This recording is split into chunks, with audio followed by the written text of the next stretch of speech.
Resident Evil. Code Veronica. Written by S.D. Perry. Based on the best-selling video game by Capcom, Resident Evil Code Veronica.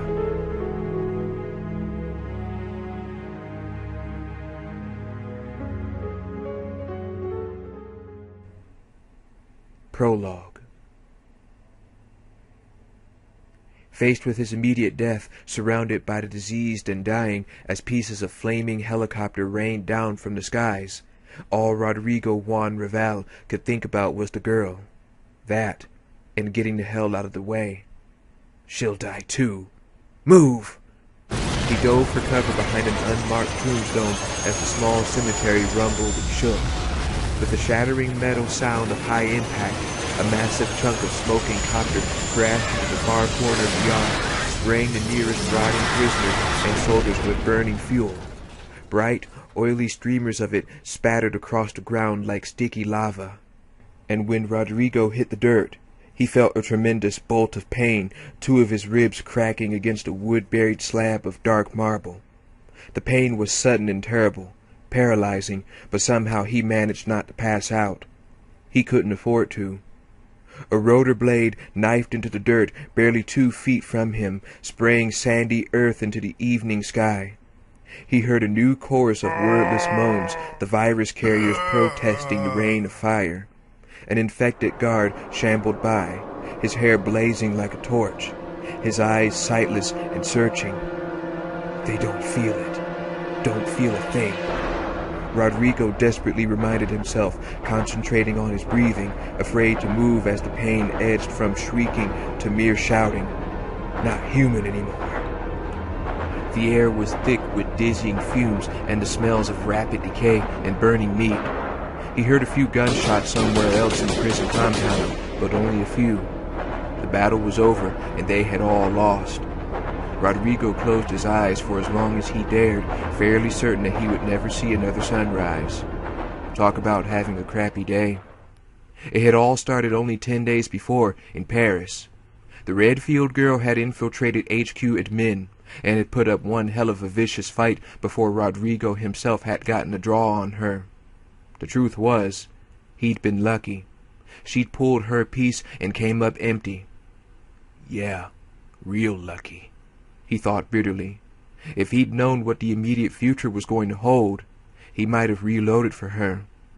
The reward for catching her alive, a chance to take his elite security unit through their paces with real, living viral carriers out at the Rockford facility, the compound on a remote island in the southern Atlantic. The girl would end up a new test subject for the scientists, or maybe bait for her troublesome brother and his Hayseed Stars rebellion Rodrigo kept hearing rumors about. 17 people had been seriously injured by Redfield's dance through HQ admin, 5 more dead. Most of them were sleazy suits. Rodrigo hadn't given half a shit about any of them, but catching the girl meant he could look forward to a serious pay hike. Umbrella could turn her into a giant neon cockroach for all he cared. They'd certainly done worse. Lucky again, it seemed. He had 10 days to ready his troops, 10 days while the HQ interrogators unsuccessfully questioned the girl. The journey from Paris to Cape Town to Rockford had been cake. The pilots were all top-notch, and the girl had wisely kept her trap shut. All of his men had been psyched for the opportunity, the mood high as they touched down and started to prep for the first drills.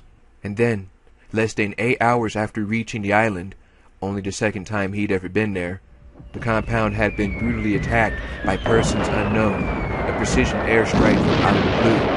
Corporate financing, definitely razor technology, and seemingly unlimited supplies of ammo.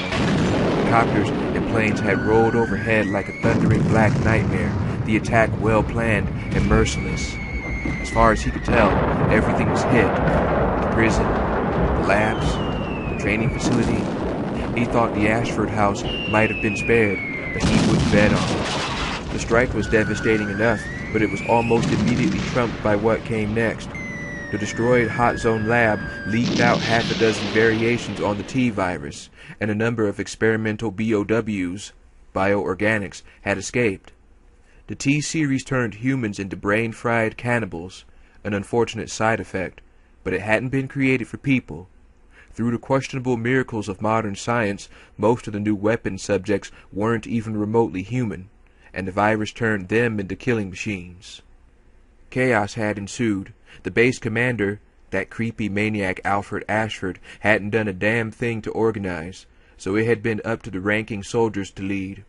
The prisoners were obviously useless, but there had been enough grunts on the ground to launch a tremendously unsuccessful defense and counterattack. His own boys had fallen as quickly as the rest of them, wiped out on their way to the heliport by a trio of OR-1s, the current T-virus breed of choice. All that training lost in just a minute or two. The OR-1s were particularly nasty, violently aggressive, and extremely powerful. Fortunately, only a few of those had escaped. But then, a few was all it took. Bandersnatches, the grunts called them, because of the long reach. Funny that his team had been so careful to avoid infection, donning custom filter masks even as the first bombs hit. And yet, they were taken out by a form of the virus anyway. At least it was over fast, before they even knew how much trouble they were in, he thought, envying them their hope. He hurt. He was exhausted, and he'd seen things that he knew would haunt him for the rest of his life, however long that might turn out to be. They were the lucky ones. Rockford had become a hell on earth. The man-made virus was a short-lived airborne and had dispersed quickly, only infecting about half the island's population.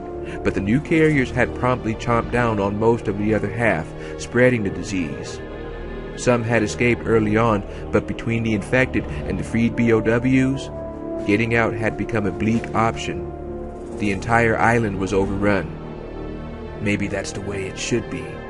Maybe we all got what we deserved. Rodrigo knew he wasn't an evil man, but he didn't kid himself. He wasn't exactly one of the good guys either. He'd turned a blind eye to some very bad shit in exchange for some very good pay, and as much as he'd like to shift the blame around, he couldn't deny his own small part in the apocalypse that now surrounded him. Umbrella had been playing with fire, but even after Raccoon City had gone down, even after the disasters at Caliban Cove and the underground facility, he'd never really considered that something might happen to him or his team. Another walking corpse wandered past his temporary shelter, a reasonably fresh shotgun blast where his jaw should have been. Rodrigo instinctively ducked lower and again had to struggle not to pass out, the fresh pain shockingly intense. He'd broken ribs before. This was something else, something internal. Liver laceration maybe, a sure killer if he didn't get help. Assuming his amazingly bad lucky streak held up, he'd bleed out internally before something aided him. His thoughts were wandering, the pain had gone deep, and as much as he wanted to rest, there was the girl. He couldn't forget about her. He was close now, so close. One of the guards had knocked her unconscious before she got her physical exam or prison issue, and that had been just before the attack. She should still be in the isolation cell, the underground entrance just past the flaming helicopter debris. Almost finished now, then I can rest. Most of the barely human virus carriers had moved away from the fiery crash, following some primal instinct perhaps. He'd lost his weapon somewhere along the way, but if he ran behind the standing headstones at the west wall... Rodrigo eased himself into a sitting position, the pain getting worse, making him feel nauseous and weak. There should be a bottle of hemostatic liquid in the holding area's first aid kit, which would at least slow any internal hemorrhaging, although he thought he was prepared to accept death, as much as anyone could be prepared. But not until I get to the girl. I captured her. I brought her here. My fault. And if I die, she dies too. In spite of all the horror he'd witnessed that day, the comrades he'd lost, and the constant, gnawing terror of suffering a truly ghastly death, he couldn't stop thinking about her. Claire Redfield had blood on her hands, true, but not on purpose. Not like Umbrella. Not like him. She hadn't killed for greed. She hadn't made him disregard his own conscience for all those years. and having watched his elite team turned into spaghetti by honest-to-God monsters, having spent the afternoon fighting for his life, it had become clear that trying to bring Umbrella to justice was what good guys did. The girl deserved something for that, even if only not to die alone and in the dark. And it just so happened that he had a set of keys taken from the dead warden's belt loop, one of which would surely fit her cell door. Sparks flurried up into the darkening sky from the flaming wreckage, tiny bright insects bursting into nothing, occasionally falling on one of the closer zombies and sizzling into their gray flesh before dying out. They didn't care. Rodrigo gritted his teeth and stumbled to his feet, aware that the young Claire probably wouldn't last 10 minutes on her own, knowing that he meant to give her the chance. It wasn't the least he could do. It was simply the only thing left. Chapter 1. Claire's head hurt. She'd been half dreaming, remembering things, until the faraway sound of thunder crowded through the dark, pulling her closer to wakefulness. She'd dreamed about the insanity that had become her life over the past few months, and even though an almost conscious part of her knew it was reality, it still seemed too incredible to be true. Flashes of what had happened in post-Raccoon City kept rising up. Images of the inhuman creature that had stalked her and the little girl through the devastation. Memories of the Birkin family, of meeting Leon, of praying that Chris was all right. Thunder again, louder, and she realized that something was wrong but couldn't seem to wake up, to stop remembering. Chris. Her brother had gone underground in Europe, and they had followed, and now she was cold and her head hurt, but she didn't know why. What happened? She concentrated, but it would only come in pieces, pictures, and thoughts from the weeks since Raccoon City. She couldn't seem to control the memories. It was like watching a movie in a dream, and still, she couldn't wake up. Images of Trent on the plane and a desert, finding a disk of codes that had ultimately proved useless to her brother's cause. The long flight to London, the hop to France, a telephone call. Chris is here. He's fine. Barry Burton's voice, deep and friendly. Laughing, the incredible relief filling her up, feeling Leon's hand on her shoulder. It was a start, and it led her to the next clear recollection. A meeting had been set up, one of the surveillance posts for the HQ admin wing on Umbrella grounds. Leon and the others were waiting in the van. Checking my watch, heart pounding with excitement. Where is he? Where's Chris? Claire didn't know she was screwed until the first bullets ripped past, chasing her onto the spotlight-riddled grounds, into a building. Running through the corridors, deafened by the rattle of automatic weapons and the helicopter outside. Running, bullets chipping by close enough to send sharpened slivers of floor tile into the meat of her calves. And an explosion, armed soldiers writhing in the blast's fury, and I got caught. They'd held her for over a week, trying everything they could to make her talk. She talked, too, about going fishing with Chris, political ideology, her favorite bands. When it came down to it, she didn't know anything vital. She was looking for her brother, that was all. And she somehow managed to convince them that she didn't know anything important about Umbrella. It probably helped that she was 19 and looked about as deadly as a Girl Scout. What little she actually did know, things about the Umbrella insider, Trent, or the whereabouts of Sherry Birkin, the scientist's daughter, she buried deep and left there. When they'd realized she was useless as an informant, she'd been taken away. Cuffed, scared, 2 private planes and a helicopter later, the island. She didn't even see it. They'd put a hood over her face, the stifling blackness only adding to her fear. Rockford Island. Wasn't that what the pilot called it? It was a long way from Paris, but that was the extent of her knowledge. Thunder. There was the sound of thunder. She remembered being pushed through a muddy prison cemetery in the gray morning, catching a glimpse through her stifling hood of the graves, marked with elaborate headstones.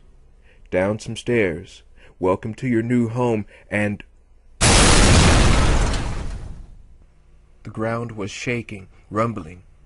Claire opened her eyes just in time to see the one overhead light go out, the thick metal bars of her cell suddenly imprinted in negative and floating off to her left into pitch dark. She lay on her side on a clammy, dirty floor. "Not good. Nope. You better get up."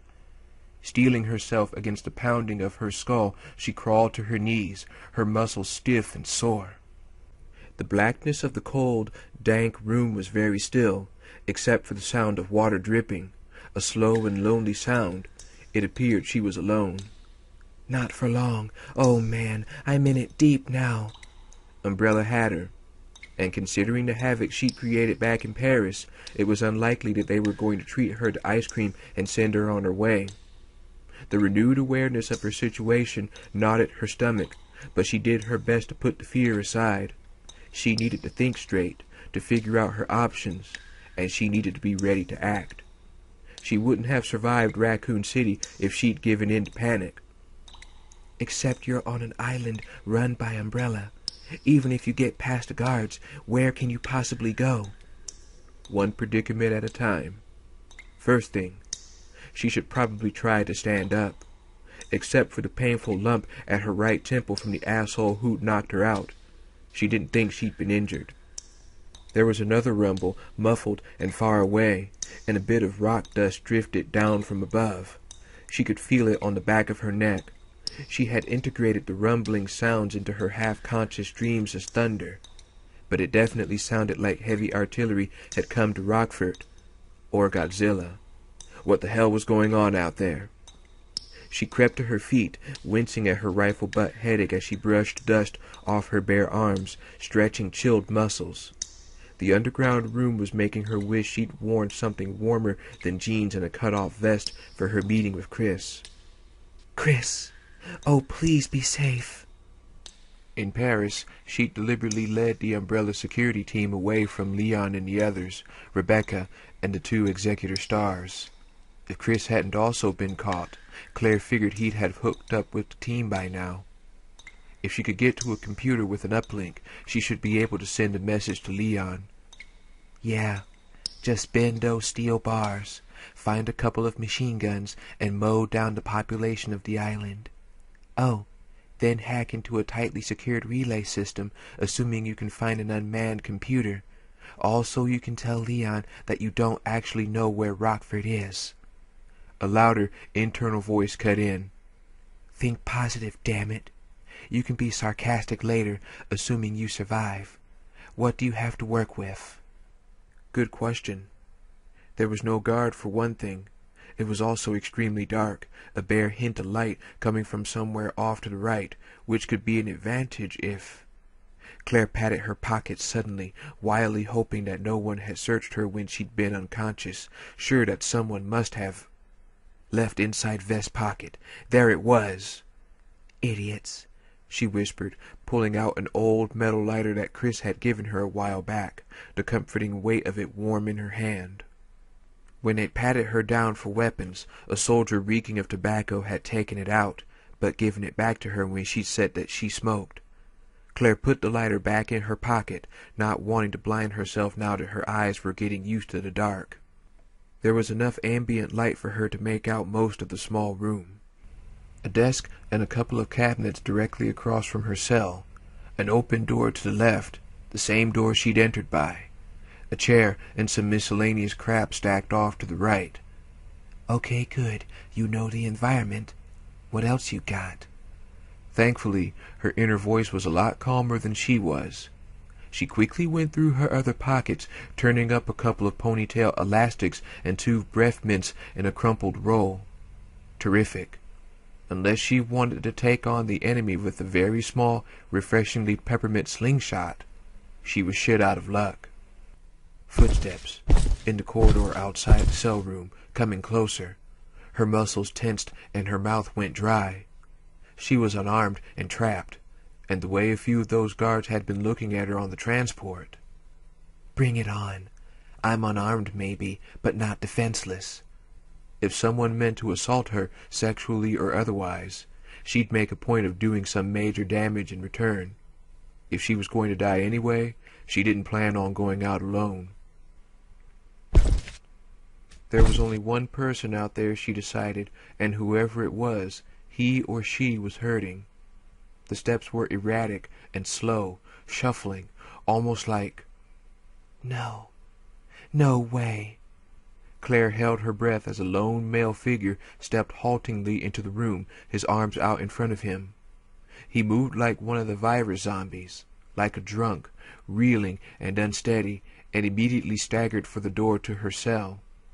Reflexively, Claire backed away, terrified at the implications. If there'd been some kind of viral outbreak on the island, at best she'd end up starving to death behind bars. And Jesus, another spill? Thousands had died in Raccoon City. When would Umbrella learn that their insane biological experiments weren't worth the cost? She had to see. If it was a drunk guard, at least he was alone. She might be able to take him. And if it was a carrier, she was safe for the moment. Probably. They couldn't operate doors, or at least the ones in Raccoon hadn't been able to. She took out the lighter, flipped the top, and thumbed the wheel. Claire recognized him instantly and gasped, taking another step back. Tall and well-built, Hispanic perhaps, a mustache and dark, merciless eyes. It was the man who'd caught her back in Paris, who'd escorted her to the island. Not a zombie, at least there's that. Not much of relief, but she'd take whatever she could get. She stood for a moment, frozen, not sure what to expect. He looked different, and it was more than his dirt-smeared face or the small bloodstains on his white t-shirt. It was as though there'd been some fundamental internal change, the way his expression was set. Before, he looked like a stone killer. Now she wasn't sure, and when he reached into his pocket and pulled out a set of keys, she prayed that he'd changed for the better. Without a word, he pulled the cell door open and blankly met her gaze before jerking his head to one side, the universal sign for get out, if there was such a thing. Before she could act, he turned and staggered away, definitely injured from the way he held his gut with one shaking hand. There was a chair between the desk and the far wall. He sat down heavily and picked up a small bottle from the desktop with blood-stained fingers.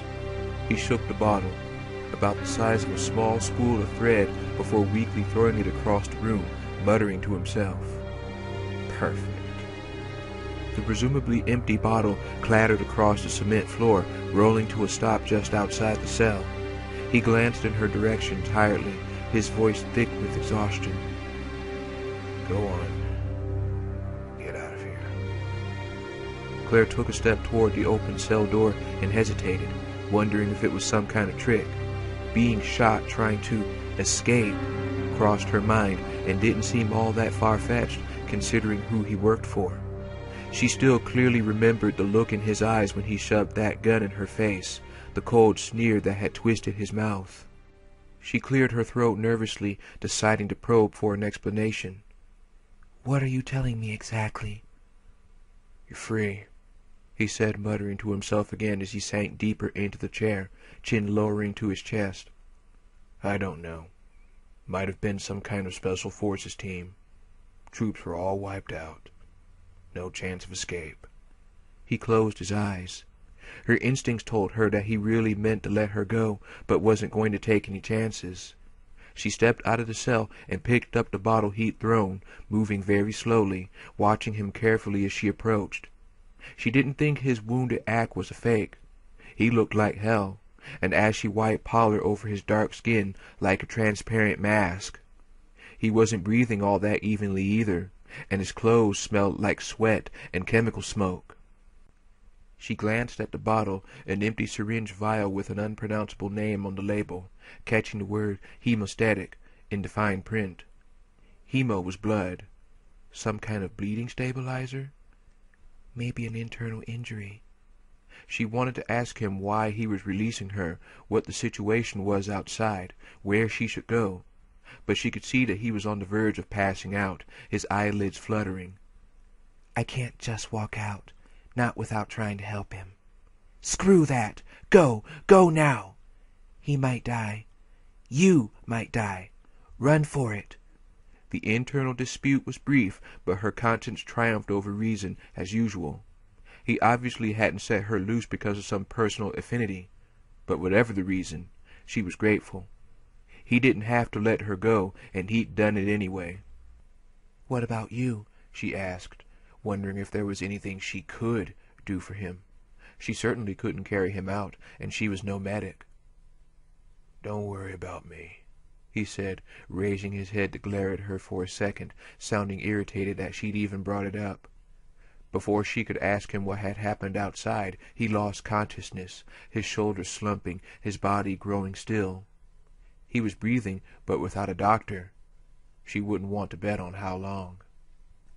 The lighter was getting hot, but she endured the heat long enough to search the small room, starting with the desk. There was a combat knife thrown casually on the blotter, a number of loose papers. She saw her own name on one of them and scanned the document while fixing the knife sheath on her wristband.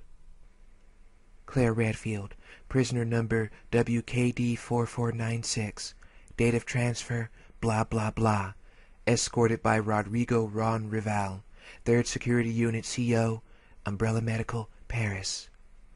Rodrigo. The man who'd caught her and set her free, and now appeared to be dying right in front of her.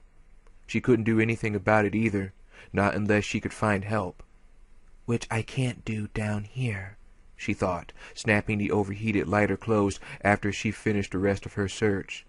Nothing but junk, mostly, a trunk of musty prisoner uniforms, endless stacks of paperwork stuffed into the desk. She'd found a pair of fingerless gloves they'd taken from her, her old riding gloves, and put them on, grateful for the minor warmth they provided. All she had to defend herself with was the combat knife, a deadly weapon in the right hands, which, unfortunately, hers weren't. "It's a gift horse, don't complain. 5 minutes ago you were unarmed and locked up. At least now you have a chance. You should just be happy that Rodrigo didn't come down here to put you out of your misery." Still, she pretty much sucked at knife play. After a brief hesitation, she quickly patted Rodrigo down, but he wasn't carrying. She did find a set of keys, but didn't take them, not wanting to carry anything that might draw someone's attention by jangling at the wrong moment. If she needed them, she could come back. "Time to blow this popsicle stand. See what there is to see out there." "Let's do it," she said softly, as much to get herself moving as anything else, aware that she was basically terrified of what she might find, and also that she didn't have a choice in the matter. As long as she was on the island, Umbrella still had her, and until she assessed the circumstances, she couldn't make plans to escape. Holding the knife tightly, Claire stepped out of the cellar room, wondering if Umbrella's madness would ever end. Alone, Alfred Ashford sat on the wide, sweeping stairs of his home, half blind with rage. The destruction had finally ceased raining down from the skies, but his home had been damaged. Their home.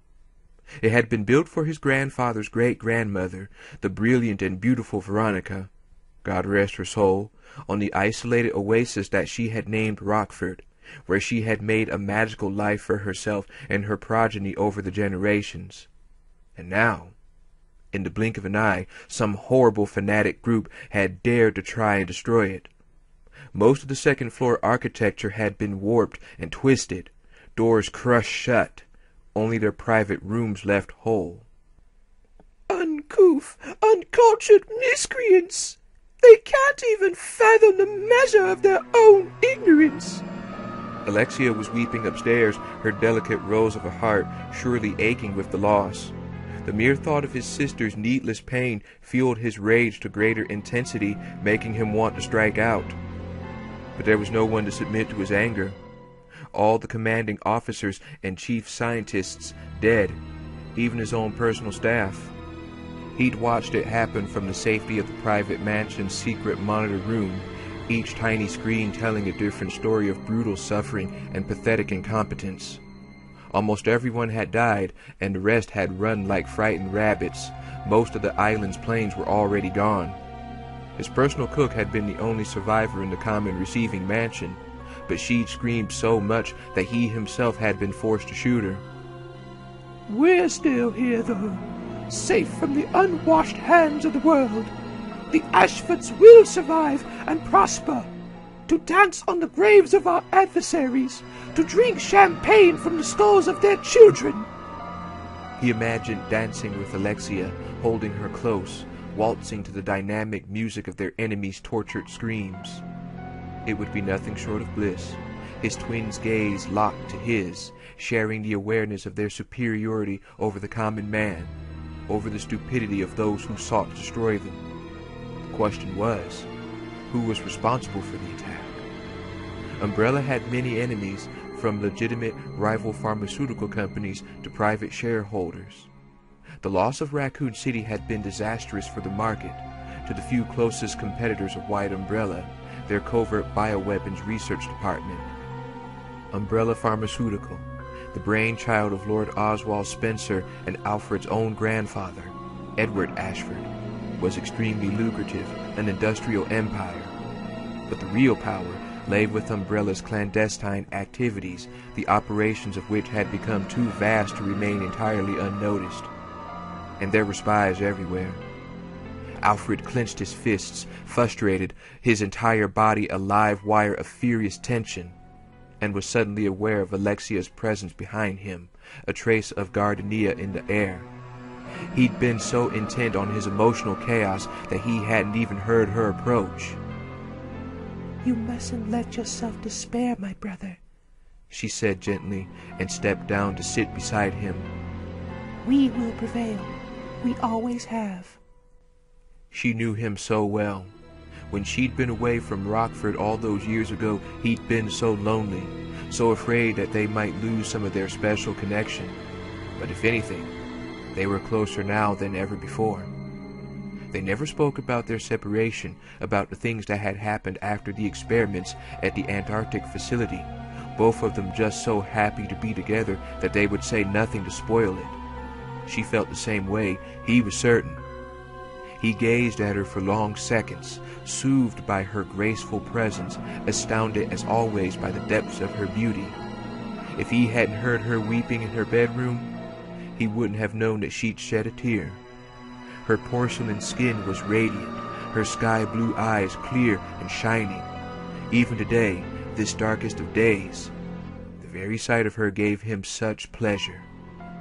What would I do without you? Alfred asked softly, knowing that the answer was too painful to consider. He'd gone half mad with loneliness when she'd been away, and sometimes still had strange episodes. Nightmares that he was alone, that Alexia had left him. It was one of the reasons he encouraged her to never leave their heavily secured private residence located behind the visitor mansion. She didn't mind. She had her studies and was aware that she was too important, too exquisite to be admired by just anyone. Quite content to be sustained by her brother's affections, trusting him to be her sole contact with the outside world. If only I could stay with her all the time, just the two of us hidden away. But no.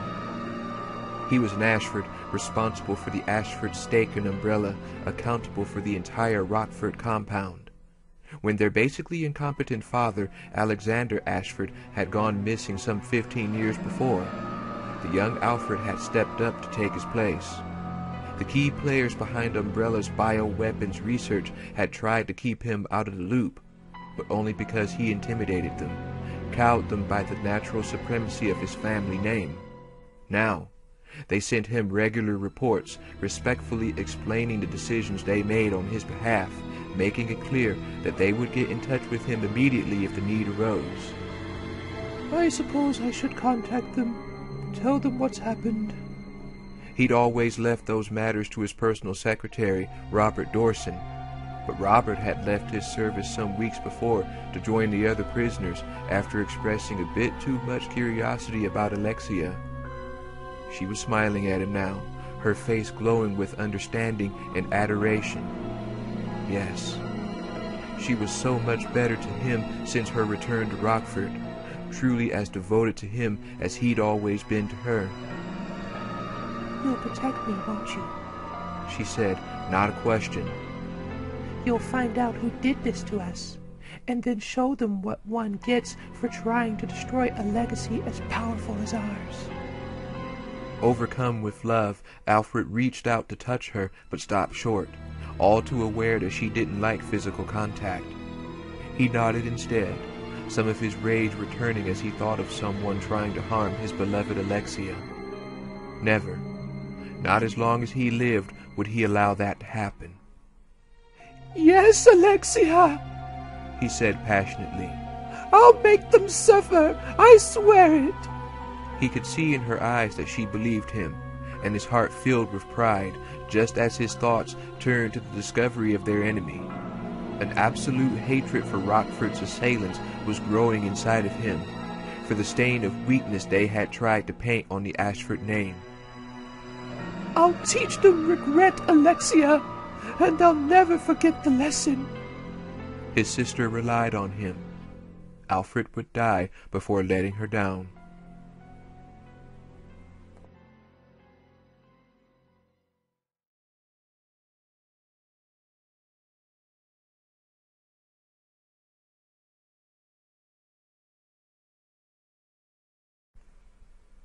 Chapter 2.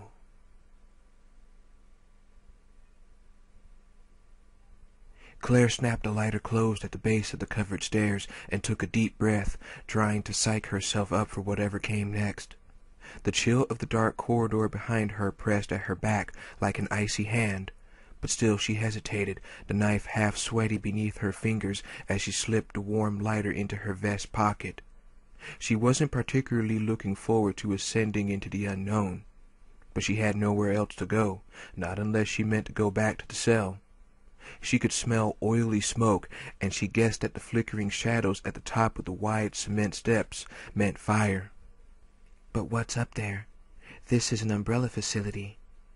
What if it was like Raccoon City? What if the attack on the island had unleashed a virus, or some of the animal abominations that Umbrella kept creating? Or was Rockford only a prison for their enemies? Maybe the prisoners had rioted. Maybe things had only been bad from Rodrigo's point of view.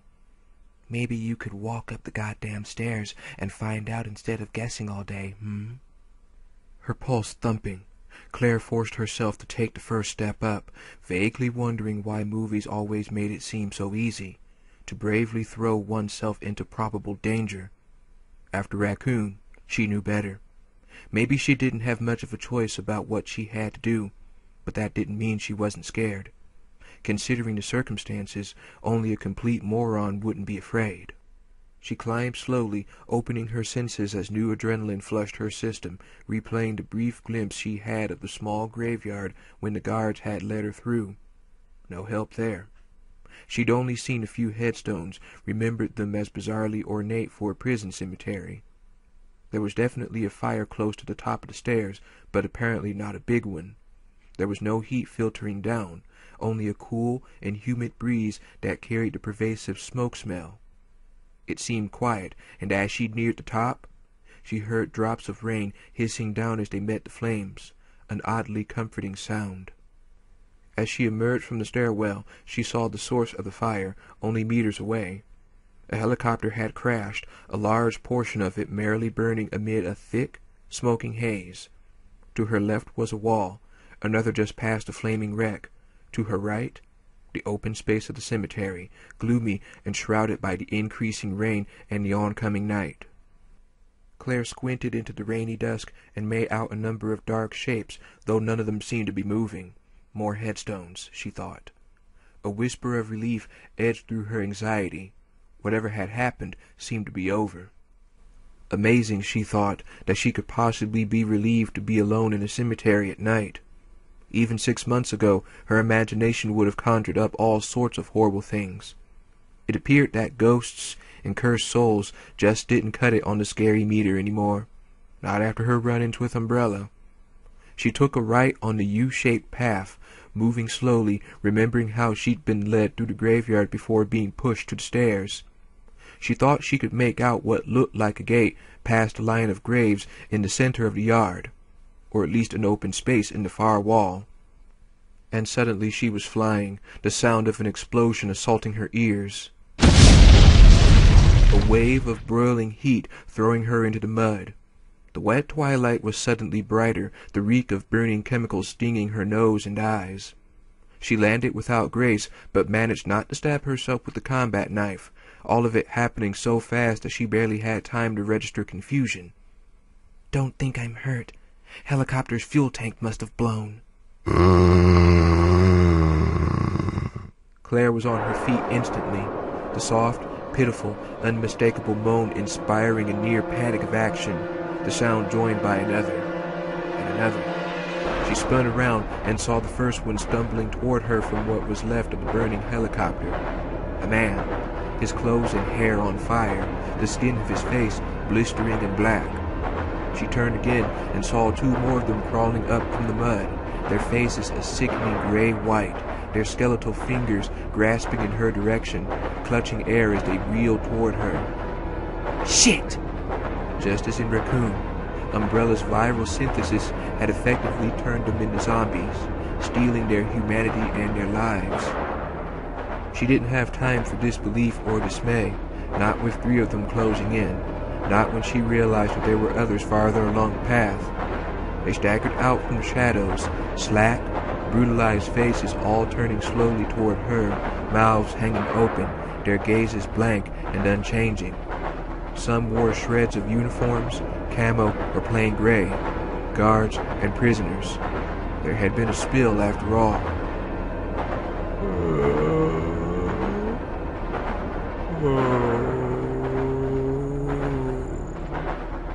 The overlapping cries epitomized great longing, each plaintive wail that of a starving man looking for a feast. Goddamn Umbrella for what they'd done. It was beyond tragic, the transformation from human into mindless, dying creatures decaying as they walked. The inevitable fate of each virus carrier was death, but she couldn't let herself mourn for them. Not now. Her pity limited by the need to survive. Go, go, go, now! Her assessment and analysis lasted less than a second, and then she was moving. No plan except to get away. The one with the blackened face was nearest, his hair melted away, part of his shirt still smoldering. He was close enough for her to smell the greasy, nauseating smell of burnt flesh, overlaid by the stench of the fuel that had cooked it. She had 10-15 seconds at most before he'd be close enough to grab her. She shot a glance at the southeast corner of the yard, her arms out for balance. There were only two of them between her and the exit, but that was too many. She'd never make it past both of them. She knew from Raccoon that they were slow, and that their reasoning skills were zip. They saw prey. They moved toward it in a straight line, regardless of what was in the way.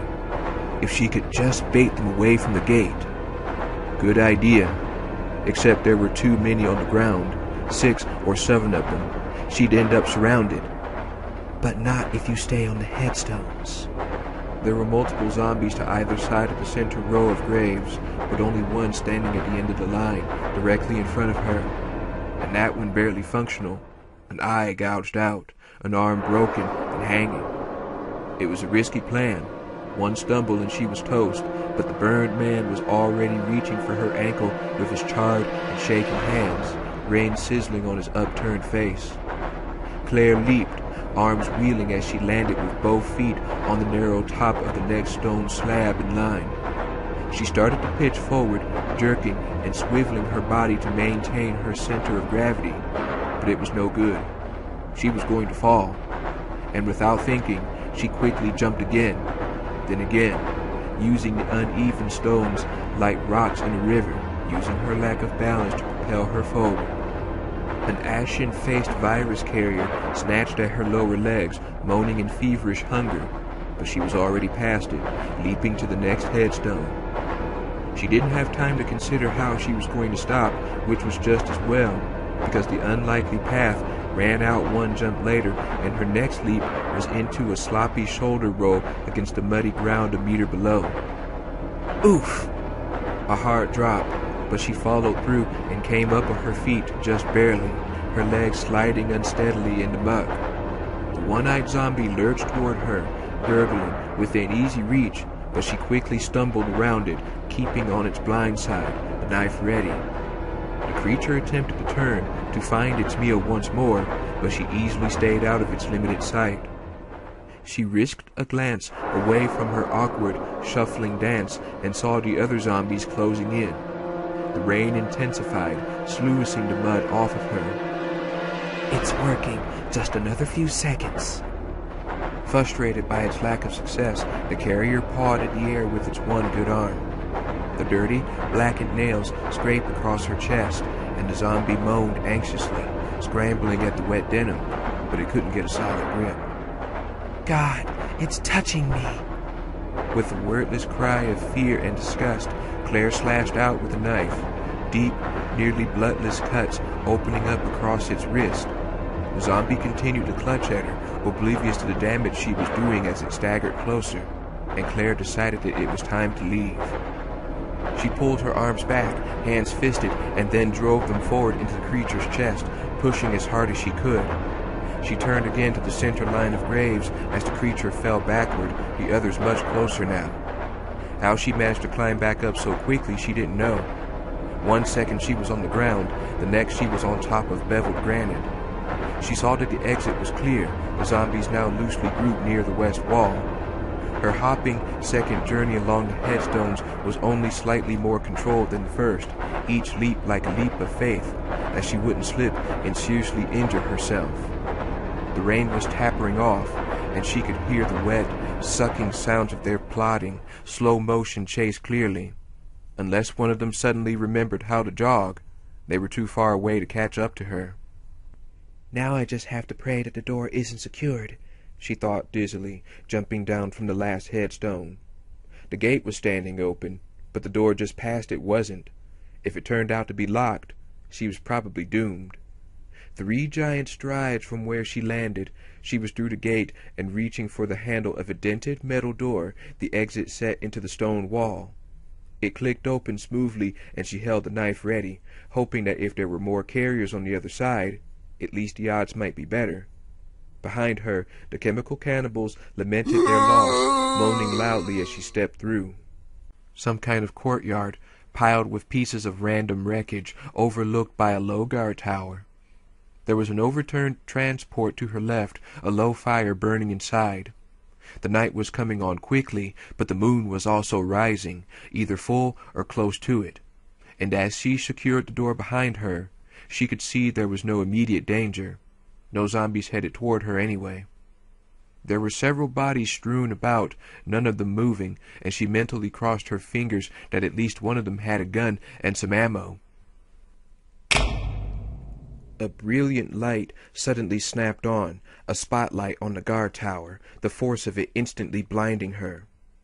And as she instinctively looked away, the winning chatter of automatic fire broke out, bullets splashing in the mud at her feet. Blind and panicked, Claire dove for cover, the random thought that she might have been better off in that cell repeating itself through her terror. The fighting had been over for some time, the last gunshots maybe an hour past, but Steve Burnside thought he might stay where he was for a while, just in case. Besides, it was still raining a little, a bitter ocean wind picking up. The guard tower was safe and dry, no dead people, and no zombies wandering around, and he'd be able to see anyone coming in plenty of time to head them off.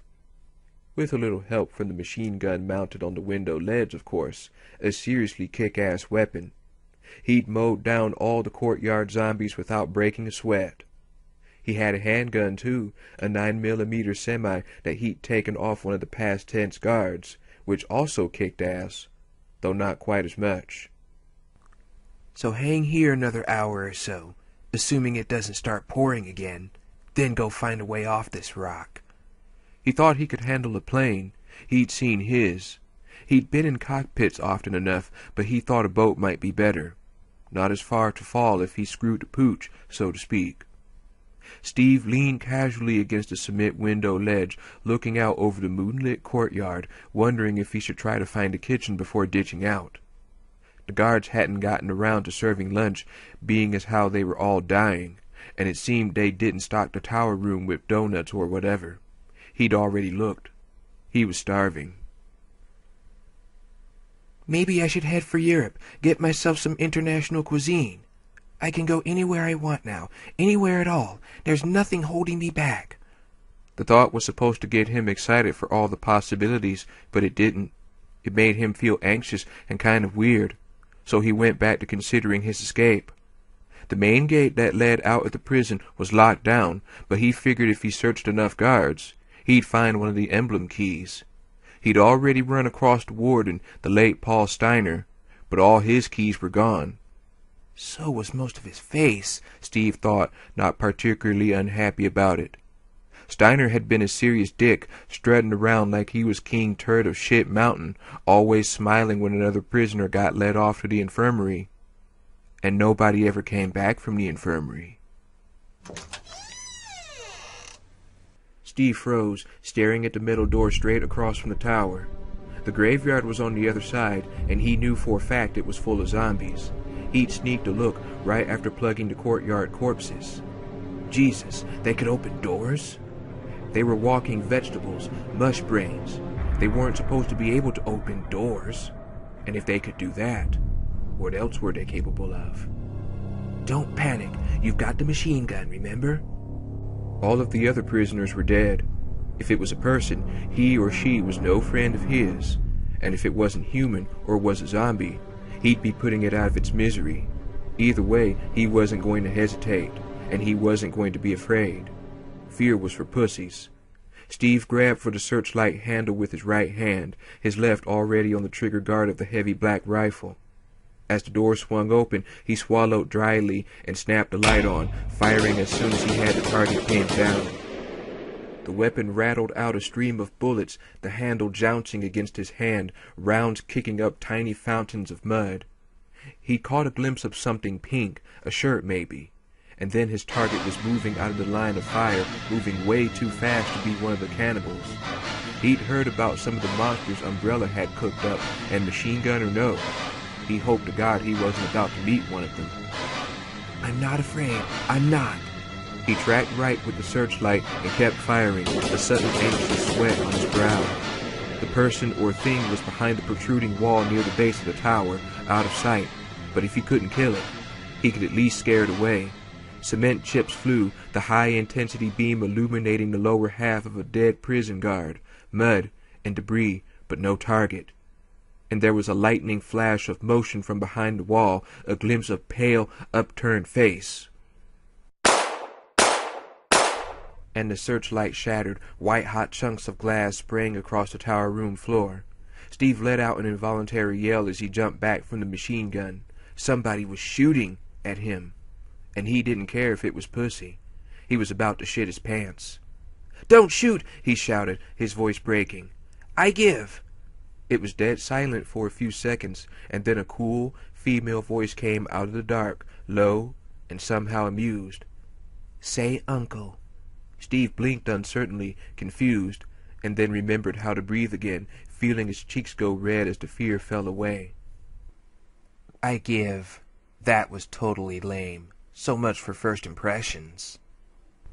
"I'm coming down," he said, relieved that his voice didn't break this time, deciding that anyone who could make a joke after being shot at couldn't be all bad. If she was the enemy, he had the 9mm, but friendly or not, there was no way he was going to ask her not to shoot again. That would just make him look worse. And it's a girl, maybe a pretty one. He did his best to ignore the thought. No point in getting his hopes up. For all he knew, she was 98, bald, and smoked cigars. But even if she wasn't, even if she was a total hottie, he didn't want to end up taking responsibility for any life besides his own. Screw that shit. He was free now. Having someone count on you was almost as bad as having to depend on others. The thought was uncomfortable, and he pushed it aside. Anyway, the circumstances weren't exactly romantic, what with a bunch of diseased monsters running wild and death around every corner. Gross, slimy death, too, the kind with maggots and pus. Steve took the steps to the courtyard 2 at a time, his eyes adjusting to the post-searchlight dark as he stepped out to meet her. She stood in the corner of the courtyard, a gun in hand, and as he got closer, it was all he could do not to stare. She was muddy and wet and about the most beautiful girl he'd ever seen, her face like a model's, big eyes and fine, even features. Reddish hair and a dripping ponytail, an inch or two shorter than him and about the same age, he thought. He'd be 18 in a couple of months, and she couldn't be much older.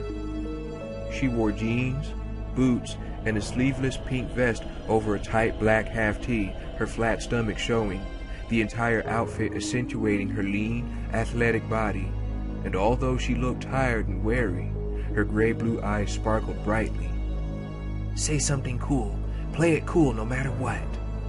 Steve wanted to tell her he was sorry about firing at her, to tell her who he was and what had happened during the attack, to say something suave and worldly and interesting.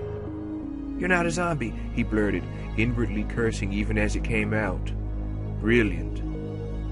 No shit, she said mildly, and he suddenly realized that her weapon was pointing at him. She held it low, but she was definitely aiming it. Even as he froze, she took a step back and raised the gun, watching him closely, her finger under the trigger guard and the muzzle only inches from his face. And who the hell are you? The kid smiled. If he was nervous, he was doing a good job of not letting it show. Claire didn't take her finger off the trigger, but she was already half convinced that he was no threat to her. She'd shot out the light, but he easily could have strafed the yard and taken her down. Relax, beautiful, he said, still smiling. My name's Steve Burnside. I was a prisoner here. Beautiful? Oh, great. Nothing annoyed her more than being patronized. On the other hand, he was obviously younger than her, which probably meant he was just trying to assert his maleness, to be a man rather than a boy. In her experience, there were a few things more obnoxious than someone trying to be something they weren't. He looked her up and down, obviously checking her out, and she took another step back, the gun unwavering. She wasn't going to take any chances. The weapon was an M9 3R, an Italian 9mm, an excellent handgun and apparently standard issue for the prison guards. Chris had one of them. She'd found it after diving for cover next to the dead, outstretched fingers of a man in uniform. And if she shot the young Mr. Burnside with it at this range, most of his handsome face would be on the ground. He looked like an actor she'd seen before, the lead in that movie about the sinking ship. The resemblance was striking. I'm guessing you're not from Umbrella either, he said casually. I'm sorry about opening up on you like that, by the way. I didn't think there was anyone else alive around here, so when the door opened... He shrugged. Anyway, he said, cocking an eyebrow, obviously trying to be charming. What's your name? There was no way Umbrella had hired this kid. She was more sure of it with each word out of his mouth. She slowly lowered the semi-automatic, wondering why Umbrella would want to imprison someone so young. They wanted to imprison you, remember? She was only 19. Claire Redfield, she said. I was brought here as a prisoner just today. Talk about timing, Steve said, and she had to smile a little at that. She'd been thinking the same thing herself. Claire, that's a nice name, he continued, looking into her eyes. I'll definitely remember that. Oh, brother. She wondered if she should shut him down now or later. She and Leon had gotten pretty tight, and decided that later might be better. There was no question that she'd have to take him with her to look for an escape, and she didn't want to deal with his reproach along the way. Well, as much as I'd like to hang around, I've got a plane to catch, he said, sighing melodramatically. Assuming I can find one.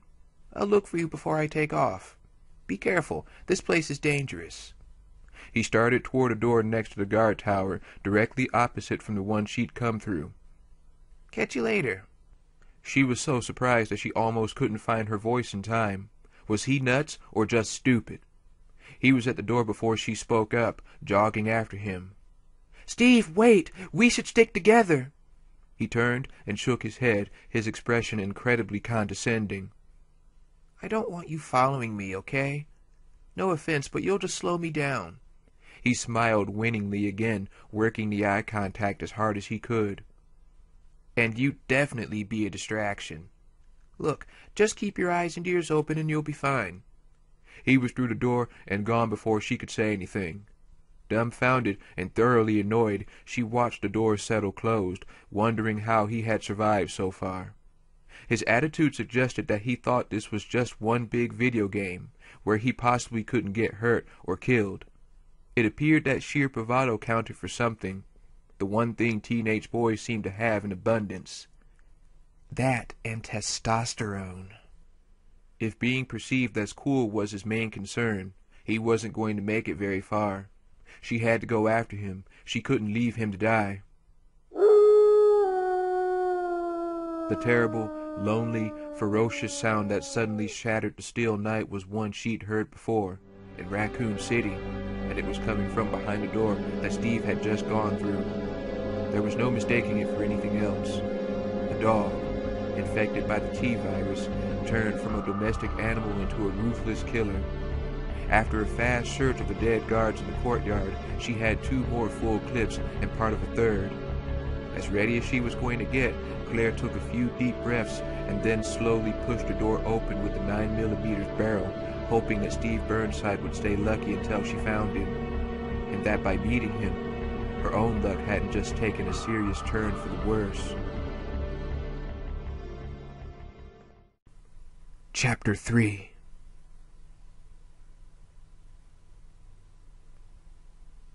As terrible and disheartening as the destruction to Rockford, Alfred couldn't deny that he enjoyed putting down a few of his subordinates on the way to the training facility's main control room. He'd had no idea how gratifying it could be to see them sick and dying, reaching for him in hunger. The same men who'd sneered at him behind his back, who'd called him abnormal, who had pretended allegiance with their fingers crossed, and then expiring by his hand. There were listening devices and hidden cameras throughout the compound, installed by his own paranoid father, a hidden monitor room in the private residence. Alfred had known all along that he wasn't liked, that the Umbrella employees feared but didn't respect him as he deserved. And no. It didn't matter, he thought, smiling, stepping out of the elevator to see John Barton at the other end of the hall, staggering toward him with outstretched arms. Barton had been responsible for training Umbrella's growing militia in small arms, at least at the Rockford compound, and had been a loud, vulgar barbarian, swaggering around with his cheap cigars, flexing his ridiculously bloated muscles, always sweating, always laughing. The pale, blood-drenched creature stumbling toward him bore little resemblance, but was undoubtedly the same man. You're not laughing anymore, Mr. Barton, Alfred said lightly, raising his .22 rifle, using the sight to put a tiny red dot over the trainer's bloodshot eye. The drooling, moaning Barton didn't notice, although he surely would have appreciated Alfred's excellent aim and choice of ammunition. The .22 was loaded with safety slugs, rounds designed to spread out on impact, designated safe because the bullet wouldn't go through the target and injure anyone else. Alfred's shot obliterated Barton's eye and certainly a goodly part of his brain, rendering him harmless and quite dead. The large man crumpled to the floor, a puddle of blood spreading out beneath him. Some of the BOWs were unnerving to him, and he was relieved that most had either been locked down in various parts of the training facility or had been killed outright. He certainly wouldn't be wandering around if there were more than a few on the loose, but he didn't find the virus carriers to be particularly frightening. Alfred had seen many men, and a number of women as well, turned into these zombie-like creatures by way of the T-virus, experiments that he'd witnessed throughout his childhood, that he'd directed himself as an adult. In fact, there were never more than 50 or 60 prisoners living at Rockford at a time. Between Dr. Stoker, the anatomist and researcher who worked at the infirmary, and the constant need for training targets and spare parts, no one incarcerated at the compound enjoyed Umbrella's hospitality for more than 6 months. And where will we all be 6 months from now, I wonder? Alfred stepped over Barton's swollen corpse, walking toward the control room to call his Umbrella HQ contacts. Would Umbrella choose to rebuild at Rockford? Would he agree to it? He and Alexia had been perfectly safe from the virus during his hot stage, both pathways between the rest of the facility and their private home locked down throughout most of the air attack. But knowing that Umbrella's nameless enemy was willing to resort to such extreme measures, did he really want to risk refitting a laboratory so near their home? The Ashfords feared nothing, but neither were they reckless. Alexia would never agree to closing the facility. Not now. Not when she's so close to her goal. Alfred stopped in his tracks, staring at the banks of radio and video equipment, at the blank computer screens that stared back at him with wide, dead eyes. He stared, but didn't see, a strange emptiness opening up inside of him, confusing him. Where was Alexia? What goal? Gone. She's gone. It was true. He could feel it in his bones. But how could she leave him? How could she, when she knew that she was his heart, that he would die without her? The monstrosity, screaming and blind. A failure, and it was cold, so cold. The queen ant naked, suspended in the sea, and he couldn't touch her. Could only feel the cold, unyielding glass beneath his fingers. Alfred gasped, the nightmare imagery so real, so horrid that he didn't know where he was, didn't know what he was doing. Distantly, he felt his hands clenching tighter and tighter around something, the muscles of his arms shaking. And there was a burst of static from the console in front of him, loud and crackling, and Alfred realized that somebody was speaking. "Please, if anyone can hear me, this is Dr. Mario Ticca in the second-floor lab," the voice was saying, breaking with fear. "I'm locked in, and all the tanks have gone down. They're waking up. Please. You have to help me. I'm not infected. I'm in a suit. Swear to God, you gotta get me out of here." Dr. Ticca, locked in the embryo tank room. Ticca, who had long been sending private reports to Umbrella about his progress with the Albinoid project, secret reports that were different than the ones he showed Alfred. Alexia had suggested that Ticca be sent to Dr. Stoker some months ago. Wouldn't she be amused to hear from him now? Alfred reached over and turned off Ticca's babbling plea, suddenly feeling much better. Alexia had warned him time and again about his peculiar episodes, the flashes of intense loneliness and confusion. Stress, she insisted, telling him that he was not to take them seriously, that she would never leave him voluntarily. She loved him too much for that. Thinking of her, thinking of all the trouble and pain that Umbrella's incompetent defenses had brought about for them both, Alfred abruptly decided not to place his uplink call. HQ had certainly heard about the attack by now, and would be sending a cleanup crew soon enough. Really, there was no need to speak with them, and besides, they didn't deserve to hear his observations of the situation, to have foreknowledge of the dangers they'd be facing. He was no employee, no ignorant lackey who had to report to his superiors. The Ashfords had created Umbrella. They should be reporting to him. "And I did speak to Jackson only a week ago, about the Redfield girl." Alfred felt his eyes widened, his mind working madly. Claire Redfield, sister to Chris Redfield, he of the meddlesome Stars holdouts, had arrived mere hours before the attack. She had been caught in Paris inside Umbrella's HQ administration building, claiming to be searching for her brother. And they'd sent her to him, to keep her locked up while they decided what to do with her. But what if the plan had been to lure her brother out into the open, to crush his ridiculous insurrection once and for all, a plan they'd conveniently forgotten to tell him? And what if she'd been followed to Rockford by Redfield and his comrades, her very presence a signal for them to attack? Or perhaps even allowed herself to be captured in the first place. It was as if a puzzle was falling into place. Of course she had. Clever girl. She'd played her part well. Whether or not Umbrella had unwittingly encouraged the attack didn't matter. Not now. He would deal with them later. What mattered was that the Redfield witch had brought the enemy to Rockford, and she might still be alive, stealing information, spying, perhaps even planning to hurt his Alexia. No. He breathed, the fear immediately transforming into fury. Obviously, that had been her plan all along, to do as much damage to Umbrella as possible. And Alexia was undoubtedly the brightest scientific mind working in bioweapons research, perhaps the brightest in any field. Claire wouldn't get away with it. He'd find her, or better yet, wait for her to come to him, as she surely would.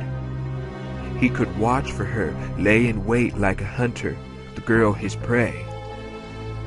And why kill her immediately, when you can have so much fun with her first? It was Alexia's voice in his thoughts, reminding him of their childhood games, the pleasure they'd shared in their own experiments, creating environments of pain, watching things suffer and die. It had forged a bond between them in steel, to share such intimate things. I can keep her alive. Let Alexia play with her. Or better, I can invent a maze for her. See how she fares against some of our pets. There were many possibilities. With few exceptions, Alfred could unlock all the doors on the island by computer. He could easily lead her wherever he wanted, and kill her at his discretion. Claire Redfield had underestimated him. They all had, but no more. And if things worked out the way Alfred was starting to hope, the day would end on a much happier note than the dismal discord which had marked its beginning.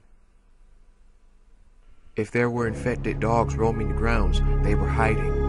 The open yard Claire stepped into was littered with corpses, their flesh a sickly gray beneath the pale moonlight, except for where the countless splashes of blood had fallen. No dogs, nothing moving except the low clouds scudding across the thickening night sky. Claire stood for a moment, watching the shadows, wanting to make sure of her surroundings before leaving the exit behind. "Steve!" she whispered harshly, afraid to shout for fear of what might be lurking. Unfortunately, Steve Burnside was as scarce as the howling dog she'd heard. He hadn't just wandered away, it seemed. He'd taken off at a sprint. Why? Why would he choose to be alone? Maybe she was wrong, but Steve's bit about not wanting to be slowed down just didn't ring true. When she'd unknowingly stumbled into the raccoon nightmare, running into Leon had made all the difference in the world. They hadn't stuck together the entire time, but just knowing that there was someone else as shocked and scared as she was, instead of feeling helpless and isolated, she'd been able to form clear objectives, goals beyond mere survival. Finding transportation out of the city, looking for Chris, taking care of Sherry Birkin. And simply from a safety standpoint, having someone to watch your back is a hell of a lot better than going it solo, no question. Whatever his reason, she was going to do her damnedest to talk him out of it, assuming she could find him. The yard in front of her was much bigger than the one she'd just stepped out of. A long, one-story cabin to her right, a wall without doors to her left, the back of a larger building perhaps. A low fire was burning in one of the wall's broken windows, and there was plenty of debris strewn among the dead, evidence of the forceful attack. To her immediate right was a locked gate, a moonlit dirt path on the other side, and a closed door, which meant that Steve was either in the cabin or had gone around it, using the trail at the far end of the yard that also headed to the right. She decided to try the cabin first, and as soon as she hopped a few steps up the railed porch that ran most of the length of the building, she found herself wondering who had attacked Rockford and why.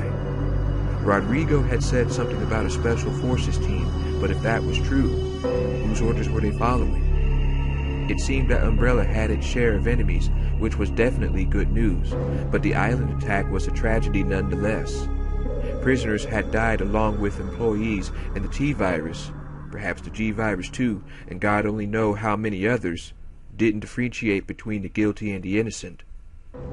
She had reached the plain wooden door of the cabin, and holding the 9mm at the ready, she gently pushed it open and immediately closed it, her course decided by the two virus carriers she'd seen inside, both stumbling around a table.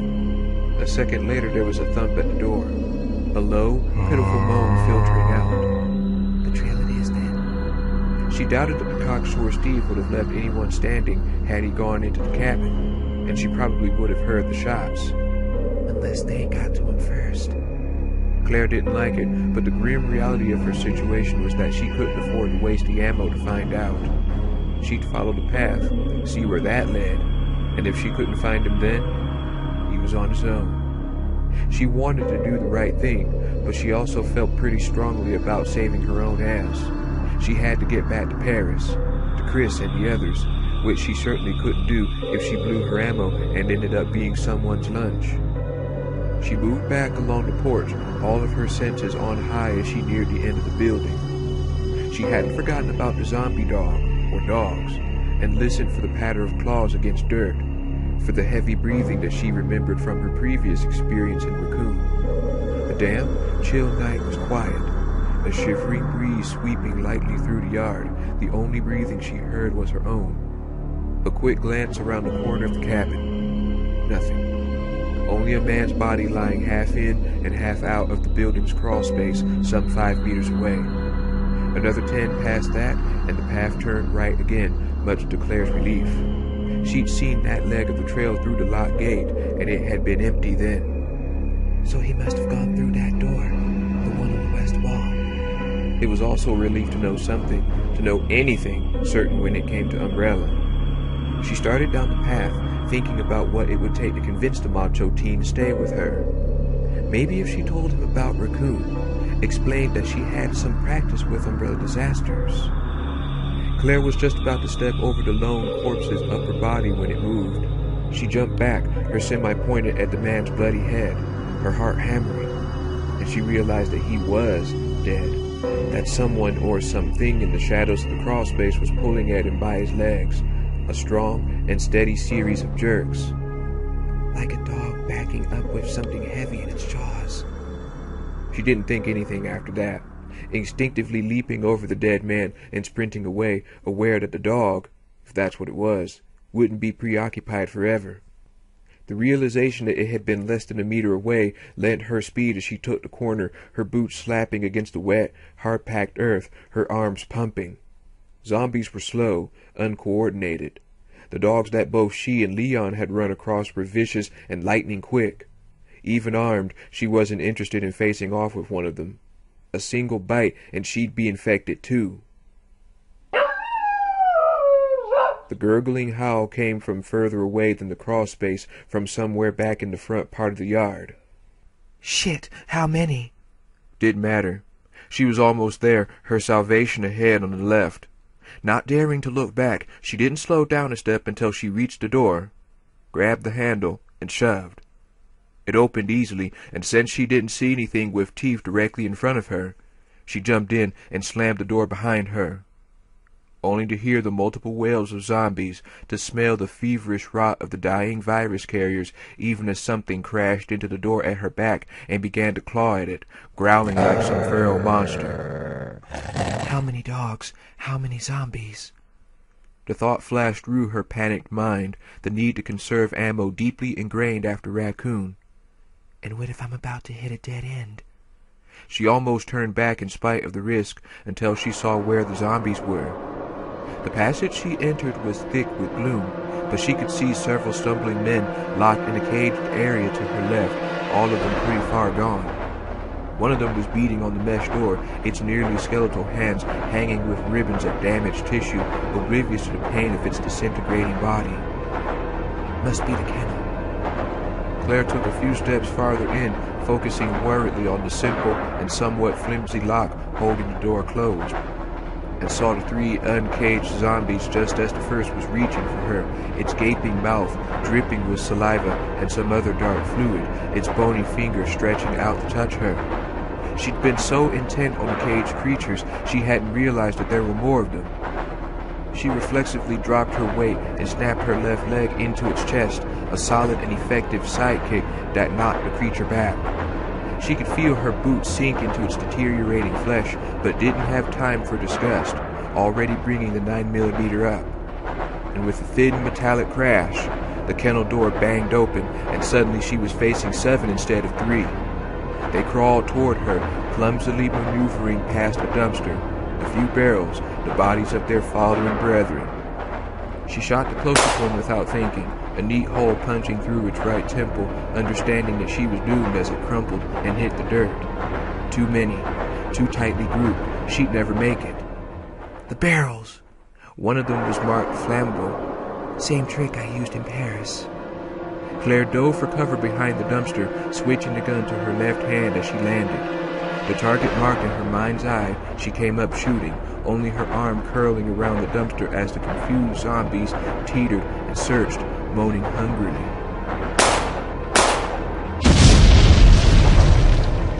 The dumpster slammed into her right shoulder, knocking her backward. She curled into a ball on her side, ears ringing as jagged, burning shreds of metal rained down from above, clattering atop the dumpster, a few of them landing on her left leg. She slapped them off, scarcely able to believe that it had worked, that she was still alive. She sat up, pushing herself into a crouch, looking out at what remained of her assailants. Only one of them was still whole, leaning heavily on the kennel, its clothes and hair on fire. The upper body of a second was trying to crawl toward her, its black and bubbling skin sloughing off as it inched forward. The rest were in pieces, the burning earth licking up to claim the pathetic remains of its own. Claire quickly dispatched the two left alive, her heart aching a little at the dismal end these people had come to.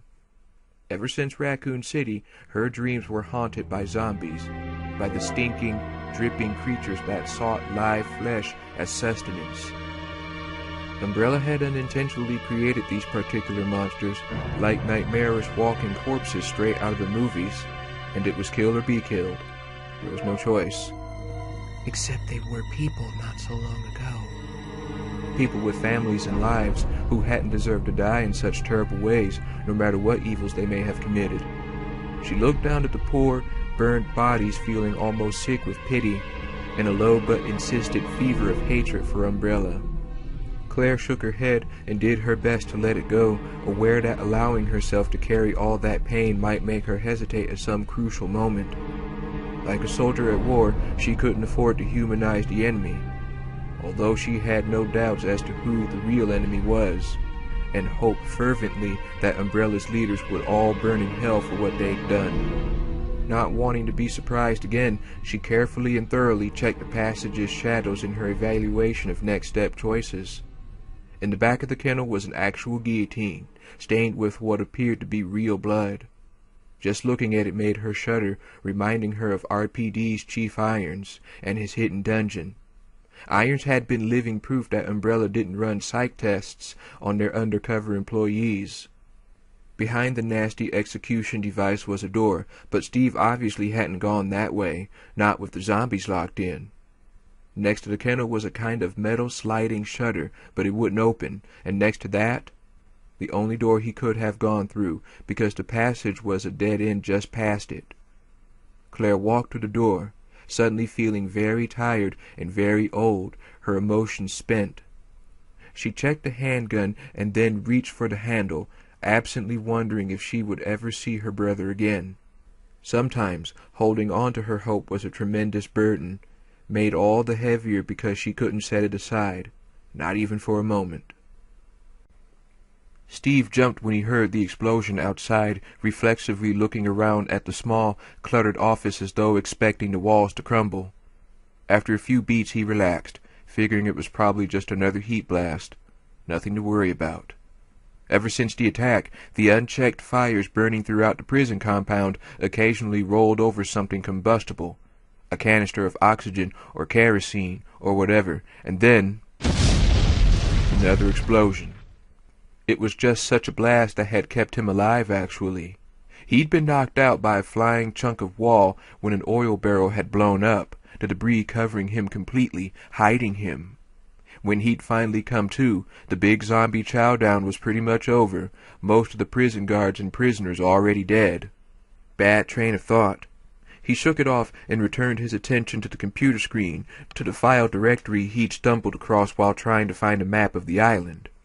Some dumbass had written the passcode number on a sticky note and slapped it on the hard drive, giving him easy access to some obviously secret stuff.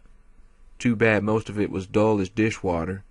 Prison budgeting, names, and dates he didn't recognize. Information about some kind of special alloy that metal detectors couldn't pick up. That one was kind of interesting, considering he'd had to walk through a two-way lockdown metal detector to get to the office. But 3 or 4 well-placed bullets to the mechanism had taken care of that. Good thing, too. He'd found one of the main gate emblem keys tucked in a desk drawer, which would definitely have triggered a lockdown on his way back through. All I need is a goddamn map to the nearest boat or plane, and I'm history. He'd pick up the chick after he cleared a path, too, play the knight in shining armor, and she'd undoubtedly be appreciative. Maybe even enough to want to... A name on the file directory caught his eye. Steve frowned, peering closer at the screen. There was a file labeled Redfield, C. As in Claire Redfield? He tapped it up, curious, and was still reading, totally absorbed when he heard a noise behind him. He scooped his gun off the counter and spun around, mentally kicking himself for not paying better attention. And there was Claire, her own weapon pointing at the floor, a slightly irritated look on her face. "What are you doing?" she asked casually, as if she hadn't just scared the crap out of him. "And how did you get past the zombies outside?" "I ran," he answered, annoyed by the question. Did she think he was helpless or something? "And I'm looking for a map. Hey, are you related to a Christopher Redfield?" Claire frowned. "Chris is my brother. Why?" "Siblings. That explains it." Steve motioned toward the computer, vaguely wondering if the entire Redfield clan kicked ass. Her brother sure as hell did. Ex-Air Force pilot and STARS team member, a competition marksman and a serious thorn in Umbrella's side. No way he would have admitted it out loud, but Steve was kind of impressed. "You might want to tell him that Umbrella's got him under surveillance," he said, stepping back so she could read what was on the screen. Apparently Redfield was in Paris, though Umbrella hadn't managed to locate his exact whereabouts. Steve was glad that he'd run across a file that meant something to her. A little gratitude from a pretty girl was always a good thing. Claire scanned the info, then typed a few keys, glancing back at him with a look of relief. "Thank God for private satellites. I can get through to Leon. He's a friend. He should have hooked up with Chris by now." She'd already started typing, absently explaining herself as her fingers moved across the keys. "There's a message board we both use. There, see? Contact ASAP. The gang's all here. He posted the night I was caught." Steve shrugged, not really interested in the life and times of Claire's pals. "Go back a file. The longitude and latitude of this rock are written down," he said, smiling a little. "Why don't you send your brother directions? Let him come save the day."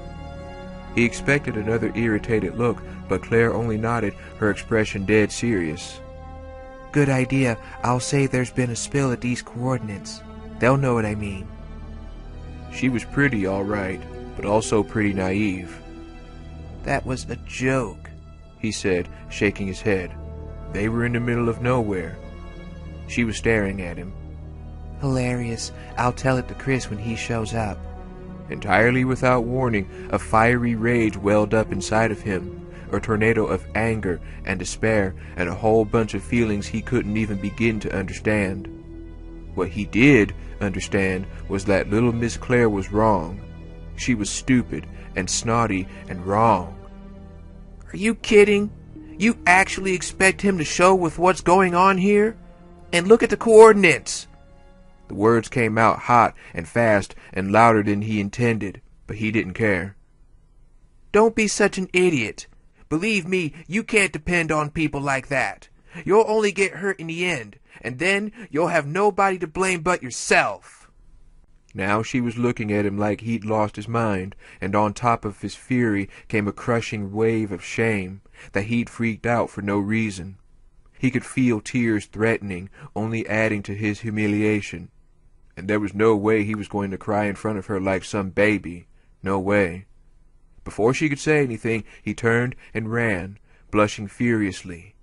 "Steve, wait!" He slammed the office door behind him and kept going, wanting only to get out, to get away. "Hell with the map. I've got the key. I'll figure something out, and I'll kill anything that tries to stop me."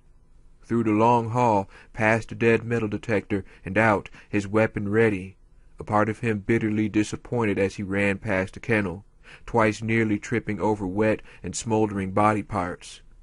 There was nothing to shoot, no one to blast into oblivion, to make him stop feeling whatever it was he was feeling. He barreled through the door that came out behind the bunkhouse and started around the long building, sweating, his heart pounding, his thick hair sticking to his scalp in spite of the cold air. He was so focused on his own strange madness, his need to run, that he didn't see or hear anything coming until it was almost too late. Something hit him from behind, knocking him sprawling.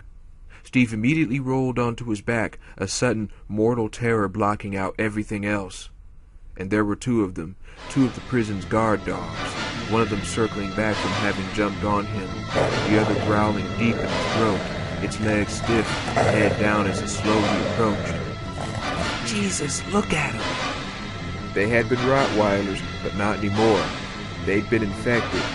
He could see it in their glazed red eyes and dripping muzzles, in the strange new ridges of muscle that flexed and bunched beneath their almost slimy-looking coats. And for the first time since the attack, the immensity of Umbrella's craziness, their secret experiments, their ridiculous cloak and dagger mentality really hit home. Steve liked dogs a hell of a lot more than he liked most people, and what happened to these two poor animals wasn't fair. Not fair. Wrong place at the wrong time. I didn't deserve any of this. I didn't do anything wrong. He wasn't even aware that the object of his pity had changed, and he was admitting to himself how shitty things really were, how badly he'd been screwed. He didn't have time to notice. It had been less than a second since he rolled onto his back, and the dogs were getting ready to attack. It was over in another second, the time it took to pull the trigger once, pivot, pull it again. Both animals went down instantly, the first taking it in the head, the second in the chest. The second dog let out a single yip of pain or fear or surprise before it collapsed in the mud, and Steve's hatred for Umbrella multiplied exponentially with that strangled sound, his mind repeating again and again how unfair it all was as he crawled to his feet and broke into a stumbling run. He had the key to the prison gate. He wasn't going to be their captive anymore. Time for a little payback, he thought grimly, suddenly hoping, praying, that he crossed paths with one of the sick, decision-making asshole bastards who worked for Umbrella. Maybe if he got to hear them beg for death, maybe then he'd feel a little better. Chapter 4.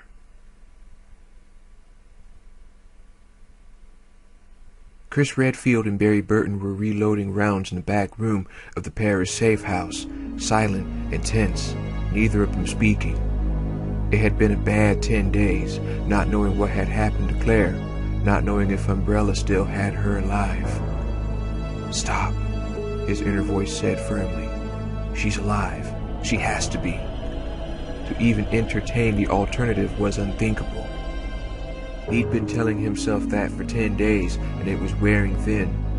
It had been bad enough hearing that she'd been in Raccoon City for the final meltdown, and that she'd gone there looking for him. Leon Kennedy, her young cop friend, had filled him in on the details at their first meeting. She'd survived Raccoon only to be hijacked by Trent on the way to Europe. She and Leon and the 3 renegade stars, they'd ended up facing off with yet another group of Umbrella monsters at a facility in Utah. Chris hadn't known about any of it, had ignorantly assumed that she was still safely studying away at the university. Hearing that she'd gotten tangled up in the fight against Umbrella was bad, all right, but knowing that Umbrella had captured her, that his little sister might already be dead, it was killing him, eating him up inside. It was all he could do not to barge into Umbrella's headquarters with a couple of machine guns and start demanding answers, even knowing that it would be suicide. Barry pumped the shell loader while Chris scooped up the fresh rounds and boxed them, the acrid, familiar scent of gunpowder suffusing the air. He was relieved that his old friend seemed to understand his need for silence, the steady click-click of the loader the only sound in the small room. It was also a relief to have something to do after a full week of sitting still and praying, hoping that Trent might contact them with news or to offer help. Chris had never met Trent, but the mysterious stranger had aided the stars a few times in the past, passing along inside information about Umbrella. Although his exact motivations were unknown, his objectives seemed clear enough: to destroy the pharmaceutical company's secret bioweapons division. Unfortunately, waiting on Trent was a long shot. He'd only ever contacted them when it suited his needs, and since they had no way of reaching him, the prospect of his assistance was seeming less likely all the time. The repetitive sound was soothing somehow, a muted mechanical process in the quiet of the rented safe house. They all had specific jobs to do in their pledge to bring Umbrella down, tasks that changed from day to day as the need arose. Chris had been helping Barry out with the weapons for the past week and a half, but he usually ran HQ surveillance. They'd received a message from Jill a few weeks before. She was on her way to Paris, and Chris knew that her misspent youth would come in very handy for internal recon. Leon had turned out to be a half-decent hacker. He was in the next room on the computer.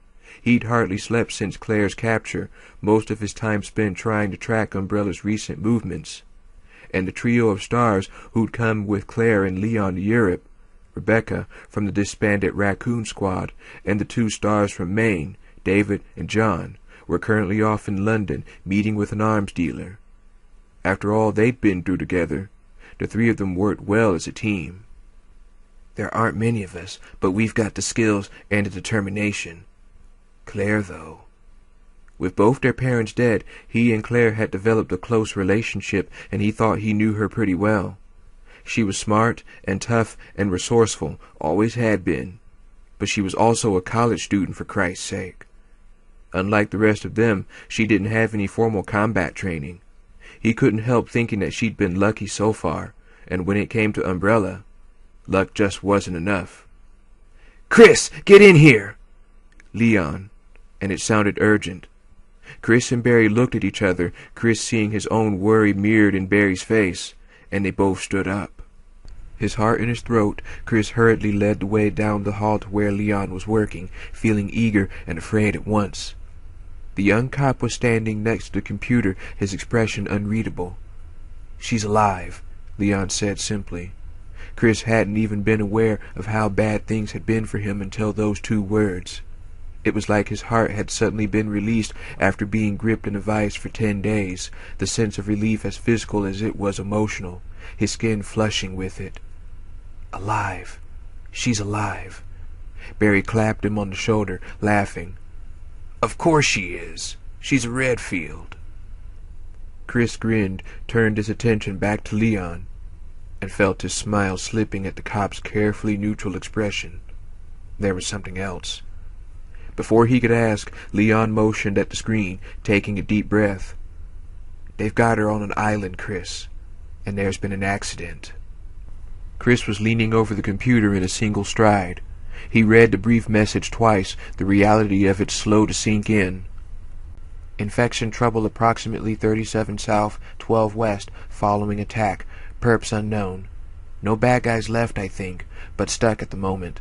Watch your back, bro. They know the city if not the street. We'll try to be home soon."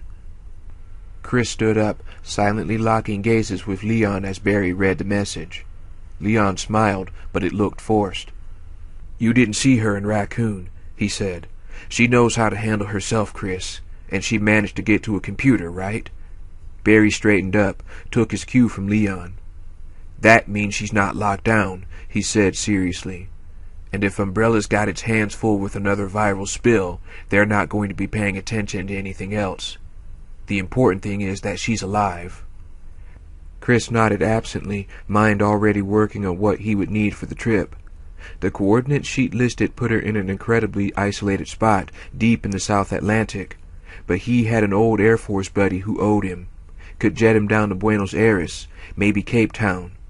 He could rent a boat from there, survival gear, rope, med kit, an ass-load of firepower. "I'm going with you," Barry said, accurately reading his expression. They'd been friends a long time.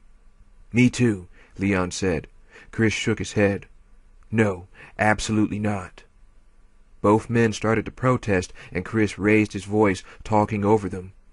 You saw what she said about Umbrella honing in on me. On us, he said firmly. That means we have to relocate, maybe one of the estates outside the city. Someone has to stay here, wait for Rebecca's team to get back, and someone else needs to scout out for a new base of operations. And don't forget, Jill will be here any day now. Barry frowned, scratched at his beard, his mouth set in a thin, tight line. I don't like it. Going in alone is a bad idea. We're at a critical phase right now, and you know it, Chris said. Somebody's got to mind the shot, Barry. And you're the man. You've got the experience. You know all the contacts. Fine, but at least take the kid, Barry said, gesturing toward Leon. For once, Leon didn't protest the label, only nodded, drawing himself up, shoulders back and head high. If you won't do it for yourself, think about Claire, Barry continued. What happens to her if you get yourself killed? You need a backup, somebody to pick up the ball if you fumble. Chris shook his head, immovable. You know better, Barry. This has to be as quiet as possible. Umbrella may have already sent in a cleanup crew. One person, in and out before anyone even realizes I'm there. Barry was still frowning, but he didn't push it. Neither did Leon, although Chris could see that he was working up to it.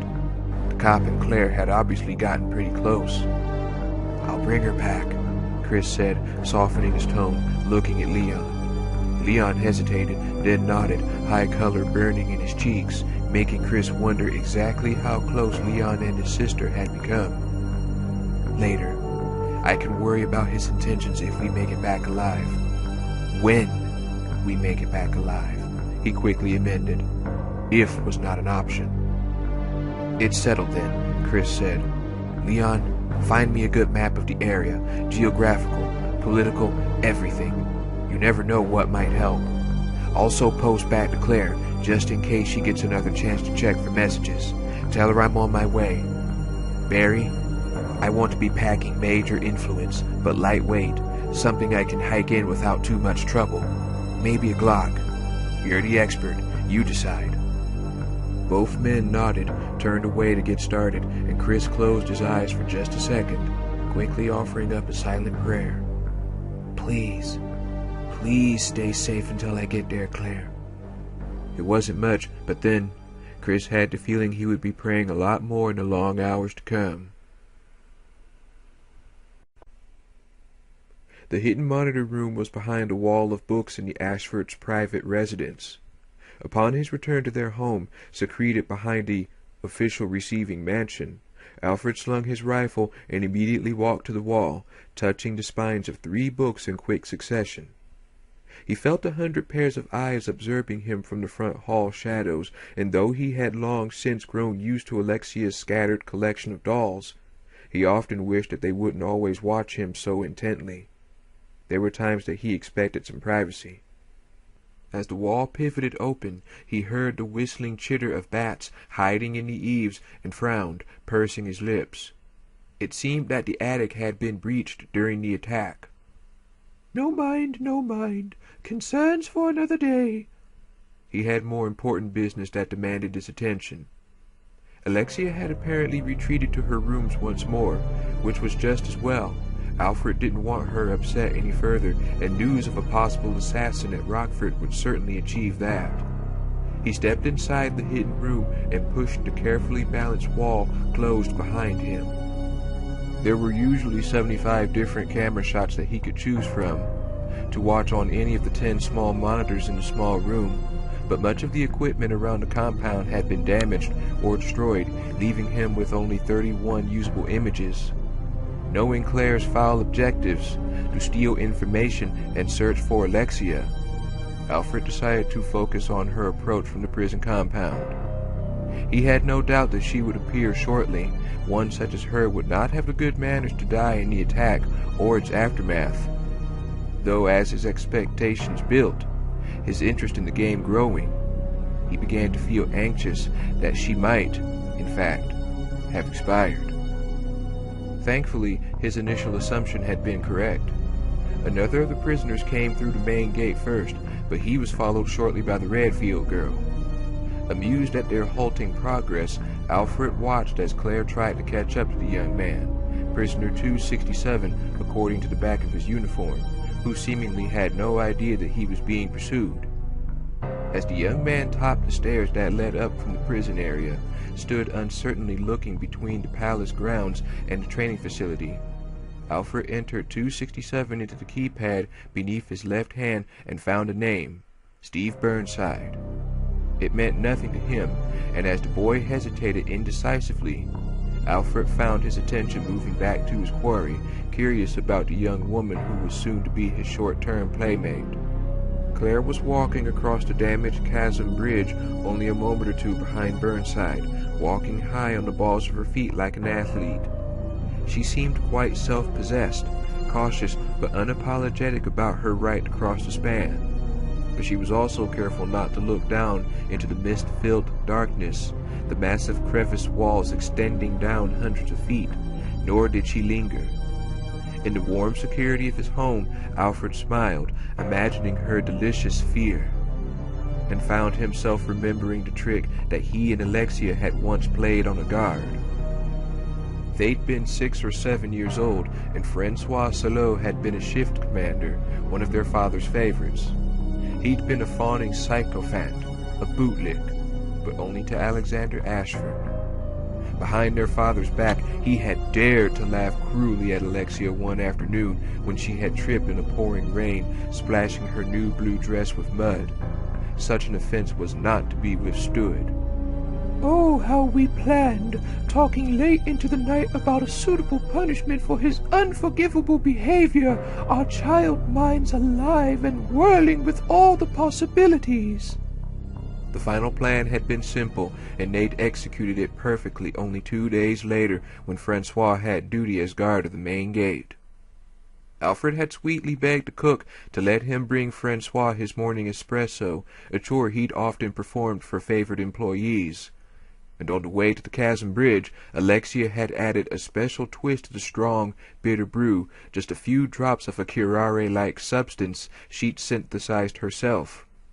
The drug paralyzed flesh, but allowed the nervous system to continue working so that the recipient couldn't move or speak, but could feel and understand what was happening to him.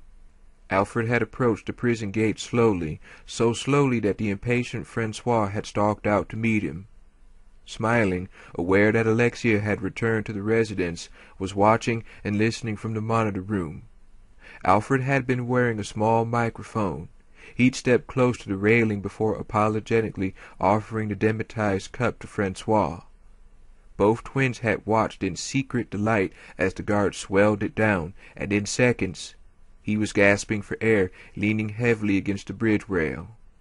To anyone watching, it appeared that only the man and the boy were looking out across the chasm, except for Alexia, of course, who later told him that she'd applauded his performance of innocence. I looked up at him, at the frozen expression of fear on his unrefined features, and explained what we had done, and what we were going to do. Francois had actually managed a soft, squealing noise through his clenched jaw when he'd finally understood that he was helpless to defend himself against a child. For almost 5 minutes, Alfred had cheerfully cursed Francois as the spawn of pigs, as a mannerless peasant, and had jabbed him in the meat of his thigh with a sewing needle too many times to count. Paralyzed, Francois Salot could only endure the pain and humiliation, surely regretting his beastly conduct toward Alexia as he suffered in silence. And when Alfred had grown tired of their game, he'd kicked the guard's dirty boot heels a few times, describing every sensation to Alexia as Francois slid helplessly beneath the rail and plummeted to his death. And then I screamed and pretended to cry as others came rushing across the bridge, trying desperately to console their young master as they asked one another how such a terrible thing could happen. And later, much later, Alexia came into my room and kissed my cheek, her lips warm and soft, her silken caresses tickling my throat. The monitors tore his attention away from his sweet memories, Claire now standing at the same spot where Burnside had hesitated. Quite put out with himself for his lack of care, Alfred spent an uncertain moment searching for the young hoodlum, switching between cameras, finally spotting him at the very steps of the receiving mansion. Quickly, Alfred checked his console's control panels to be sure that all of the mansion's doors were unlocked, suspecting that the boy would probably hang himself easily enough, and crowded with delight when he saw that Claire was following, having chosen the same path as her young friend. How much more exquisite her terror will be when she pleads for her life, kneeling in Mr. Burnside's cooling blood. If he meant to greet them properly, he needed to leave right away. Alfred stood and opened the wall once more, his excitement rising as he closed it behind him and stepped out into the gray hall. He very much wanted to tell Alexia his plans before leaving, to share a few of his ideas, but was concerned that time was a factor. "I'll be watching, my dear," she said. Startled, Alfred looked up to see her at the top of the stairs, not far from the life-size child doll that hung from the uppermost balcony, one of Alexia's favorite toys. He started to ask her how she knew, but realized how silly a question it was. Of course she knew, because she knew his heart. It was the same that beat within her own snowy white breast. "Go now, Alfred," she said, gracing him with her smile. "Enjoy them for both of us." I will, sister, he said, smiling in turn, thankful anew that he was brother to such a miracle of creation, lucky that she so understood his needs and desires. It was like some bizarre reality twist, Claire decided, closing the mansion doors behind her. From the ramshackle, death-filled cold of the dark prison yards to where she stood now, it was hard to believe, and yet so like Umbrella that she had no choice. "But god damn, I mean, seriously?" The grand, beautifully designed sunken lobby spread out in front of her was marred only by a few sets of muddy footprints across the hand-tiled floor, a few splotches of blood painted across the delicate eggshell walls. There were also a number of large cracks near the ceiling, and a single maroon handprint drying on one of the thick, decorative columns that lined the west wall, thin rivulets of red streaking down from the base of the palm. So the prisoners weren't the only ones to suffer a shitty afternoon. It was classist and petty of her, she knew, but it made her feel a little better to know that the Umbrella higher-ups had taken an ass-kicking along with everybody else. She stood where she was for a moment, relieved to be out of the cold, and still mildly shocked by the different faces of the Rockford facility as she took in the layout. Behind one of the columns to her left was a blue door, a second door in the northwest corner of the spacious room. Straight ahead was a polished, mahogany reception desk abutting an open flight of stairs along the right wall that led up to a second-floor balcony richly hung with a strangely damaged portrait. The face of the portrait's subject had been scratched out for some reason. Claire stepped down into the lobby, crouched, and ran a finger through one of the muddy footprints, still wet, and more tracks leading to the corner door. She couldn't be certain they were Steve's, but the odds were pretty good. He'd left a trail, from the open prison gate to a couple of dropped shell casings just outside the mansion, along with 2 more dead dogs. For such an obviously troubled young man, he was a surprisingly accurate shot. "So why am I going through so much trouble to help him out?" she thought sourly, standing. "He doesn't want my assistance, doesn't seem to need it, and it's not like I don't have anything better to do." When he'd taken off running, she hadn't followed immediately, wanting to get a message to Leon ASAP. She'd also felt obliged to run a quick search of the office for medical supplies, something to help Rodrigo. But she hadn't found anything useful. "Help! Help me!" A muffled shout from somewhere in the building. "Steve? Let me out! Hey, somebody help!" Claire was already running for the corner door, weapon up. She slammed into the heavy wood, the door crashing open into a long hallway. Steve shouted again from the far end of the corridor. Claire hesitated just long enough to see that the 3 bodies sprawled on the tiled floor weren't going to get up, and then ran, fixing the door straight ahead as the one. "Help! Jesus, what's happening to him?" He sounded panic-stricken, his voice breaking with it. Reaching the end of the hall, Claire shoved at the door, ran in sweeping with the handgun, and saw nothing. A room with display cases and stuffed chairs. An alarm was buzzing somewhere, but she didn't see its source. Movement to the left. Claire spun, desperate for a target, and saw that a piece of film was being projected on a small wall screen, silent and flickering. Two attractive blonde children, a boy and girl, staring intently into each other's eyes. The boy was holding something wriggling. A dragonfly, and he's... Claire looked away involuntarily, disgusted. The boy was pulling the wings off the struggling insect, smiling. Both of them smiling. Steve! Why wasn't he shouting anymore? Where was he? She had the wrong room. Must be... Claire? Claire, in here! Open the door! His voice was coming from behind the projection screen. Claire dashed across the room, searching the wall, absently aware that the tall-headed children had dropped the tortured dragonfly into a container full of ants, were watching the crippled insect being stung to death. What door? Where? Claire shouted, running anxious hands over the wall, pushing at a glass display case, pulling at the screen, and the screen raised up, disappearing into a slot. Behind it was a console, keyboard, and 6 picture boxes in 2 rows of 3, a switch beneath each one. Claire, do something! I'm burning up! What do I do? How did you get in there, Steve? No answer, and she could hear the rising desperation in her voice, could feel it eating into her brain. Concentrate. Do it now. Claire clamped down on her near panic, the clear voice in her mind the voice of intellect. If she panicked, Steve would die. There's no door. There's a console with boxes. Yes, that was it. That was the key. Steve yelled another terrified plea, but Claire only looked at the boxes, focusing. Each is different. A boat, an ant, a gun, a knife, a gun, an airplane. They weren't all different.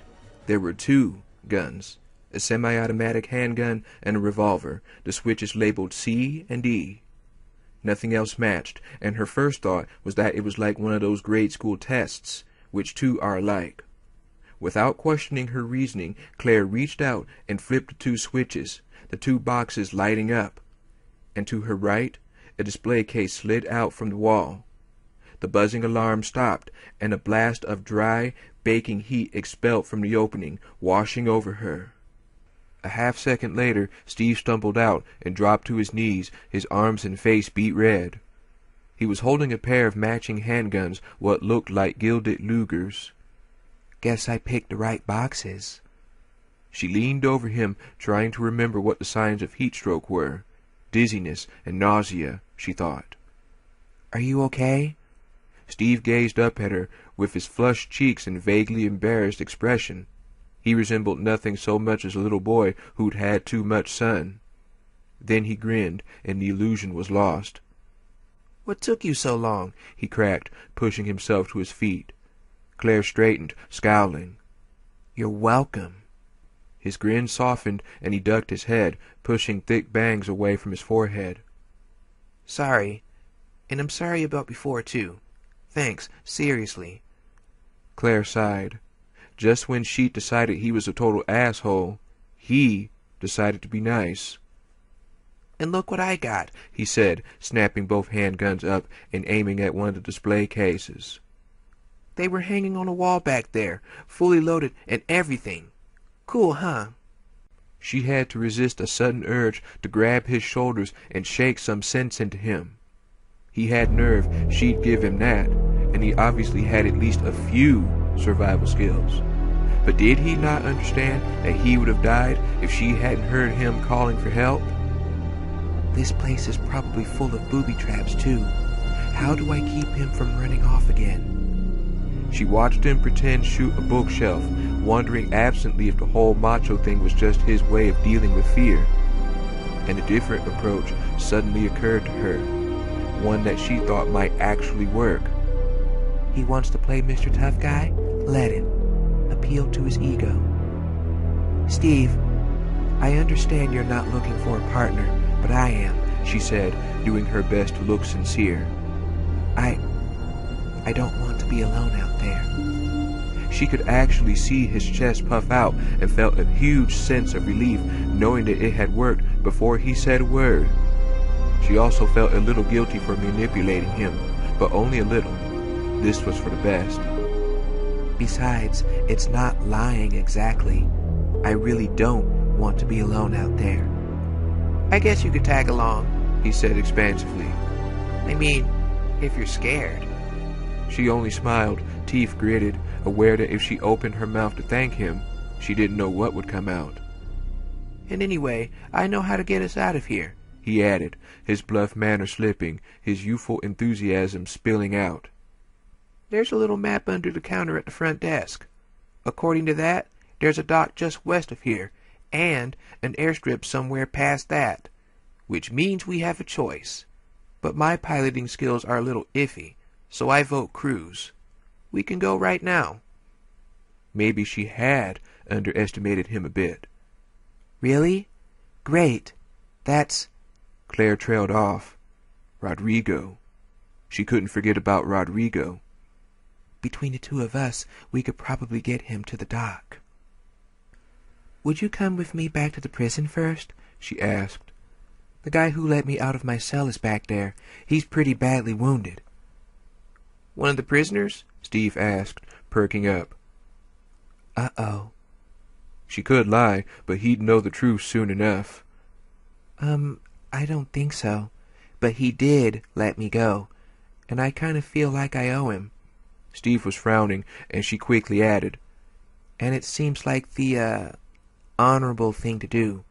To at least get him a first aid kit, you know? He wasn't buying. Forget it. If he's not a prisoner, he works for Umbrella. He deserves dick.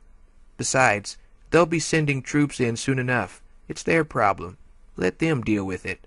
Now, are you coming or not? Claire met his gaze squarely, reading anger and hurt in his dark eyes, surely caused by Umbrella. She couldn't blame him for how he felt, but she didn't agree with him either, not in Rodrigo's case. And there was no question in her mind that he would die before Umbrella showed if he didn't get help. I guess not. Steve turned away, took a few steps toward the door, and then stopped, sighing heavily. He turned back, clearly exasperated. There's no way I'm risking my neck to save an Umbrella employee, and no offense, but I think you're totally batshit for wanting to. But I'll wait for you, okay? Go give the guy a Band-Aid or whatever, and then meet me at the dock. Surprised, Claire nodded. Less than she'd hoped for, but more than she'd expected, particularly after his weird people will let you down rant. Oh!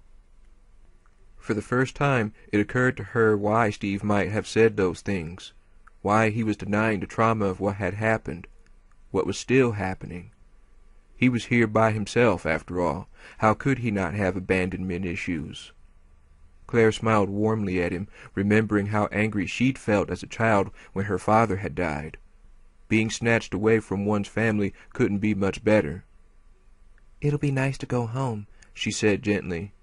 I bet your parents will be glad. Steve's sneering interruption was immediate and extreme. Look, come to the dock or not, but I'm not going to wait all day, got it? Startled, Claire nodded mutely, but Steve was already striding out of the room. She wished she hadn't said anything, but it was too late, and at least now she knew what not to say. Poor kid, he probably missed his parents like crazy. She'd have to try to be a little more understanding.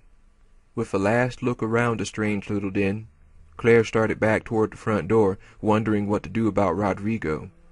Steve was right. Umbrella might already have a team on the way. They could tend to him. But she meant to get him stabilized before she left. She needed to find a vial of that hemostatic liquid. She didn't know much about triage herself, but he had seemed to think it would help. She opened both of the other doors in the hallway on her way back to the lobby, stopping briefly at the first to gaze in at a number of portraits. Some kind of pictorial history room for a family called Ashford. There was a shattered urn on the floor, but nothing else of interest. Behind the second door was an empty conference room, only a few scattered papers and silence. Claire stepped back into the front hall, deciding that she should probably try the upstairs before retracing her steps, just above the bridge to the prison. And wasn't she looking forward to crossing that creaking nightmare again. There'd been a door she'd bypassed in order to keep up with Steve's trail. A tiny red light on the floor caught her attention, like one of those laser pointer things. Her geometry professor had used one. The small light jerked toward her, and Claire looked up, followed a pencil-thin beam to... Gah!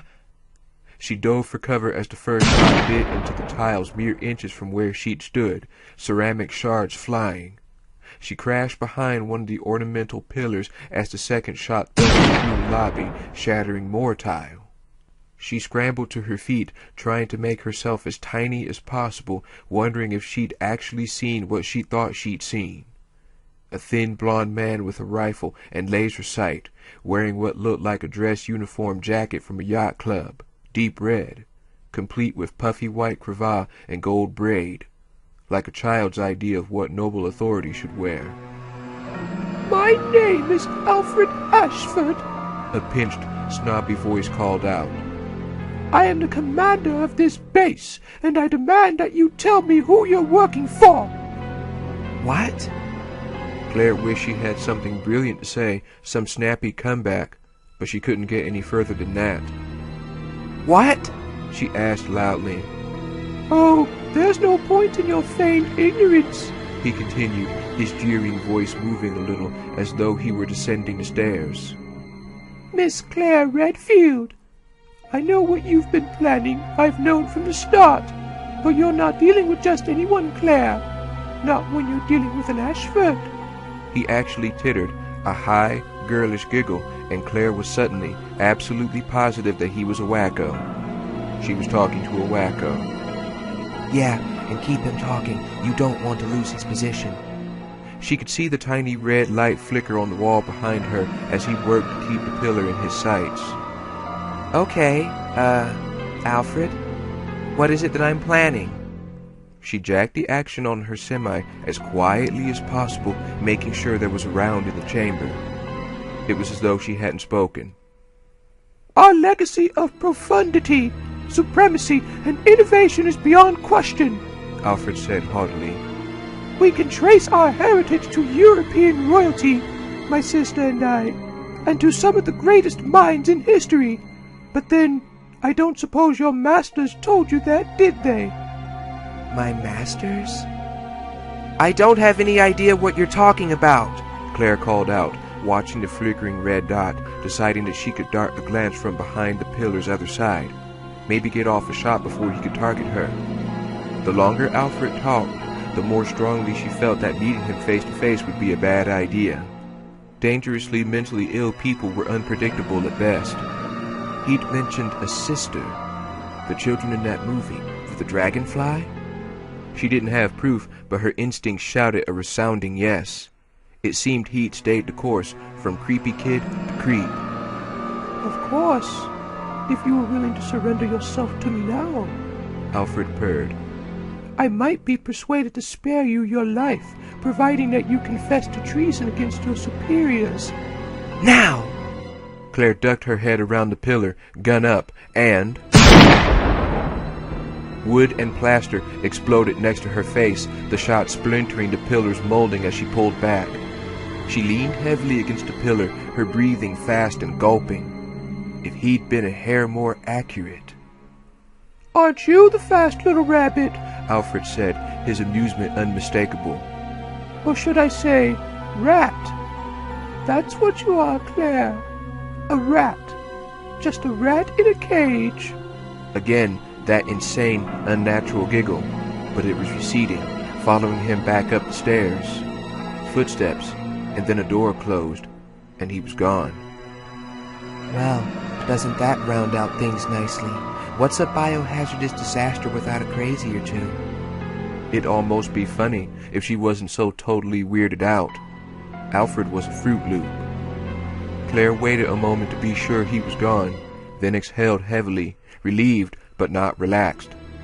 She couldn't relax until she was well away from Rockford, leaving Umbrella and monsters and insanity far behind. God, but she was tired of this shit.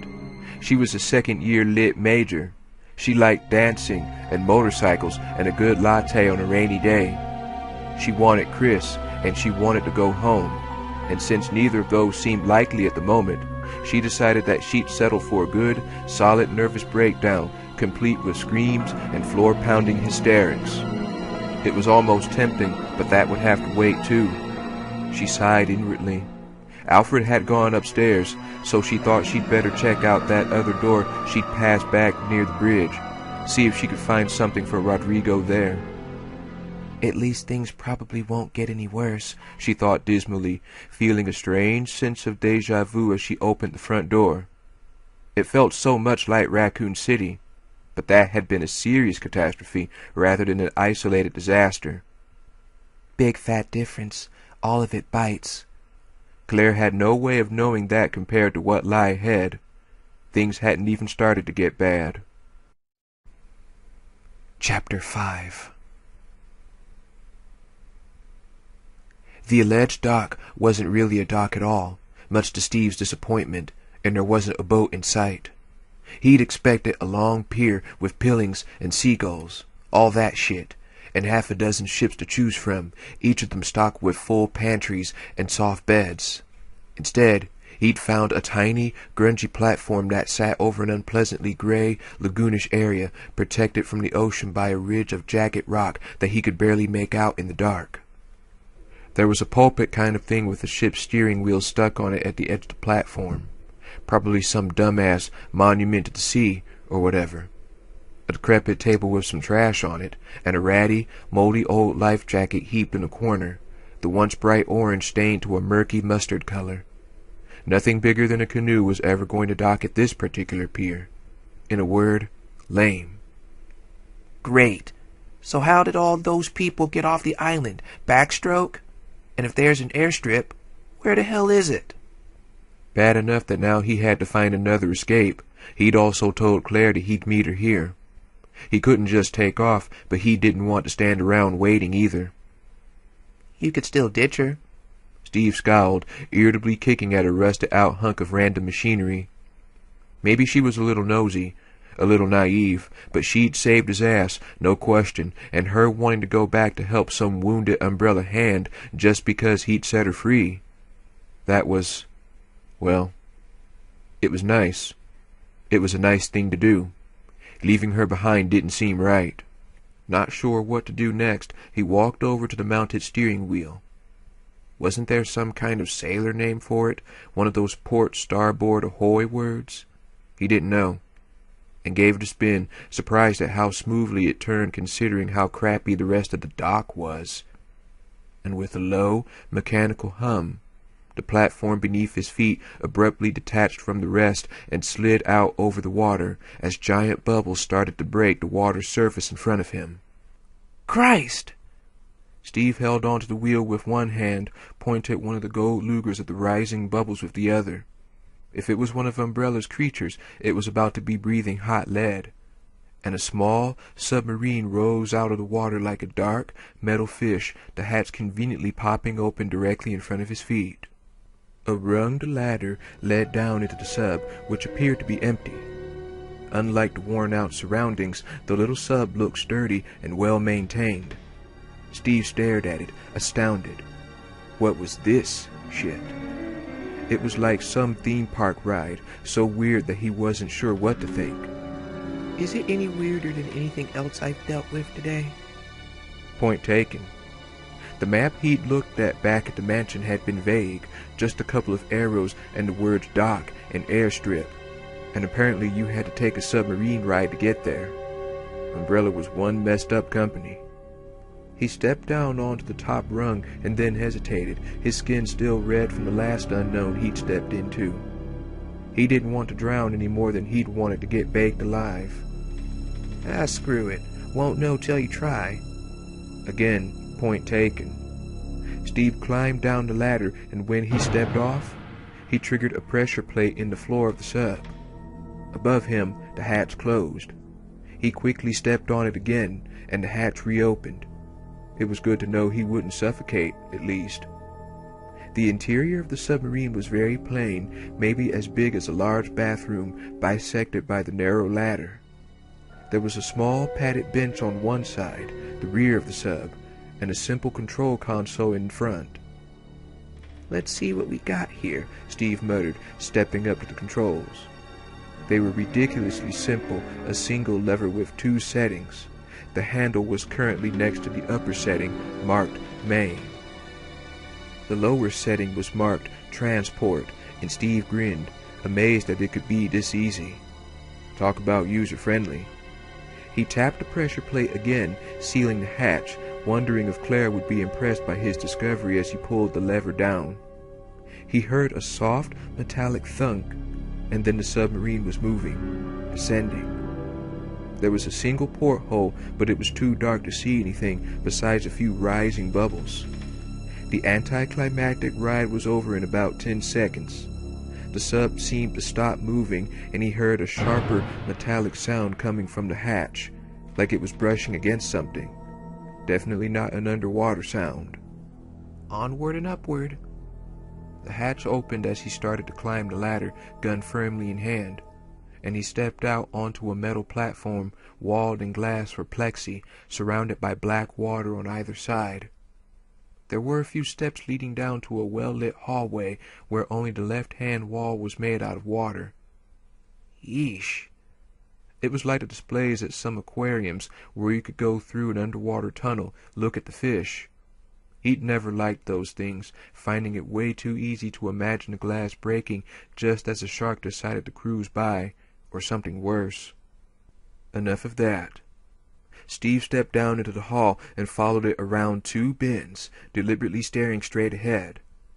It was the first time since the attack on the island that he'd felt really nervous. Not so much claustrophobia as a kind of primal fear that something would come flashing out of the dark water toward the glass, an animal or something else. A pale hand, perhaps, or maybe a dead, white face pressing against the window, smiling at him. He couldn't help it. He broke into a run, and when the corridor met a door that apparently led away from the water room, he called himself a pussy, but was vastly relieved anyway. He pushed the door open and saw 2, 3, 4 zombies in all, and all of them suddenly quite eager for his company.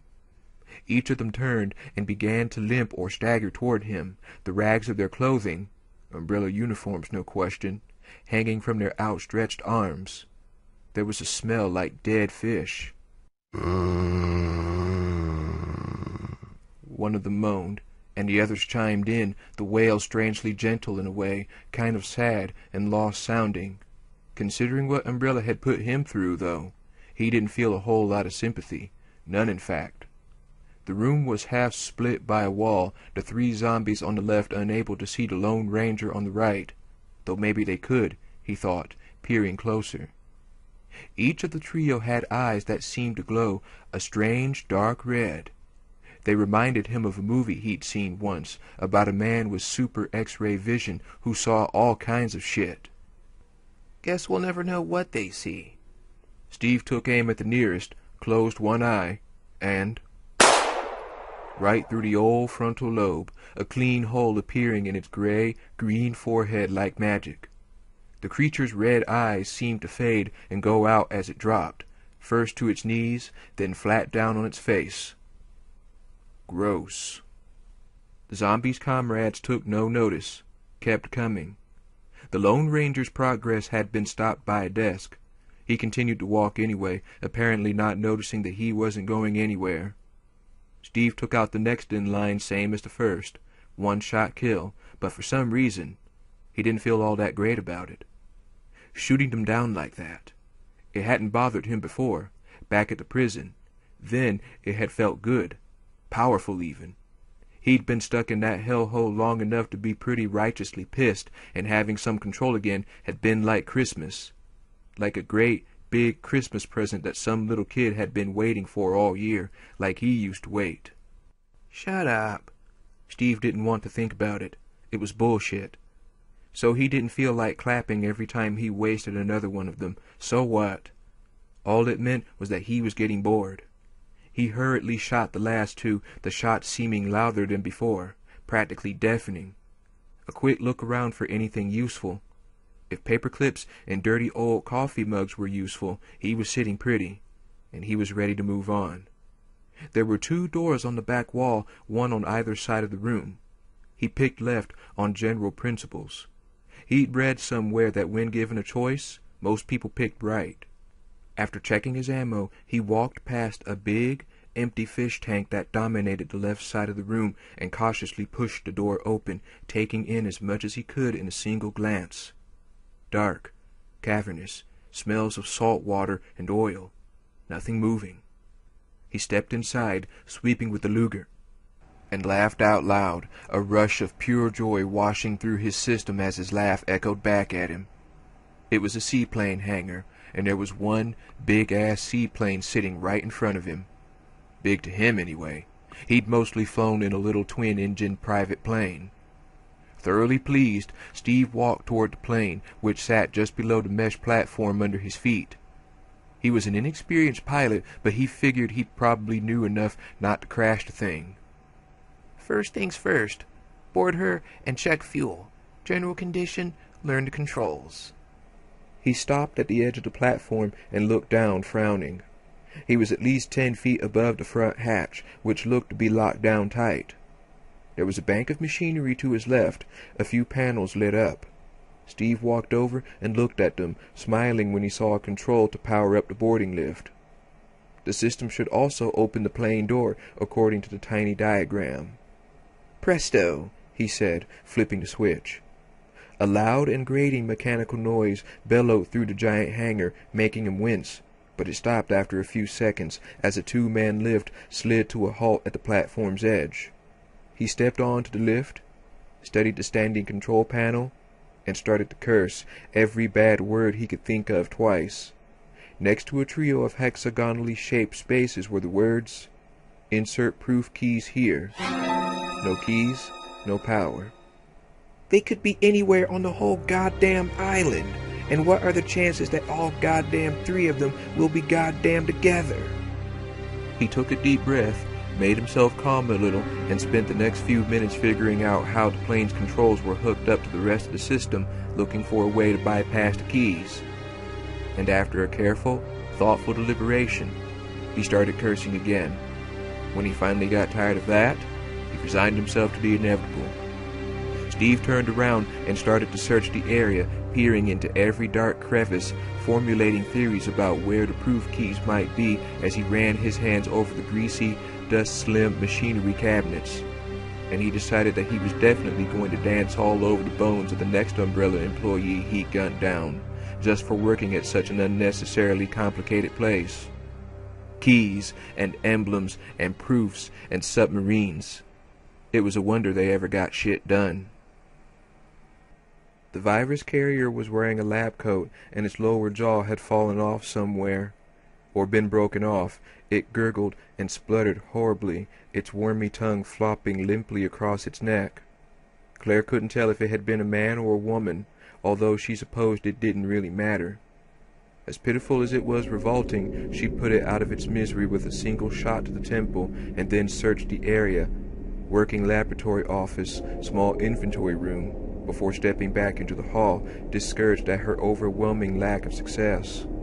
The entrance she'd walked back to from the mansion had opened up into a reasonably big courtyard, hard-packed dirt and totally utilitarian. More like the prison than the palace, although even after searching a few rooms, she still couldn't figure out where she was exactly. Some kind of testing facility, maybe, or a training ground for guards or soldiers. Maybe just a building designed to destroy hope, she thought blankly, looking toward the front door. She'd walked in maybe 10 minutes ago, hoping that Rodrigo wasn't already dead, that Steve had found a boat, that Mr. Psycho Ashford and his sister weren't planning to blow up the island. And in just 10 minutes, those hopes had been thoroughly stomped on. All she really wanted now was a goddamn bottle of medicine, because then she'd be one step closer to leaving. She'd tried the upstairs first, undergoing an exciting little adventure that had shaved a few years off her life. All she'd found up there was a small, locked lab with a lot of broken glass on the floor, from what appeared to be ruptured holding tanks. She'd seen the damage through an observation window and had been about to leave when some poor, bloody guy in an environmental suit threw himself at the glass. It had been his dying act. The suit obviously hadn't done him much good. His head had practically exploded, coating the inside of his helmet with gore. It hadn't done her heart much good either, scaring her half to death, and the whole upstairs experience had been topped off by an emergency shutter lockdown, apparently triggered by the suit guy. She practically had to hurl herself down the stairs to avoid being trapped. 9 zombies she'd had to put down so far, 3 of them in lab coats or scrubs, and not even a cotton swab to show for it.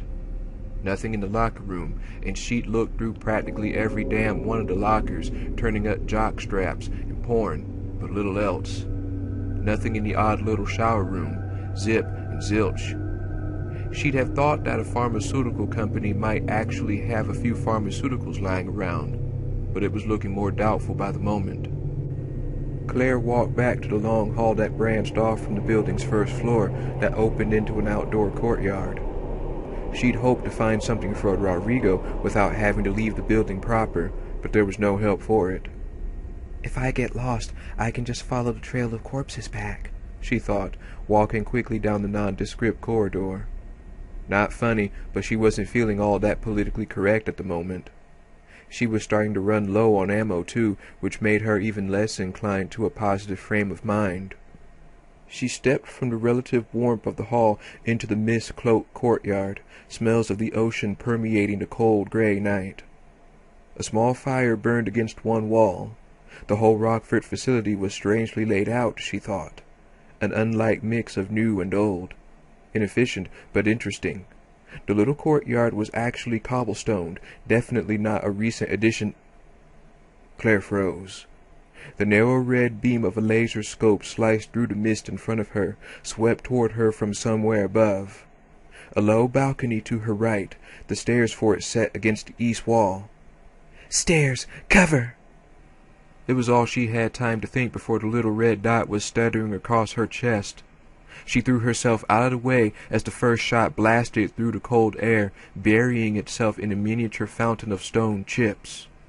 She rolled to her feet and sprinted for the stairs, the red light jerking back and forth trying to find her. A second shot. It missed, but it was close enough that she could actually hear it cutting through the air, a high-pitched buzzing sound. She caught a glimpse of the shooter just before ducking behind a low stone balustrade, not surprised at all to see slick-back blonde hair and a red jacket trimmed in gold. She was more angry than scared that after all she'd been through, she hadn't been more careful, and that she'd almost been taken out by such a weird little elitist creep. That stops right now. Claire raised her handgun over the stone railing and fired off 2 rounds in Alfred's general direction. She was immediately rewarded with a cry of shocked outrage. Not so much fun when the peasants fire back, is it? Ready to capitalize on his surprise, Claire scrambled up 3 steps and risked a look over the rail, just in time to see him run through a door on the west wall, slamming it behind him. She leaped up the stairs and took off after him, banging through the door and down a moonlit hall, shafts of cool light gently piercing the shadows. It wasn't a conscious decision to pursue him. She just did it, not wanting to stumble into any more of his ambushes. She could see what looked like a soda machine at the end of the hall, could still hear his running footsteps, and heard a door slam just before she reached the corridor's end, a small room with 2 decrepit vending machines and 2 doors to choose between. Claire hesitated, looking at either door, and then put her hands to her knees to catch her breath, giving up the chase. For all she knew, he was standing on the other side of one of those doors, just waiting for her to walk through. Score 1 for the nutcase. Not a big victory, anyway. With any luck, she'd be off the island soon, Alfred Ashford just another bad memory. After a moment she straightened, walking over to check out the vending machines, one for snacks, the other beverages. She suddenly realized she was ravenous and incredibly thirsty. When was the last time she ate? The machines were both broken, but a couple of good, solid kicks circumvented the problem nicely. Most of it was crap, but there were several bags of mixed nuts and a few cans of orange juice. Not exactly a steak dinner, but considering the circumstances, a bountiful harvest anyway. She ate quickly, stuffing a few unopened bags in her vest pockets for later, feeling more focused almost immediately. So, door number 1 or door number 2? Eeny, meeny, miny, mo. The gray door, to the right of the corridor. She doubted that Alfred had the patience to still be waiting, but edged up to the door carefully just in case, pushing it open with the barrel of the 9mm. Claire relaxed. A small, cozy room, a couple of couches, an antique typewriter on the table, a large, dusty trunk in one corner. It seemed safe enough. Alfred must have gone through door number 1. She stepped inside to search it, drawn toward a small heap of miscellaneous objects on one of the couches, and her breath caught in her throat, her eyes widening. Thank you, Alfred. Someone had dumped the contents of a fanny pack on the couch, the pack itself crumpled next to the pile, which included 2 sterile needles and a syringe, a pack of waterproof matches, half a box of 9mm rounds, and a small, half-filled bottle of the same hemostatic stuff Rodrigo had been out of. Exactly what she'd been looking for. There were a few other odds and ends in the makeshift survival kit. A pen, a small flat screwdriver, a foil-wrapped condom. At the last, she rolled her eyes, grinning. Interesting what some people considered absolute necessities. Her grin faded when she noticed the bloodstains on the pack, but she still felt better than she had in days. She reloaded the pack and strapped it low around her hips, transferring a few things over from her own woefully tight pockets. She could hardly believe her luck. The medicine was what she'd been most worried about, but it was also an incredible relief to find more ammo. Even a single clip's worth was a godsend. A search of the rest of the room yielded up nothing more. Not that she minded. She felt like the end was in sight, an end to this terrible and horrific night. Get back to the prison, give the drugs to Rodrigo, then see if Steve's had any luck wrangling us a ride home, she thought happily, stepping out of the room. It had been a hard ride, but compared to Raccoon, this was a picnic. The heavy rattle of the closing shutter whipped her around, the moment of happiness blown as the corridor, her exit, was blocked off with a thundering crash. No! Claire ran to the metal shutter, banged it once with her fist, already knowing that there was no chance. She was sealed in, the only possibility of escape now, the one door she hadn't yet tried. The one Alfred had fled through. Welcome, Claire. A voice called out, as snotty and pretentious as she remembered, with the same snide undertone as before. There was an intercom box above one of the vending machines in the upper corner of the room. Howdy, Alfred, she thought dismally, unwilling to give him the satisfaction of her anger and fear. The whole compound was probably wired up for sound. She'd been stupid not to think of it. And just because she didn't see a camera, that didn't mean there wasn't one. You're about to enter a special playground of sorts, Alfred continued. And there's a friend of mine I'd like very much for you to meet. I think you'll play well together. Fantastic. Can't wait.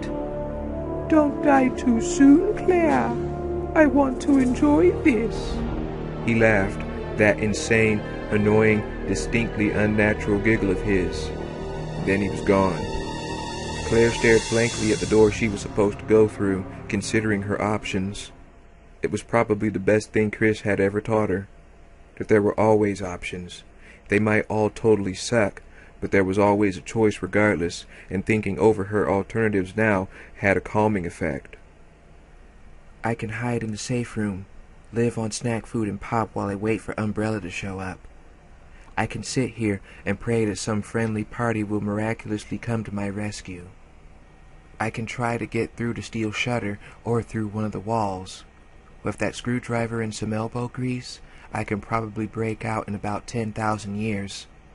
I can kill myself, or I can walk through Alfred's playground door, see what there is to see. There were a number of variations, but she thought that basically summed things up, and only one of them made sense. Technically, none of them make sense, part of her howled.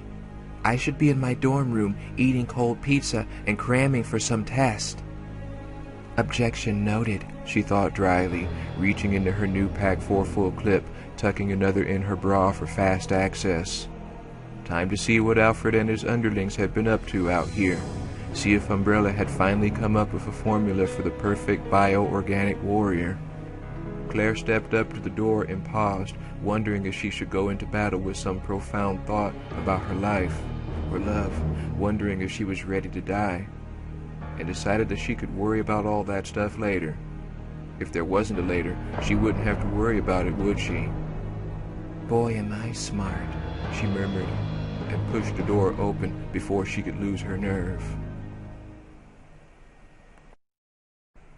Chapter 6. Everything was perfect. The cameras were set so that he could watch from 4 different angles, all in full color. The battle arena well lit, his chair comfortable. He only regretted that he hadn't had time to return to their private residence to watch the entertainment with Alexia by his side, although that had turned out to be advantageous, as well, a silver lining. The training facility's control room had cameras that could be re-angled with the touch of a button, ensuring the clearest possible view. Alfred smiled, watching as Claire hesitated at the door, quite pleased with how his plan had come to fruition. She'd chased him as he'd hoped, stepped into his trap with hardly a struggle. He hadn't expected her to actually fire at him, but that was easily overlooked in retrospect. And truly, it had made the anticipation for her upcoming death all the sweeter, the addition of a personal revenge aspect into the mix. The OR-1, a highly developed BOW specifically created for field combat, was one of Alfred's all-time favorites. The AN-3 Sandworm was impressive, to be sure. The standard Hunter 121's lethal and fast. But the OR-1s were special. The human skeletal structure showed through, particularly in the face and torso, giving them the look of classic death. Their skull faces leered out beneath corded ropes of real and synthetic tendon, like a neo-grim reaper. They weren't just dangerous. The way they looked was terror-inspiring at the most basic level of instinct. The island employees called them bandersnatches, a nonsense word from some poem that was strangely fitting considering their unique design and function. There were 30 of them at Rockford, half of those in stasis, though Alfred had only been able to account for 8 of them since the attack. Oh! Claire was opening the door. Elated, Alfred focused his full attention on the girl, his left hand on the camera controls, his right hovering over the lock functions for the storage areas. Claire stepped onto the balcony of the large, open 2-story bay with gun in hand, trying to look everywhere at once. Alfred zoomed in on her face, wanting to fully appreciate her fear, but was disappointed by her lack of expression. After surmising that she was in no immediate danger, she seemed watchful no more. But when I push this button... Alfred snickered, unable to contain his excitement, lightly stroking his right forefinger across the switches for the bay 2 shuttered storage closets, one on the balcony, one bordering the freight elevator on the lower floor. At his whim, Claire Redfield would die. True, she wasn't important, her death as meaningless as her life surely had been, but it was the control that mattered. His control. And the pain, the exquisite torture, the look in her eyes when she realizes that her existence is at its end. Alfred controlled his body as tightly as he controlled his life, and prided himself on his ability to dominate his sexual desires, to feel nothing unless he chose to. But just thinking of Claire's death inspired him in a passion that was beyond physical lust, beyond words, even beyond the simple scope of man's awareness. Alexia knows, Alfred thought, certain that his beautiful sister was watching too, that she understood what could not be explained. In Claire's death, they would be as close as 2 people ever could be. It was the wonder of their relationship, the culmination of the Ashford legacy. He couldn't contain himself another moment. As Claire took another cautious step into the center of the room, He first locked the door she'd come through, sealing off her escape, and then pressed a button for the second-story shutter release. Instantly, the narrow metal shutter not 10 feet from where she stood slid open, and as Claire stumbled backward, trying to distance herself from the unknown threat, a fully matured Bandersnatch stepped out, ready to engage. It was beautiful, the creature. Between 7 and 8 feet tall, its face was that of a grinning skeleton, its head set low and menacing. The disproportionately huge upper body supported its primary weapon, the right arm, as thick as one of its tree-trunk legs, longer than half its full body length at rest, the hand span big enough to cover an ordinary man's entire chest.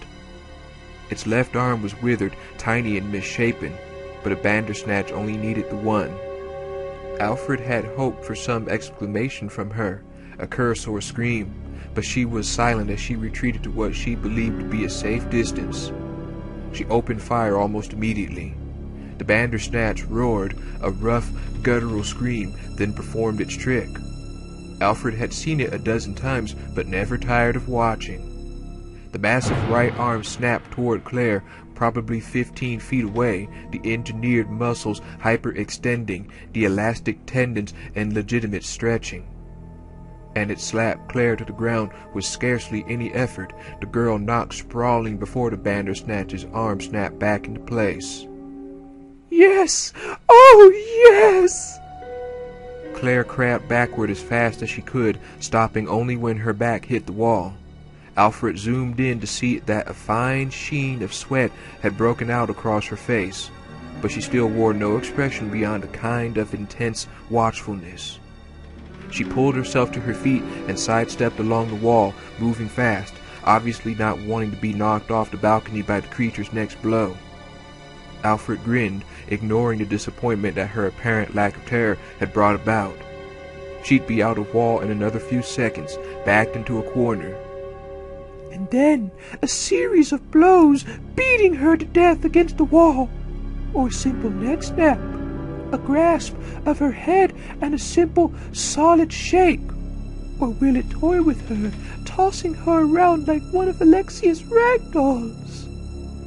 Alfred leaned in eagerly, changing the angle for one of the cameras, watching as the doomed girl raised her weapon, taking careful aim in spite of her hopeless position. The Bandersnatch shrieked even louder than the gunshot, shaking its head wildly, dark fluids rushing from its moving face. It sprayed the balcony walls with ichorish liquid, blood, and other things, trying desperately to bring its arm up, to protect or comfort its wound. It all happened so fast, so violently. It was like watching a fountain geyser suddenly explode from a still lake. The eyes. She went for its eyes. Claire shot again, and then again, and the Bandersnatch cried out in fury and new pain, still trying to grasp its own injured head as it stumbled around in a weaving circle. And then, to Alfred's shock, it collapsed to the floor, its writhings becoming less and less urgent, its screams becoming a hoarse, dying protest. Stunned with disbelief, Alfred could finally see an emotion on Claire's face. Pity. She moved to stand over the creature and shot once more, stealing it completely. Then she turned and walked toward the stairs as casually as if she was walking away from a lady's luncheon. No, no, no, no, no! This was wrong, all wrong. But it wasn't over. Not yet. Furious, he stabbed at the other switch, releasing the second creature from its enclosure, the shutter sliding open behind a stack of storage containers on the elevator level. You won't be so fortunate this time, he thought desperately, still barely able to credit what he'd just seen. Claire had heard the second door open, but the sack of containers obscured her point of view, hiding the new menace. She was stopped at the foot of the stairs, holding herself very still, scanning for the exact source of the noise. The second Bandersnatch stepped out of its closet and casually reached up, grasping a large metal crate at the top of a 10-foot stack of them. It pulled itself up, seemingly without effort, and without Claire noticing, her attention too intently fixed on the shadowy corner opposite the stairs. The Bandersnatch reached down for her. Claire saw it coming at the last instant, too late to get out of its way. The creature wrapped its muscular fingers around her head and lifted her up, studying her as a cat studied a mouse. Or a rat, Alfred thought, some of his previous joy returning at the sight of the girl dropping her weapon and struggling to free herself, grasping at the OR-1 steel grip with panicked hands.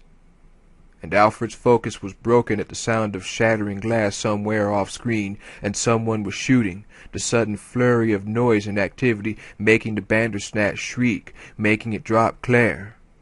"What's the window?" Alfred answered himself, watching in horror as the young prisoner, Burnside, threw himself into the camera shot, firing 2 handguns at once, blasting at the startled creature. Startled, then screaming in agony as Claire scooped up her weapon and joined the fray. The Bandersnatch tried to attack, its arm whipping out toward the new assailant, but it was driven back by the sheer number of rounds being pumped into its body, finally slumping against the storage container. Dead.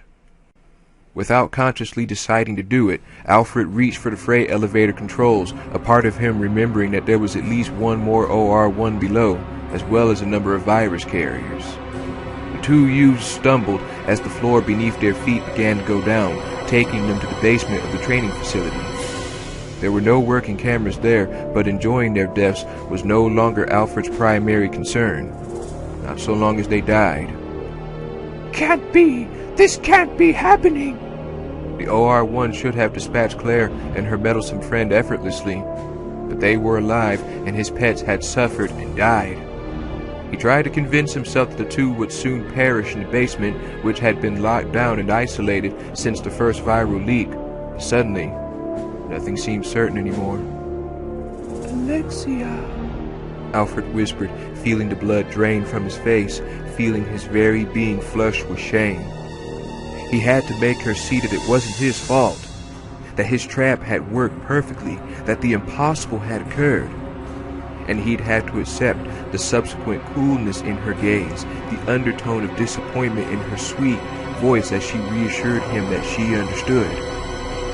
The only thing that surpassed his shame was a newfound hatred for Claire Redfield, burning brighter than 1,000 burning stars. No sacrifice was too great to secure her torment, hers and that of her shining knight. Until both had offered penitence in flesh and blood, Alfred would not rest. He swore it. "Steve, other side," Claire said the instant the freight elevator began to move. Steve nodded. Claire reloaded, and Steve clambered over 2 of the heavy crates, both Lugers raised. As if by silent agreement, neither of them spoke as the lift descended, both watching intently for what came next. "He saved my life," Claire thought wonderingly, watching grease-smeared wall tracks slide past, blood still screaming through her veins from when she'd realized she would die. And Steve Burnside, who she'd written off as a well-intentioned but troubled, barely competent blowhard, had kept that from happening. though he may have only delayed the inevitable. She didn't know what Alfred had in mind now, but she wasn't looking forward to meeting any more of his friends. 2 skull-faced, rubber-band-armed freaks had been more than enough. She'd been incredibly lucky to get off with a couple of bruises and a sore neck. Claire had expected the elevator to drop them into some sort of BOW holding area, but she was pleasantly disappointed. The massive lift simply came to a stop. There was only one exit that she could see, and although she harbored no illusions about how safe things would be on the other side of that door, it seemed they were out of danger for the moment. "Hey, Claire, check it out!" Steve climbed back over the boxes, holding what could only be some kind of submachine gun. Boxy, dark, and deadly-looking with an extended magazine. "It was behind one of the crates," Steve said happily. He'd already stuck the gold Lugers in his belt. 9mm, just like the Lugers and the Dart weapons. Oh, by the way, here. He reached into one of the outside pockets on his camo pants and pulled out 3 clips for the M93R. I searched a couple of guards on my way back from the dock. I like the Lugers better now that I've got this. He held up the new weapon, grinning. I don't need the extra hardware. You can have the gun too. Claire gratefully accepted the clips and the weapon, not sure how to thank him for what he'd done. Determined to try anyway. Steve, if you hadn't shown up when you did, forget it, he said, shrugging. We're even now.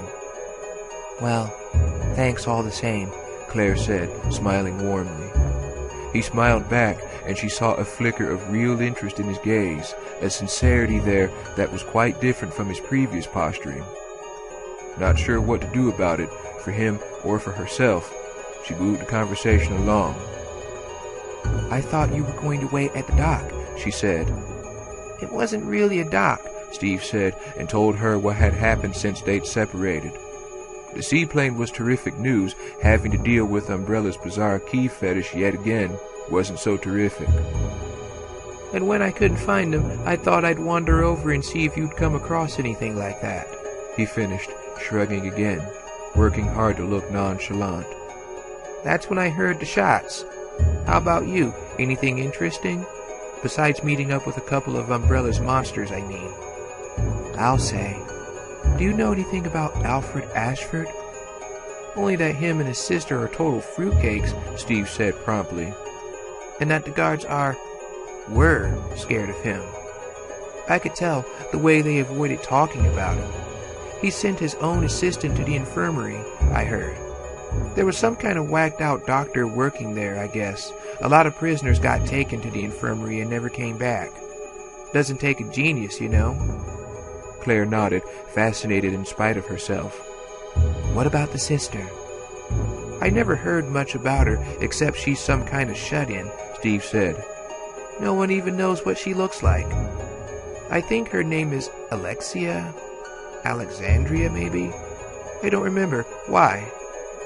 She filled him in on her encounters with Alfred, followed by a brief synopsis of where she'd been and what she'd found.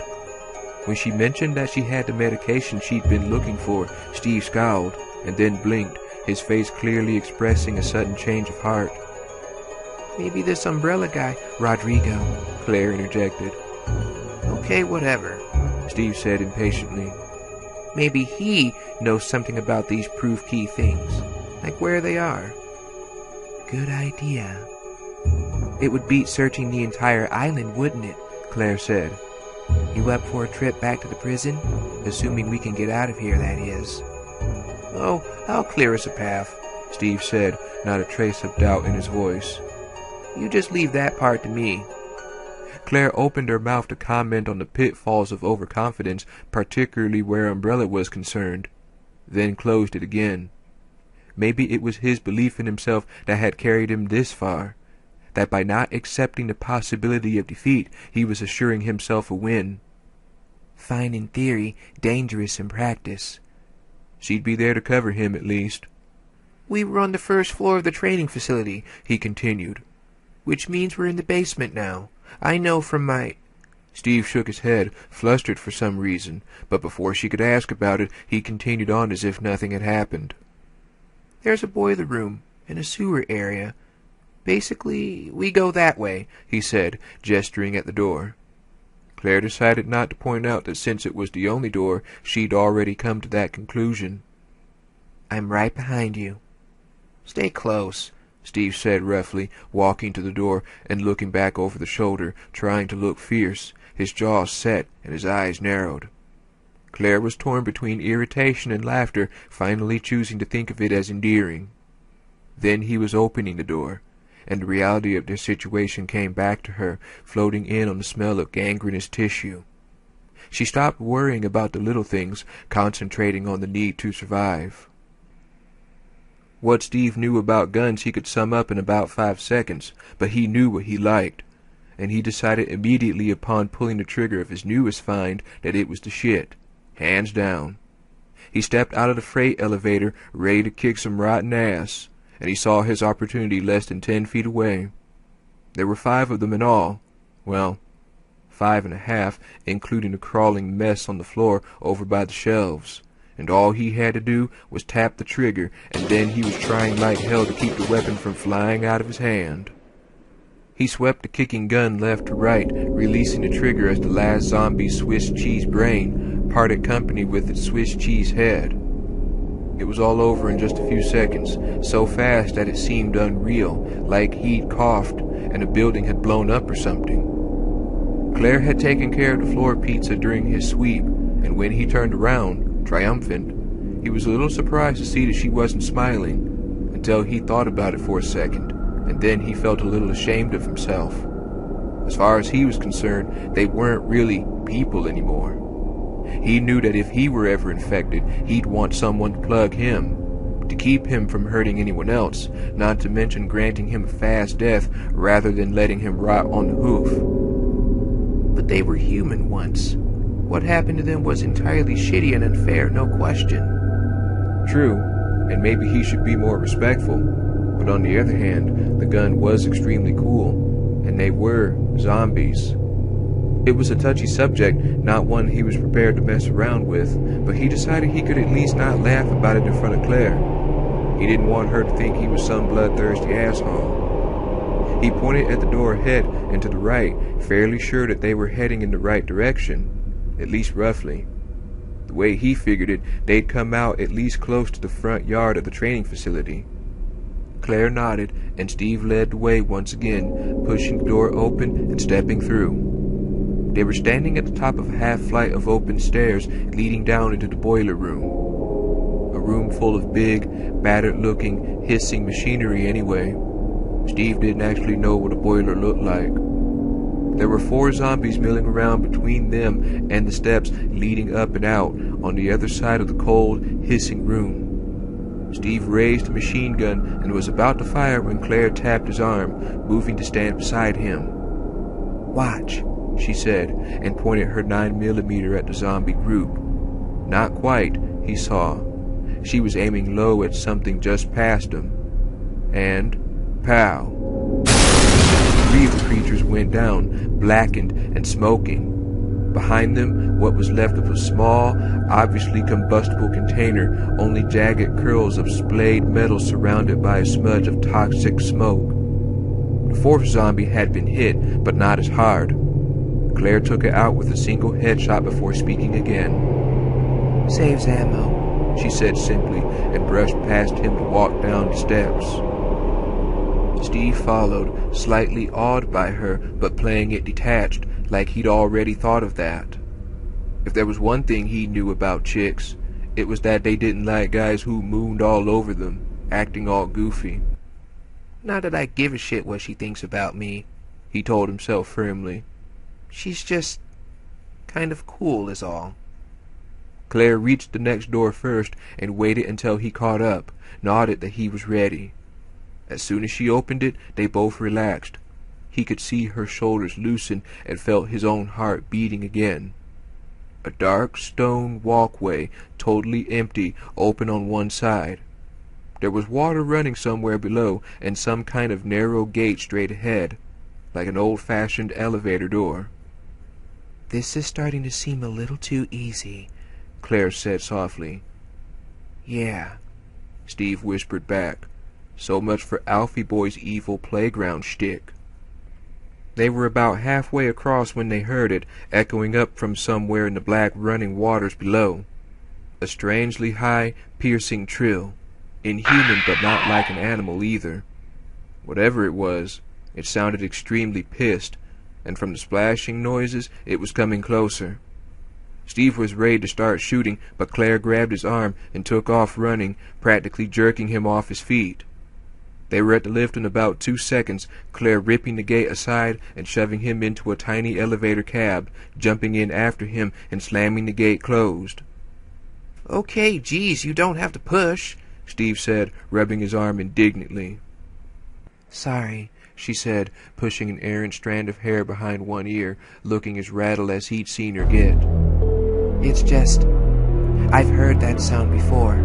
Hunters, I think they're called. Extremely bad news. There were a bunch of them loose in Raccoon. She smiled shakily, which suddenly made him want to put his arm around her, or hold her hand or something. He didn't.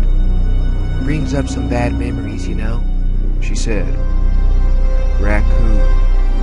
That was the place that had been blown up a few months ago, if he remembered right before he'd come to Rockford.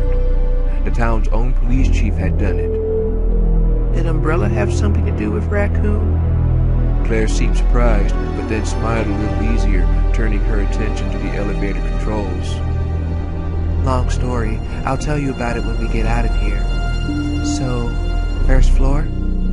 Yeah, Steve said, then changed his mind. Actually, maybe we should go up to the second. That way we can look out over the yard, see what we'll be up against. You know, you're smarter than you look, Claire said teasingly, punching the button. Steve was still trying to think of a witty comeback when the elevator came to a stop and Claire opened the door.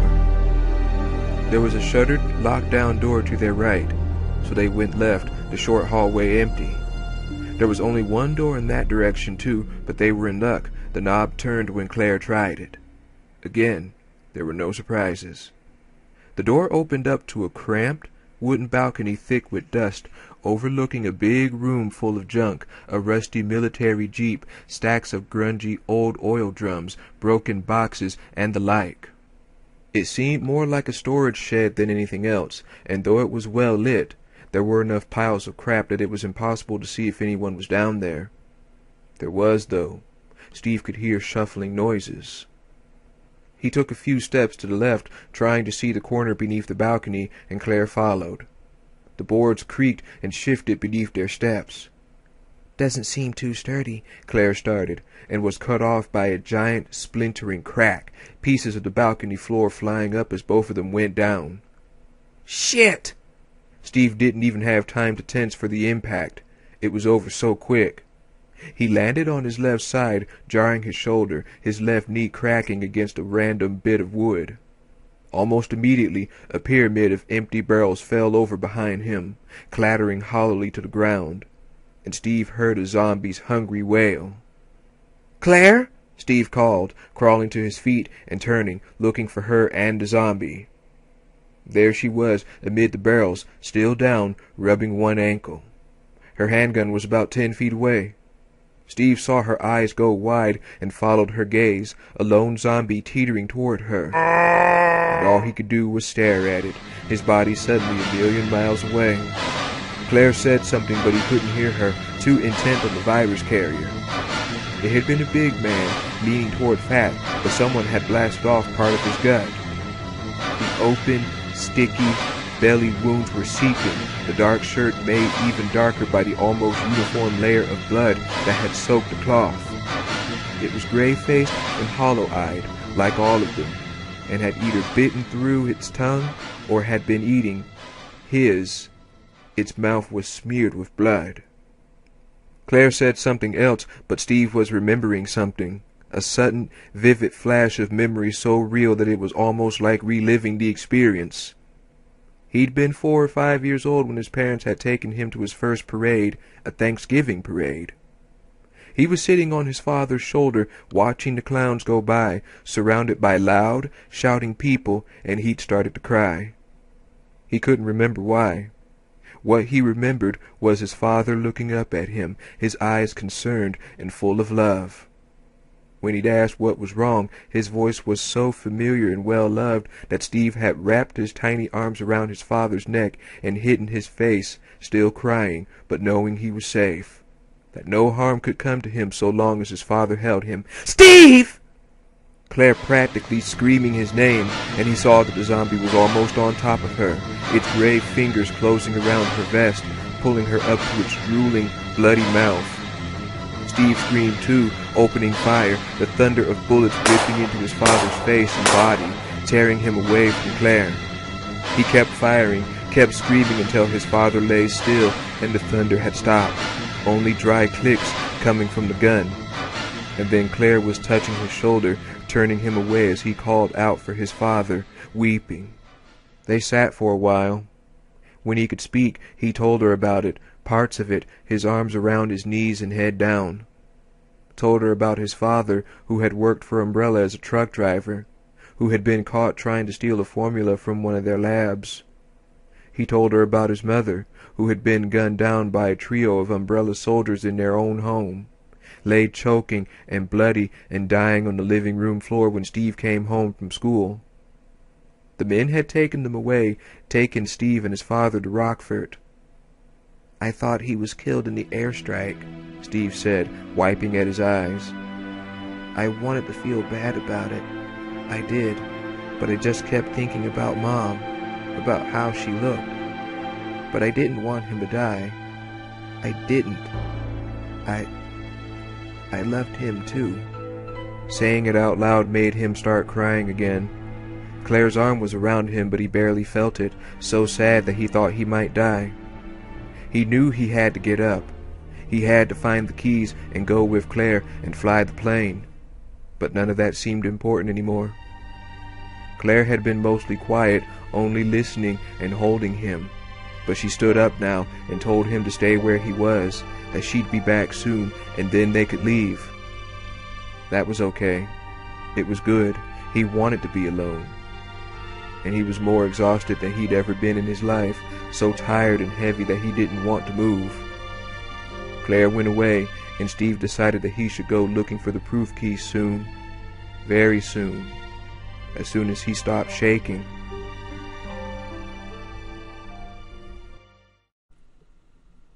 Chapter 7.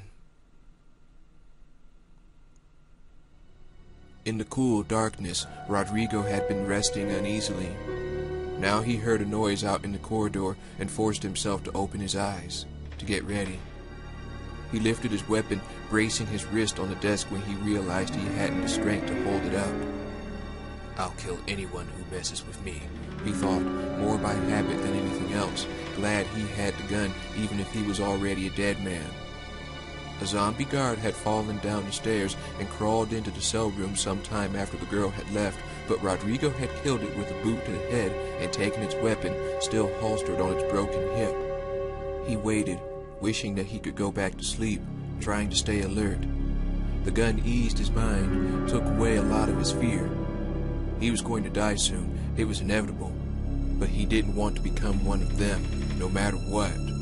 Suicide was supposed to be a particularly awful sin, but he also knew that if he couldn't manage to wipe out an approaching virus carrier, he'd eat a bullet before he let it touch him. He was probably going to hell anyway. Footsteps, and someone was walking into the room too fast. A zombie? His senses weren't working right. He couldn't tell if things were speeding up or he was slowing down, but he knew he had to shoot soon or he'd miss his chance. Suddenly, a light, small but penetrating, and there she was, standing in front of him like some dream. The Redfield girl, alive, holding up a lighter in the air. She left it burning, set it on the desk like a tiny lantern. "What are you doing here?" Rodrigo mumbled, but she was rummaging through a pack at her waist, not looking at him. He let the heavy gun drop from his fingers, closing his eyes for a second or a moment. When he opened them again, she was reaching for his arm, a syringe in one hand. "It's hemostatic medicine," she said, her hands and voice soft, the prick of the needle small and quick. "Don't worry, you won't OD or anything. Somebody wrote dosage numbers on the back of the bottle. It says it'll slow down any internal bleeding, so you should be okay until help comes. I'll leave the lighter here. My brother gave it to me. It's good luck." As she spoke, Rodrigo concentrated on waking up, on overcoming the apathy that had taken him over. What she was telling him didn't make sense. Because he'd let her go, she was gone.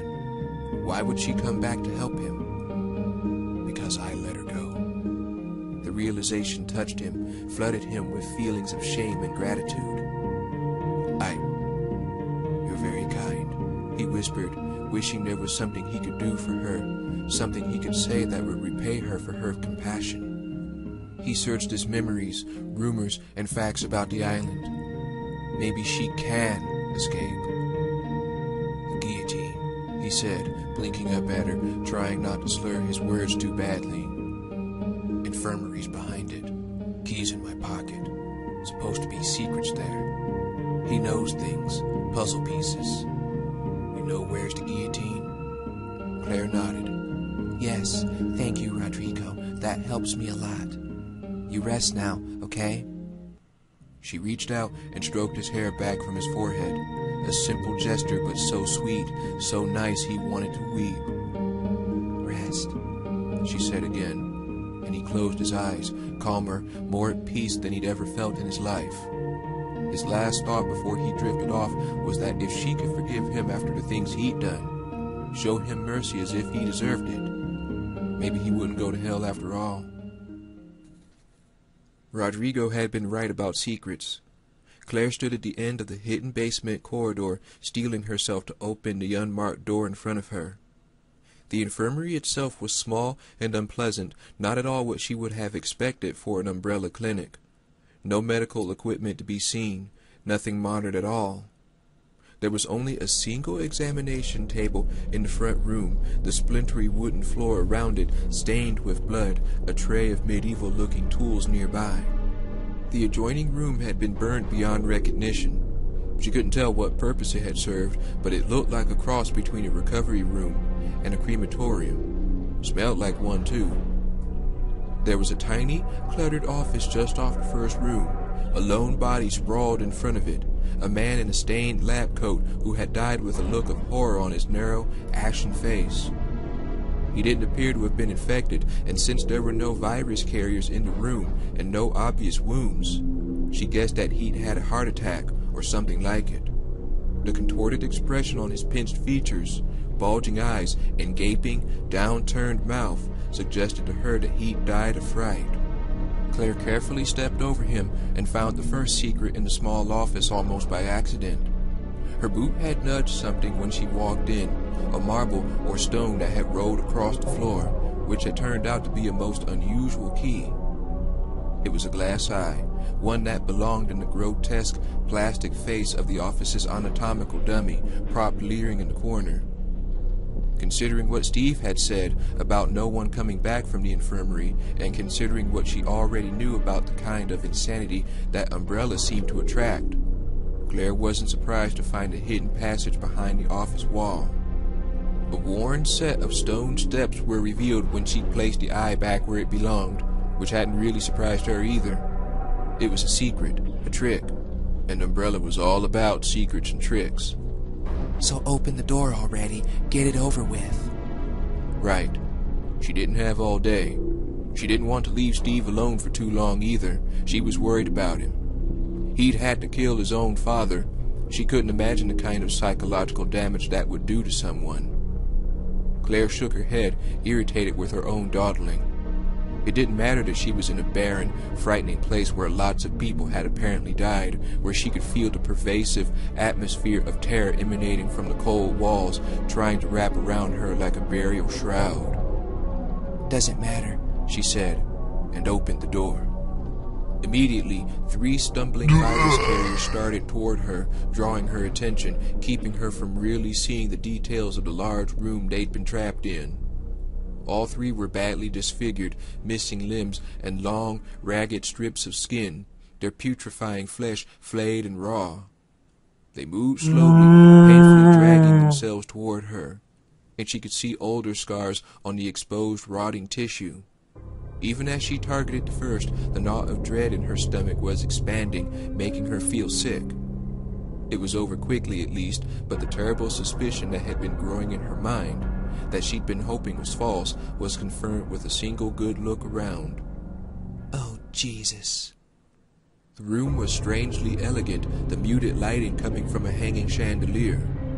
The floor was tiled, with a runner of finely woven carpet leading from the door to a kind of sitting area on the other side of the room.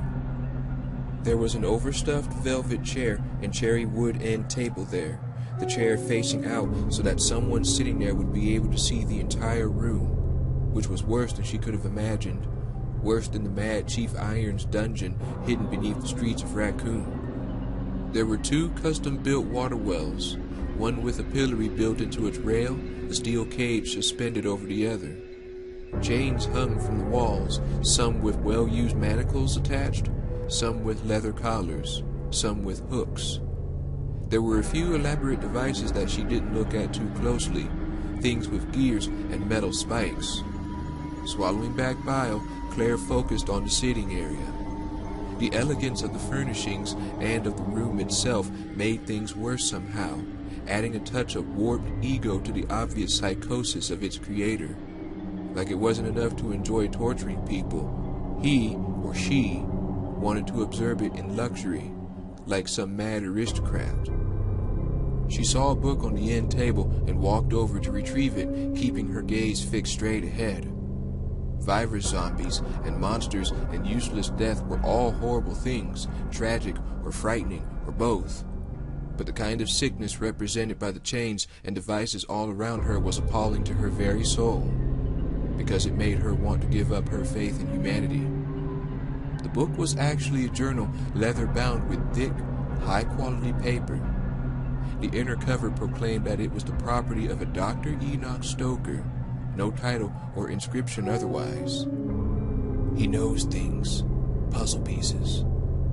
Claire didn't want to touch the thing, let alone read it, but Rodrigo had seemed to think it might help. She flipped through a few pages, saw that nothing was dated, and started scanning the narrow, spidery writing for a familiar word or name. Something about puzzles, maybe. There, an entry that made several references to Alfred Ashford. She took a deep breath and started at the top. We finally talked today about the details of my preferences and pleasures. Mr. Ashford wouldn't share his own, but he was most encouraging to me, as he's been since my arrival 6 weeks ago. He was informed at the beginning that my needs are unconventional, but now he knows everything, even the small things. I was uncomfortable at first, but Mr. Ashford, Alfred, he insists I call him Alfred, proved to be an eager audience. He said that he and his sister both strongly approve of research in the boundaries of experience. He told me that I should think of them as kindred spirits, and that here, I am free. It was strange, describing aloud my feelings, sensations, and thoughts that I've never shared. I told him about how it all started, when I was still a boy, about the animals I experimented with early on, and later, the other children.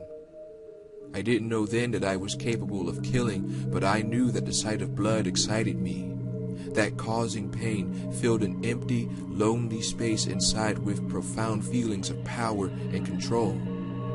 I think he understands about the screaming, about how important the screaming is to me, and enough. This wasn't what she was looking for, and it was making her want to vomit. She turned a few pages, found another entry about Alfred and his sister, scanned over something about a private home, and went back frowning. Alfred attended one of my live autopsies today and told me afterward that Alexia has asked after me, that she wants to know if I have everything I need. Alfred worships Alexia, will let no one near her. I haven't asked to meet her yet and have no plans to do so. Alfred wants their private home to remain private and to keep her all to himself. It's behind the common mansion, he told me. Most people don't even know it exists. Alfred tells me things that no one else knows. I think he appreciates having an acquaintance with common interests. He said that Rockford has many places that require unusual keys, much like the eye he gave me. Some new, some very old. Edward Ashford, Alfred's grandfather, was apparently obsessed with secrecy, an obsession shared by Umbrella's other founder, according to Alfred. He and Alexia are the only people alive who know all the hidden places at Rockford, he said. Alfred had full sets of keys made for both of them when he took over his father's position. I joked that it's good to have a spare in case he ever locks himself out, and he laughed. He said that Alexia would always let him in. I believe that twins often have a much deeper bond than other sets of siblings, that in a figurative sense, if you cut one, the other will bleed. I'd like very much to test this theory in a more literal way regarding pain levels. I found that filling a flesh wound with cut glass and sewing it closed again is a second. Claire tossed the book aside and wiped her hands on her jeans, deciding that she had enough information to go on. She hoped quite sincerely that the corpse upstairs was Dr. Stoker's, that his black heart had failed him, and it was the thought of going to hell that had frozen his face into a mask of terror. And she abruptly realized she'd had more than enough of his atmosphere, that if she had to be in the infirmary for one more minute, she was really going to throw up. She turned and walked quickly to the door, was full on running by the time she reached the stairs. She took them two at a time and sprinted through the upstairs room, not looking at the body, not thinking about anything but the need to get out. When she hit the outside path that led back to the guillotine door, she collapsed against one wall and breathed in huge lungfuls of air, concentrating on keeping her gorge down. It took a couple of minutes before she was out of the danger zone. When she felt ready, Claire plunged a fresh clip in her semi and started back toward the training facility. She realized that she'd lost the second weapon Steve gave her somewhere between the torture chamber and the front door, but there was nothing on earth that would persuade her to step foot back inside. She was going to get Steve, and then they would find those goddamn keys, and then they were getting the fuck away from the asylum that Umbrella had created at Rockford. Steve cried for a while and rocked himself back and forth for a while, dully aware that he'd just done a very big thing. As far as lifetime experiences went, there was the small shit, and then the big, and then capital B big. There were some things that just changed people forever, and this was one of them. He'd had to kill his own father. Both his parents, good people who meant no harm, were dead. That meant there was no one in the world who loved him now, and it was that thought that kept repeating itself, making him cry and rock back and forth. It was thinking about the Lugers that finally snapped him out of his private emotional hell he was in, that made him remember where he was and what was happening. He still felt entirely terrible, aching inside and out, but he started to tune back into his environment, wishing that Claire was with him, wishing for a glass of water. The Lugers. Steve rubbed at his swollen eyes, then pulled both of them from under his belt, staring down at them. It was stupid, unimportant, but somewhere in the back of his mind he'd finally connected that when he'd taken the matched handguns off the wall, that was when he'd been locked in and the heat had gone on. It had been a trap, and as far as he could figure, the only purpose of a trap like that was to keep someone from taking the weapons. Which means maybe they're useful for something besides shooting. Yeah, they were gilded and cool-looking and probably expensive, but the Ashfords obviously weren't hurting for money. And if the guns had some kind of sentimental value, why were they being used as part of a trap? He decided that he wanted to go back and take a closer look at where they'd been hanging, see if putting them back did anything. It was a 2-minute walk back to the mansion tops. He could be there and back in 5. Claire would wait for him if she got back first. And if I stay here, I'll just keep crying. He wanted, needed, something to do. Steve stood up, feeling shaky and kind of hollow as he brushed dirt off his pants, unable to avoid looking over at where his father had died. He felt a rush of relief when he saw that Claire had covered him up with a piece of tarp. She was a great girl, though for some reason he suddenly felt kind of weird about her, about telling her all that stuff. He wasn't sure how he felt. He stepped outside and was vaguely surprised to see that he wasn't in the front yard of the training facility. He was also vaguely surprised that in the small, high-walled square he had walked into was what appeared to be a World War II Sherman tank. Giant, mud-crusted treads, revolving turret with huge gun, the whole deal. He might have been interested earlier, or at least more than just a little surprised. There was no reason at all for there to be a tank at the Rockford facility, but now all he wanted to do was check out the Luger trap, see if he could at least contribute something toward getting them off the island. He felt kind of bad that Claire had been stuck with questioning the wounded umbrella guy by herself, since it was his idea and all. On the other side of the tank, there was a door that did open into the training yard. At least his sense of direction wasn't totally blown. It seemed darker than it had earlier. Steve looked up and saw that the sky had gone cloudy again, blocking the moon and stars. He was about halfway across the yard when he heard thunder, loud enough that the very ground seemed to quake a little beneath his feet. By the time he reached the other side, it had started to rain again. Steve stepped up the pace, hanging a right at the exit and jogging for the mansion. The rain was heavy and cold, but he welcomed it, opening his mouth and turning his face to the sky, letting it wash over him. He was soaked in just a few seconds. "Steve!" "Claire." He felt his stomach knot up a little, turning to watch her approach. She caught up to him outside the door to the mansion's grounds, wearing a concerned expression. "Are you all right?" she asked, studying him uncertainly, blinking rain out of her eyes. Steve wanted to tell her that he was aces, that he'd shaken off the worst of it and was ready to get back to the zombie smackdown. But when he opened his mouth, none of that came out. "I don't know. I think so," he said truthfully. He managed half a smile, not wanting her to worry too much, but not wanting to talk about it either. She seemed to understand, swiftly changing the topic. "I found out that the Ashford twins have a private house hidden behind the mansion," she said. "And I'm not 100% sure, but the keys we're looking for might be there. I think there's a good chance." "You found all that out from the, Rodrigo?" Steve asked doubtfully. It was hard to imagine that an Umbrella employee would give that up to the enemy. Claire hesitated, then nodded. "In a roundabout way," she said, and he suddenly had the impression that there was something she didn't want to talk about. He didn't push it, just waited. "The problem is getting to the house," she continued. "I'm sure it's locked up tight. I was thinking we might poke around the mansion a little more, see if we can find a map or a passage." She pushed her dripping bangs out of her eyes, smiling. "And, get out of the rain before we get wet?" Steve agreed. They went through the entrance to the manicured grounds, stepping over a few corpses along the way. He filled her in on his idea about the Lugers, which she thought they should definitely pursue, although she also pointed out that with the Ashford family running the island, Umbrella's cute little puzzles didn't necessarily need to be logical. They stopped at the front door to do what they could about their clothes, which turned out not to be much. Both of them were drenched, though they did their best to squeeze out the access. Fortunately for both of them, their feet had stayed dry.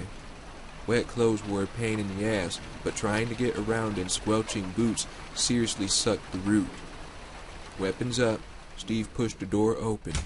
Shivering, they stepped inside, and heard a door close, upstairs and to the right. "Alfred," Steve said, keeping his voice low. "Bet you money. What say we put a few holes in his sorry ass?" He started for the stairs, the question rhetorical. That loony crap hound needed to be dead, for more reasons than Steve could count. Claire caught up to him, put a hand on his shoulder.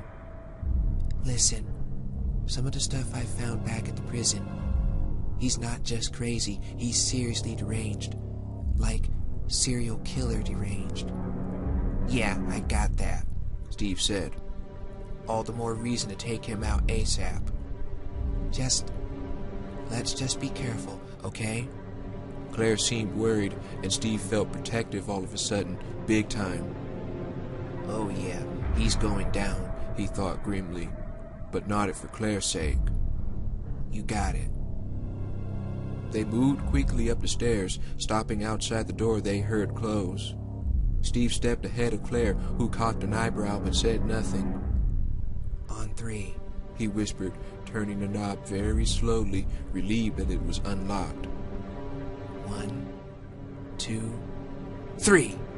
He opened the door, hard, bursting into the room and sweeping with the machine pistol, ready to shoot the first thing that moved. But nothing did. The room, a softly lit office lined with bookshelves, was empty. Claire had gone in and turned left, past a couch and a coffee table on the north wall. Disappointed, Steve stepped after her, expecting another door to another hall, so sick of the stupid mazes all over the place that he could just shit. He stopped and stared, exactly what Claire was doing. Perhaps 10 feet away was a wall, dead end, with 2 empty spaces set in a plaque about chest level, indentations shaped like Lugers. Steve felt a flush of adrenaline, of victory. He had no rational reason to believe that they'd just found a way to the Ashfords' private residence, but he believed they had anyway. So it seemed, had Claire. I think we've got it, She said softly. bet your money. Chapter 8. Oh, wow. This is... wow, Claire thought. wow. Steve whispered, and she nodded, feeling entirely out of her depth as she took in their new environment. Had she said serial killer crazy? More like a serial killer convention. There'd been another puzzle after the Lugers had opened the wall, having to do with numbers and a blocked passage, but they'd ignored it completely with both of them pushing. The passage wasn't blocked for long. Outside once again, they could see the private house perched on a low hill like some brooding vulture in the pouring rain. It was a mansion really, but nothing like the one they'd just left. It was much, much older, darker, surrounded by the decrepit ruins of what had once been some kind of a sculpture garden. Stone cherubs with blind eyes and broken fingers watched them wend their way toward the house. Gargoyles with eroding wings shattered pieces of marble underfoot. Creepy, definitely. But this is so far beyond creepy, it's not even in the same category. They stood in the foyer, unlit but for a few strategically placed candles. There was a smell of must in the air, an old smell like dust and crumbling parchment. The floor was plushly carpeted, what they could see of it, but so ancient that it had been worn threadbare in many places. It was hard to make out any color beyond dark. What had once been a grand staircase was directly in front of them, sweeping up to second and third floor balconies. There was still a kind of shabby elegance to its time-blackened banisters and sagging steps, as there was in the dusty library to their right, in the faded, ornately framed oil paintings hanging from flat walls. The word haunted would have described it perfectly, except for the dolls.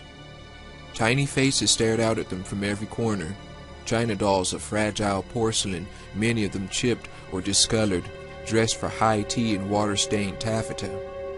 Plastic children with roll-open plastic eyes and pursed pink mouths. Rag dolls with strange button faces, bits of stuffing poking out of withered limbs. There were jumbled piles of them, stacks of them, even a few featureless cloth babies impaled on sticks. There was no sane order to their placement that Claire could see. Steve nudged her, pointing up. For just a second, Claire thought she was looking at Alexia, hanging from the eaves. But of course it was another doll, life-size, this one dressed for her bizarre lynching in a simple party dress, flowered hem floating around her slender synthetic ankles. Maybe we should... Claire started and froze, listening. The sound of someone talking filtered down to them from upstairs, a woman's voice. She sounded irate, the cadence of her speech rapid and harsh. Alexia. The angry voice was followed by a kind of pleading, whining tone which Claire immediately recognized as Alfred's. Let's drop in for a chat, Steve whispered, and without waiting for a response, he headed for the stairs. Claire hurried after him, not at all sure it was a good idea, but not wanting to let him go it alone either. The dolls watched them ascend in silence, staring after them with lifeless eyes, keeping their vigil and their peace as they had for many years. Alfred never felt closer to Alexia than when they were together in their private rooms, where they'd laughed and played as children. He felt close to her now, too, but was also deeply distraught by her anger, wanting desperately to make her happy again. It was his fault, after all, that she was upset. And I simply don't understand why this Claire person and her friend are proving to be such a trial for you, Alexia said, and in spite of his shame, he couldn't stop watching her with adoring eyes as she gracefully swept across the room in her silken gown. His twin was breathtakingly refined in her displeasure. I won't fail you again, Alexia. I promise. That's right, you won't, she said sharply. because I intend to take care of this matter myself. Alfred was aghast. No! You mustn't risk yourself, darling. I won't allow it. Alexia glared at him for a moment, then sighed, shaking her head. She stepped toward him, her gaze soft and loving once more. You worry too much, brother, she said. You must remember yourself. Remember to always embrace difficulty with pride and vigor. We are Ashfords, after all. Alexia's eyes widened, her face paling. She turned toward the window overlooking the corridor outside, slender fingers rising anxiously to the choker at her throat. There's someone in the hall. No! Alexia had to be kept safe. No one must touch her! No one! It was Claire Redfield, of course, finally here to fulfill her assignment, to assassinate his beloved. Frantic to protect her, Alfred spun around, searching. There. The rifle was leaning against Alexia's dressing table, where he'd left it before opening the attic room passage. He strode toward it, feeling her fear as his own, their anxiety shared as if they were one. Alfred reached for the weapon and hesitated, confused. Alexia had insisted on handling the situation. She might be angry again if he interfered. But if something happened to her, if he lost her... The handle to the door rattled suddenly, just as Alexia stepped forward, snatching up the rifle herself. She barely had time to lift it before the door burst open with a crash. It was the first time in almost 15 years that their inner sanctum had been breached, and Alexia was so shocked by the intrusion that she didn't fire right away, not wanting Alfred to be hurt, not wanting to die. The two prisoners had guns, had them pointed directly at her. Alexia collected herself, refusing to be terrorized by two children, who were both staring at her strangely, their peasant faces expressing confusion and surprise. Apparently they weren't used to audiences with their betters. Use it to your advantage. Keep them off their guard. Miss Redfield and Mr. Burnside, Alexia said, her chin held high, her tone as dignified as the Ashford name required. We meet at last. My brother tells me that you've caused quite a lot of trouble. Claire stepped toward her, the barrel of her gun lowering slightly as she searched Alexia's face. Alexia stepped back involuntarily, repelled by her dripping clothes and forward manner, but kept her eye on Claire's weapon. The girl was too intent on her study, as was the young man who had crowded in behind Claire. Alexia moved back another step. She was cornered, trapped between her dressing table and the foot of her bed, but again, it was to her advantage. When they've been lulled into thinking I'm not a danger. "You're Alexia Ashford?" the boy asked, amazed or awed, his mouth open. I am. She wouldn't be able to tolerate such rudeness for much longer, not from one so far beneath her. Claire nodded slowly, still looking into her eyes boldly, impertinently. Alexia, where's your brother? Alexia turned to look at Alfred, and started because he was nowhere in the room. He'd left her to confront these people by herself. No, it can't be. He'd never desert me like this. Movement to her right, but she realized as she turned to look that it was only the mirror. And Alfred was looking back at her. It was her face, lips painted and lashes curled, but his hair, his jacket. She raised her right hand to her mouth, shocked, and Alfred did the same, watching her, feeling her astonishment, as if they were one. Alexia screamed, dropping the rifle, forgetting all about the two trespassers as she pushed past them, not caring if they shot her or not. She ran for the door that connected her room to Alfred's, screaming again as she spotted the long blonde wig on the floor, the beautiful gown crumpled next to it. Weeping, she pushed through the door, a revolving panel fleeing across Alfred's room. My room. Not sure where she was going as she stumbled through the corridor, running for the stairs.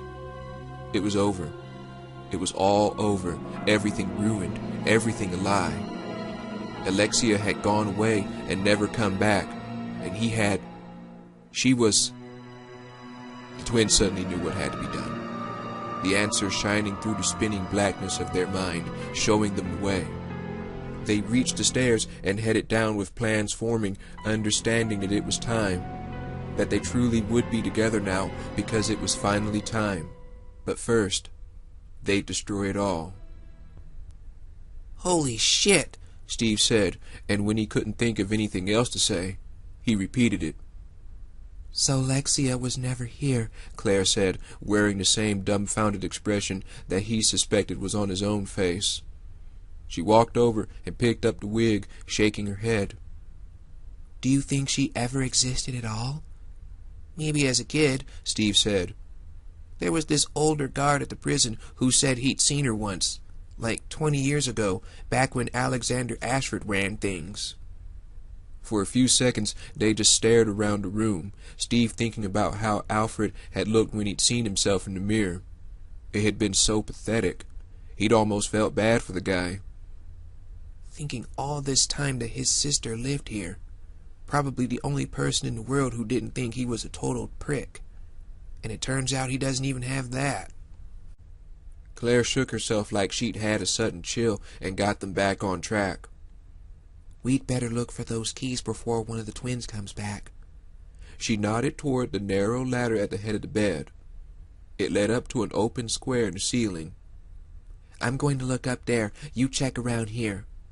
Steve nodded, and as Claire disappeared through the opening in the ceiling, he started to open drawers and rifle through them.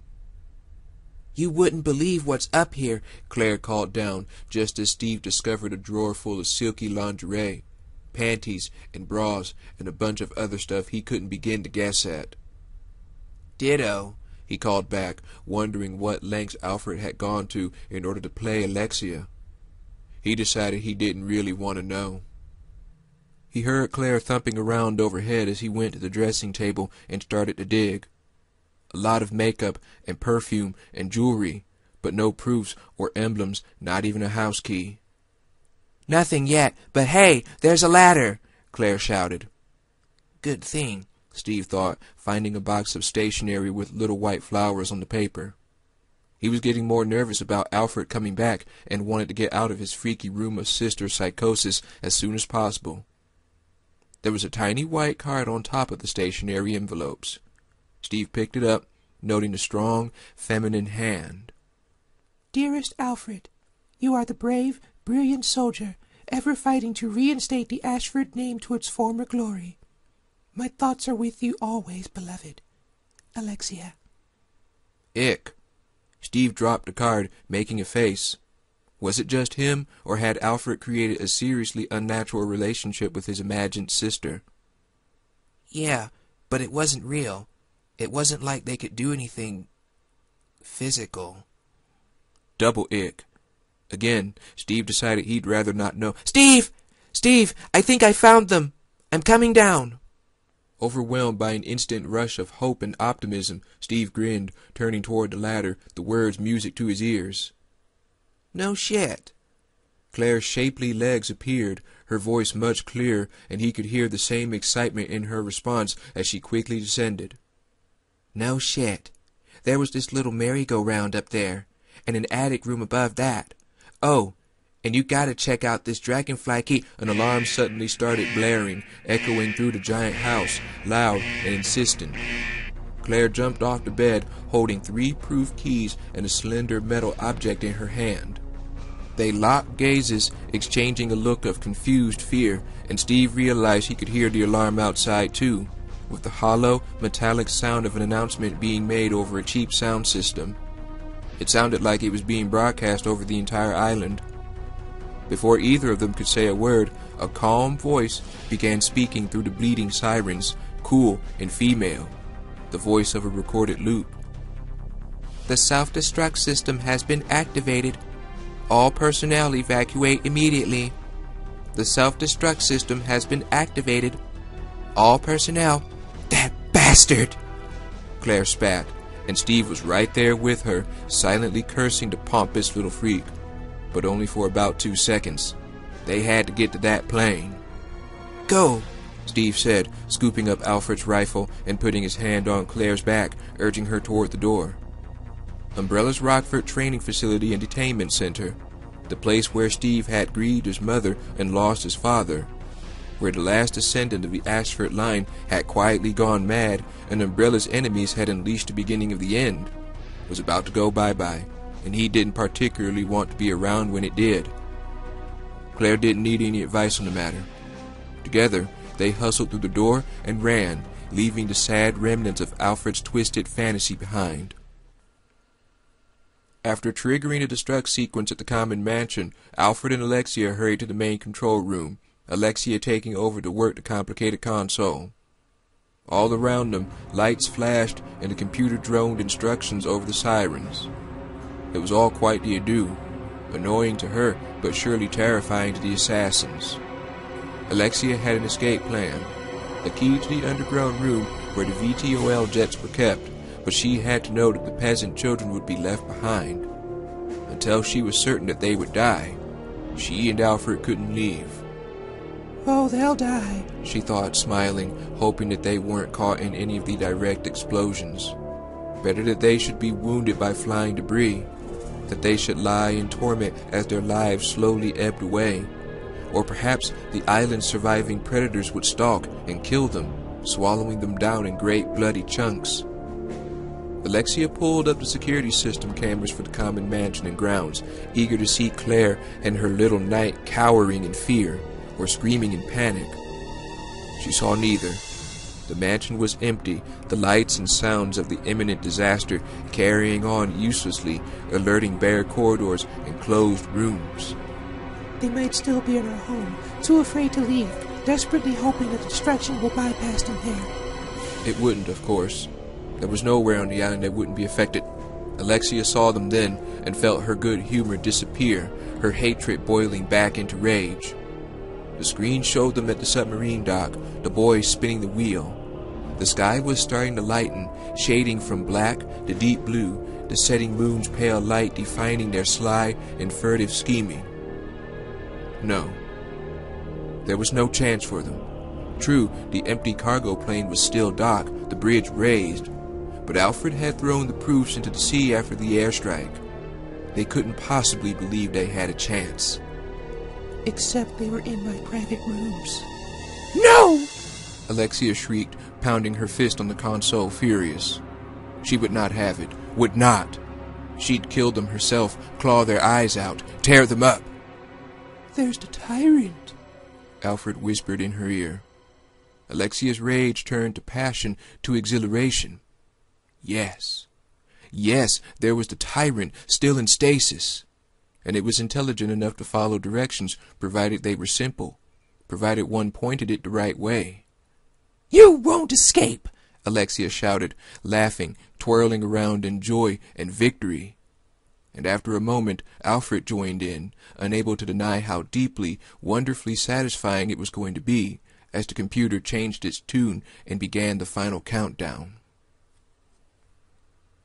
Their run to the plane was a blur, a mad dash out of the Ashford's terrible home and down the rain-slick hill, to the mansion and downstairs, down more stairs to a tiny dock where Steve called up the submarine. Every step of the way, the alarms drove them faster, the continuous vocal loop reminding them of the obvious. Just as they were climbing out of the sub, the bland, female voice stopped repeating itself and began a new message. And though the words weren't exactly the same, Claire had a sudden, vivid memory of Raccoon, of standing on a subway platform as another self-destruct loop had announced that the end was near. The self-destruct sequence is now active. There are 5 minutes until initial detonation. Well, that blows, Steve said, the first thing he'd said since they left the private mansion. And in spite of her fear that they wouldn't make it in time, in spite of her exhaustion and the horrible memories she knew she'd be taking away with her, Steve's deadpan utterance struck her as hilarious. It does blow, doesn't it? Claire started laughing, and though she tried to put an immediate stop to it, she couldn't quite manage. It seemed that even imminent death couldn't stop the giggles. That, or hysteria, had turned out to be a lot funnier than she would have expected. And the look on Steve's face wasn't helping. Hysterical or not, she knew they had to move. Go, she choked, motioning him forward. Still looking at her as though she'd lost her mind, Steve grabbed her arm and pulled her along with him. After a few stumbling steps, and the realization that her laughing fit might kill them both, Claire got a hold of herself. "I'm okay," she said, breathing deep, and Steve let her go, a look of relief crossing his pale face. They ran down some stairs and through a kind of underwater tunnel, and as they reached the door at its end, the computer informed them that another minute had passed, that they had only 4 left. If there'd been any chance that she might start laughing again, that killed it. Steve pushed the door open and jogged left, both of them leapfrogging over a trio of dead bodies, all virus carriers, all in umbrella uniforms. Steve thought of Rodrigo suddenly, and her heart twisted. She hoped that he'd be safe where he was, or that he was well enough to get away from the compound. But she couldn't kid herself about his chances. She silently wished him luck, and then let it go, following Steve through another door. Their journey had ended in a huge, dark metal-lined cavern, a hangar for seaplanes, and their hope of escape was sitting right in front of them, a smallish cargo plane floating just beneath the grid platform they were on. Not far to the right, blue pre-dawn light defined the giant gateway that opened into the sea. "Over here," Steve said, and hurried toward a small lift at the edge of the platform, one with a standing control board. Claire joined him, fumbling the 3 emblem proofs out of her pack. "The self-destruct sequence is now active. There are 3 minutes until initial detonation." The control board had a panel on top with 3 insect hexagonal spaces. Steve grabbed 2 of the proofs, and together, they pressed all 3 of them home. "Oh man, please, please, please." There was an audible click, and the panel switches lit up, a deep hum coming from the body of the standing machinery. Steve laughed, and Claire realized she'd been holding her breath when she was suddenly able to breathe again. "Hang on," Steve said, and swiped his hand over the panel, flipping them all over. With a small jerk, the lift began to lower at an angle as the plane's rounded side door opened, folding down to create a stepladder. Claire felt like it was all happening in slow motion, a kind of unreality to it, as the lift met the base of the steps, jerking again to a stop. It was hard to believe that it was finally happening, that they were actually going to make it off Umbrella's cursed island. To hell with believing it. Just go. They boarded the plane, Steve running forward to get it flight ready, while Claire quickly checked out the rest of it. A large, mostly empty cargo area constituted the bulk of the plane, sealed off from the cockpit by a soundproof metal hatch. There weren't any creature comforts beyond a closet with a porta-john behind the pilot's seat, but there was a footlocker at the rear of the cockpit that contained 2 plastic-gallon jugs of water, much to Claire's relief. Though muffled, they could still hear the recording resonating through the hangar as Steve found the controls for the door, the hatch lifting and sealing as the countdown went to 2 minutes. Claire hurried to his side, her heart really starting to pound. 2 minutes was nothing. She wanted to help, to ask what she could do, but Steve's full concentration was on the instrument panel. She remembered what he'd said about iffy flying skills, but since she didn't have any at all, she wasn't complaining. The seconds ticked past, and she had to force herself not to start babbling nervously, not to do anything that might distract him. The plane's engines had been rumbling, the sound getting steadily louder and high-pitched, Claire's nerves tightening to match. And when the dreaded computer female spoke up again, Claire found herself gripping the back of Steve's chair, her knuckles white. There is now 1 minute until initial detonation. 59, 58, 57. What if it's too complicated? What if he can't do it? Claire thought, fairly certain she was about to explode. 44, 43. Steve straightened abruptly, grabbing a gearship-looking thing to his right and nudging it forward before placing his hands on the yoke. The engine sounds got much louder, and slowly, very slowly, the plane started to move. "You ready yet?" he asked, a grin in his voice, and Claire nearly collapsed with relief, her knees weak with it. 30, 29, 28. The plane edged forward beneath a low, metal bridge, close enough to the door now that she could see small waves breaking against the metal sliding.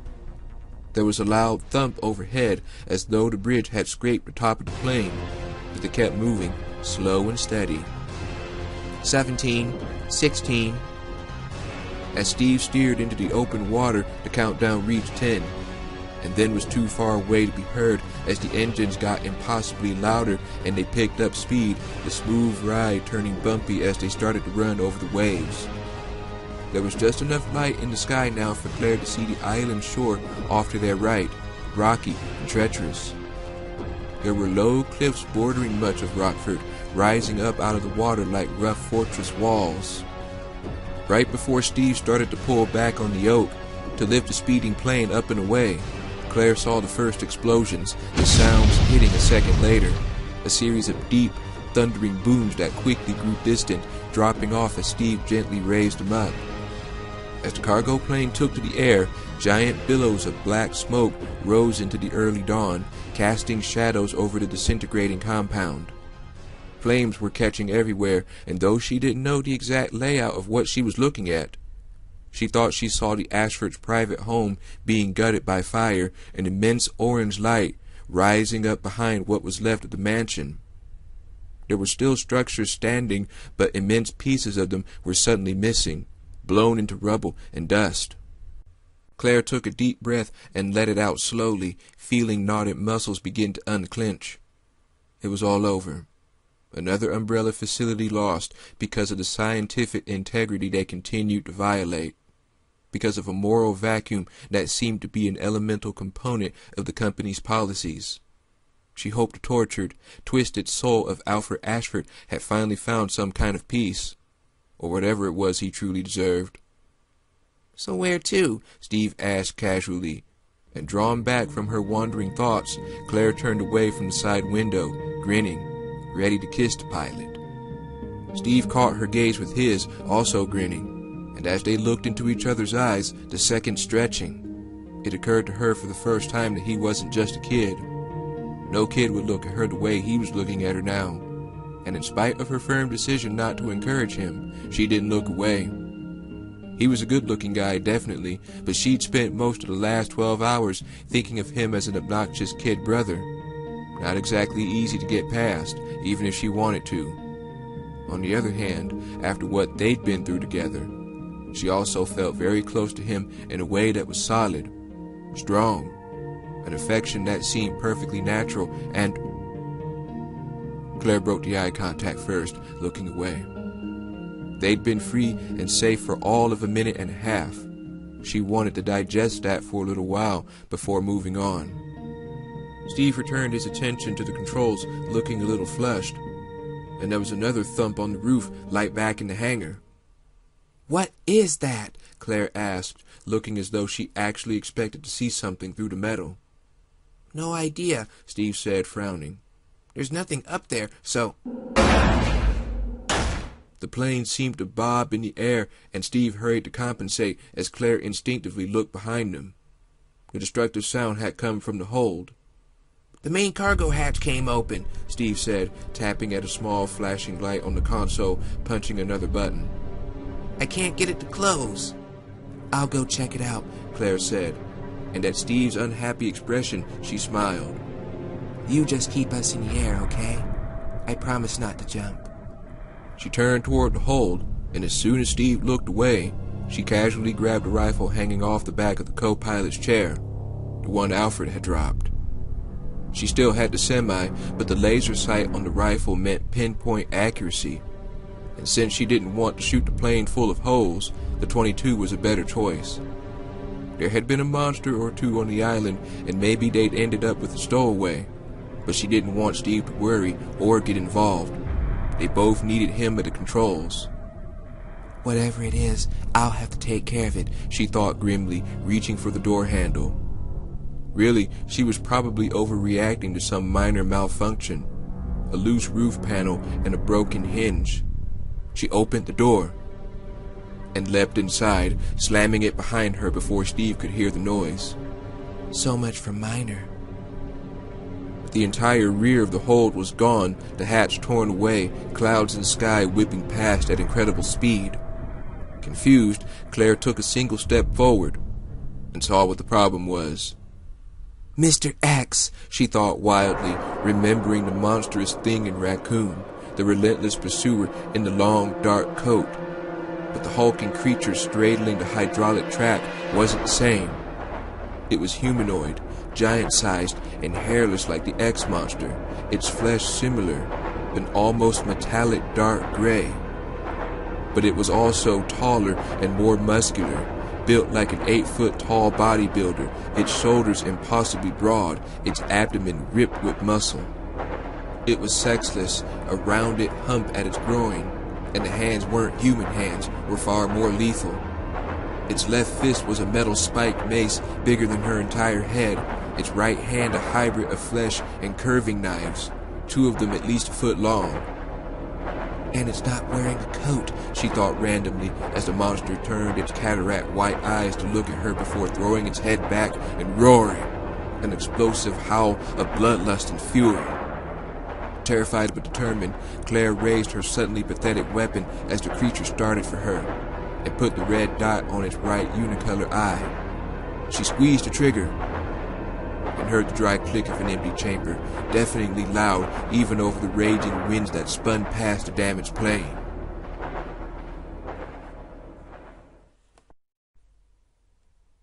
Chapter 9. There wasn't a curse word strong enough to accurately express her dismay. Claire instantly dropped the useless weapon and ran, dodging to the right, not wanting to end up trapped in the corner, unable to believe that she hadn't thought to check the goddamn weapon. There were 6 or 7 crates stacked against the wall near the cockpit door, but no cover there. On either side, the thing would have her pinned in. Go, go, go! As she scurried along the right wall, the lumbering creature slowly turning to follow, she grabbed a semi from under her belt and flicked the safety off by feel, afraid to look away from it. It stumped toward her on tree trunk legs, eerily focused on her every step. The cargo hold wasn't all that big, maybe 35 feet long and 12 wide. Too soon, she was at the rear of the plane, icy air suddenly pulling at her, working to suck her out into the clouds. Crouching, trying not to think about a misstep, Claire darted across the open space and reached for the outer wall, grabbing at a raised ridge of metal with trembling fingers. The creature was still almost 20 feet away. Claire held onto the wall, waiting for it to draw closer before running again. At least it was slow, there was that much. But she had to come up with something. She couldn't keep going around in circles. She was watching the creature, could see it clearly. But what happened next was like some optical illusion. It dropped its silvery head slightly, and was suddenly 5 feet away. The distance closed in a fraction of a second, and it was bringing its right arm down, parting the air with an audible whoosh, knives flashing. Claire didn't think. She moved, her stomach suddenly in her throat, her own action a blur to herself. For a split second, she was only a body, ducking and sprinting, and then she was on the other side of the plane, all the way up by the stacked crates, looking back as the creature slowly turned. Aw, shit on this! The plane would survive a few holes. She opened fire, sent 8 9mm rounds in a tight grouping right at the center of its chest, and all of them hit. She saw the black, rimmed holes open up near where its heart would be if it was human. No blood, but moist, dark tissue was exposed, forming spongy lumps around the wounds. The creature stopped in its tracks and started again in about 2 seconds, one slow step after another, its focus unchanged. A stab of panic hit her. Gotta get out of here. It's going to kill me. Get Steve. Another gun, maybe. No. She couldn't, and it wouldn't help. It would only make things worse. Mr. X had been programmed for a single purpose, to obtain a virus sample. She suspected that this creature was after her specifically, and if she left hold, the creature would just tear through the hatch, killing her and Steve. At least this way, he might have a chance. And 9mm was the heaviest firepower on board.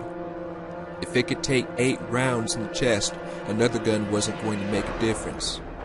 Try for a headshot, like the one-armed monster. She could try, but she had the feeling that something that didn't bleed probably wouldn't go blind either. Its eyes were strange, perhaps they weren't even used for sight. And it was also the fact that they were on a moving plane, one that shook and wavered. Without a scope, how was she supposed to target, let alone hit? All that passed through her mind in about a second, and then she was moving again, edging toward the back of the plane once more, afraid to run, afraid to stand still, wondering how long she had before it ran at her again and what she would do then. And it lowered its head like it had done before, and again Claire's body reacted, but an idea was forming too. She pushed away from the wall and ran toward it, angling her path. If this doesn't work, I'm dead. And she felt the chill of its strange flesh as it rocketed past her, was so close that she could smell its rotten meat smell. And then they were on opposite ends of the open space, and it was slowly, mechanically turning around. It had worked, but barely. If it had been an inch closer, if she'd been a half step slower, it would already be over. Guns didn't work, she couldn't leave, so the creature had to go. But how? The airstream at the hole's open end was strong, but if she could duck past it, no way it would nab the weighty monstrosity. She had to knock it off balance, maybe bait it to the opening and trip it up somehow.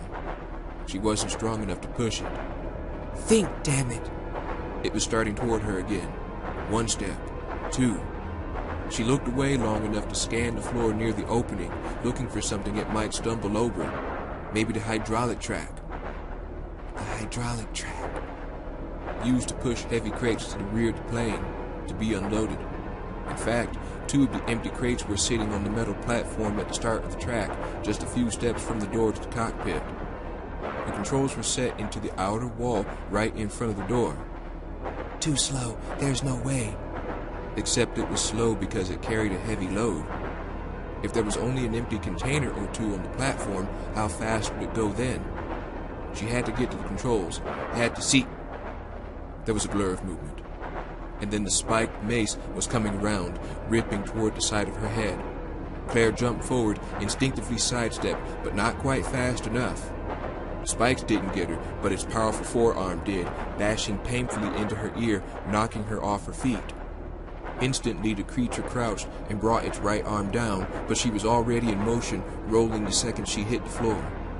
The hand blades hit the deck and sparks flew, the creature howling in rage as Claire sprang to her feet, trying not to notice her throbbing ear or the tiny black dots that swarmed at the edges of her vision.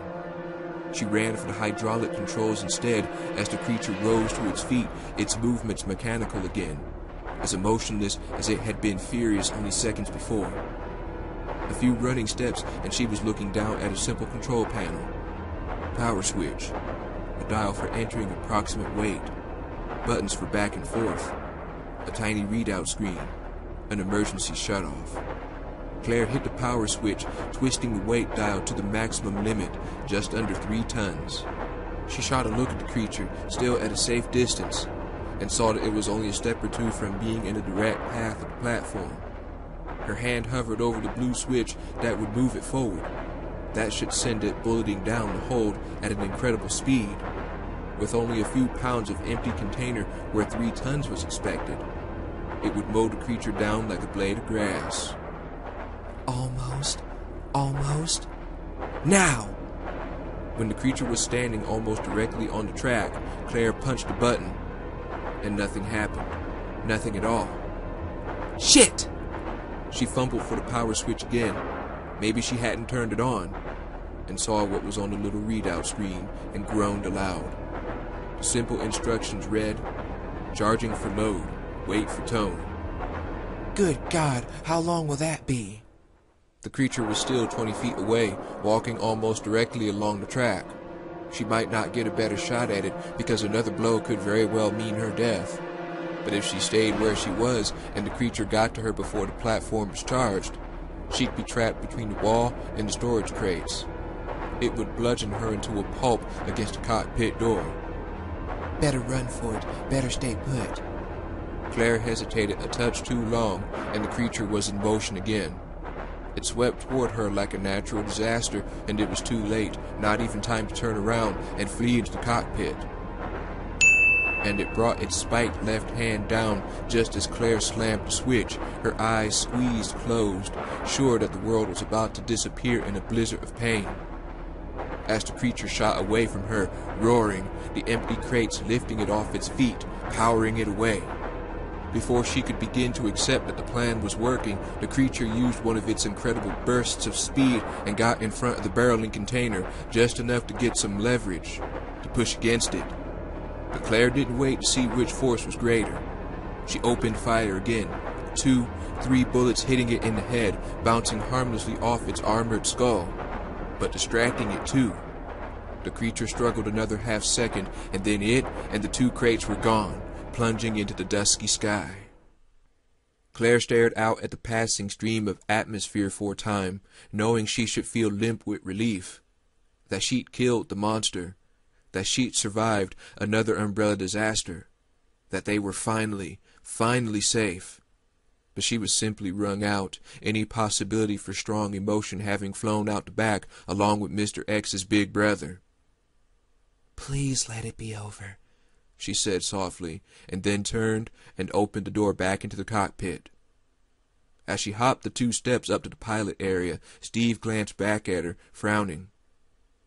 "What happened? Is everything okay?" Claire nodded, flopping down in the seat next to him, absolutely beat. "Yeah. Score 1 more for the good guys. Oh, and the rear cargo hatch is gone." "Are you kidding?" Steve asked. "Nope," Claire said, and yawned widely, suddenly overwhelmed with fatigue. "Hey, I'm going to rest my eyes for a minute. If I fall asleep, wake me up in 5, okay?" "Sure," Steve said, still looking confused.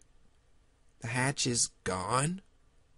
Claire didn't answer him, the dark already rushing up to claim her, her body melting into the seat. And then Steve was shaking her, repeating her name over and over again.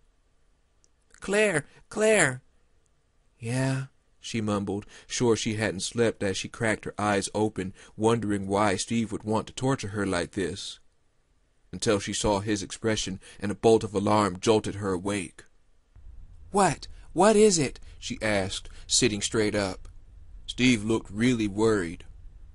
"Like a minute ago, we changed direction, and then the controls suddenly locked down," he said. "I don't know what it is. There's no radio, but everything else is still working fine. Except I can't steer, or alter altitude or speed. It's like we're stuck on autopilot." Before she could say a word, there was a crackling static sound from a small video monitor mounted close to the ceiling of the cockpit, one Claire hadn't noticed before. Flickering distortion lines spread out across the screen, but the picture, when it came in, was clear enough. "Alfred!" He was also flying, it seemed, belted into the front seat of a 2-man fighter jet, or something similar. He still had smears of makeup on his face, his eyes rimmed in black, and when he spoke, it was in Alexia's voice. "My apologies," he purred. "but I can't let you escape now. It seems you've eluded another of my playthings. Naughty, naughty." "Cross-dressing freak!" Steve snapped, but Alfred either didn't hear him or didn't care. "Enjoy the ride," Alfred said, giggling, and with a final buzz of static, the screen went blank. Claire stared at Steve, who stared back helplessly, and then they both looked out over the sea of clouds, watching silently as the first shafts of sunlight broke through. Steve was dreaming about his father when he started awake suddenly, afraid for some reason, the dream slipping away even as he remembered where he was. Claire made a soft, sleepy sound in the back of her throat and nuzzled closer, her head against his left shoulder, her breath warm against his chest. "Oh," Steve thought, afraid to move, not wanting to wake her up. They'd fallen asleep side by side, leaning against the cockpit wall, and had apparently moved closer together at some point. He had no idea what time it was or how long they'd slept, but they were still in the air, muted sunlight still coming in through the windows. They'd talked for a while after Alfred had taken control of the plane, but not about what they were going to do at the end of their hijacked ride.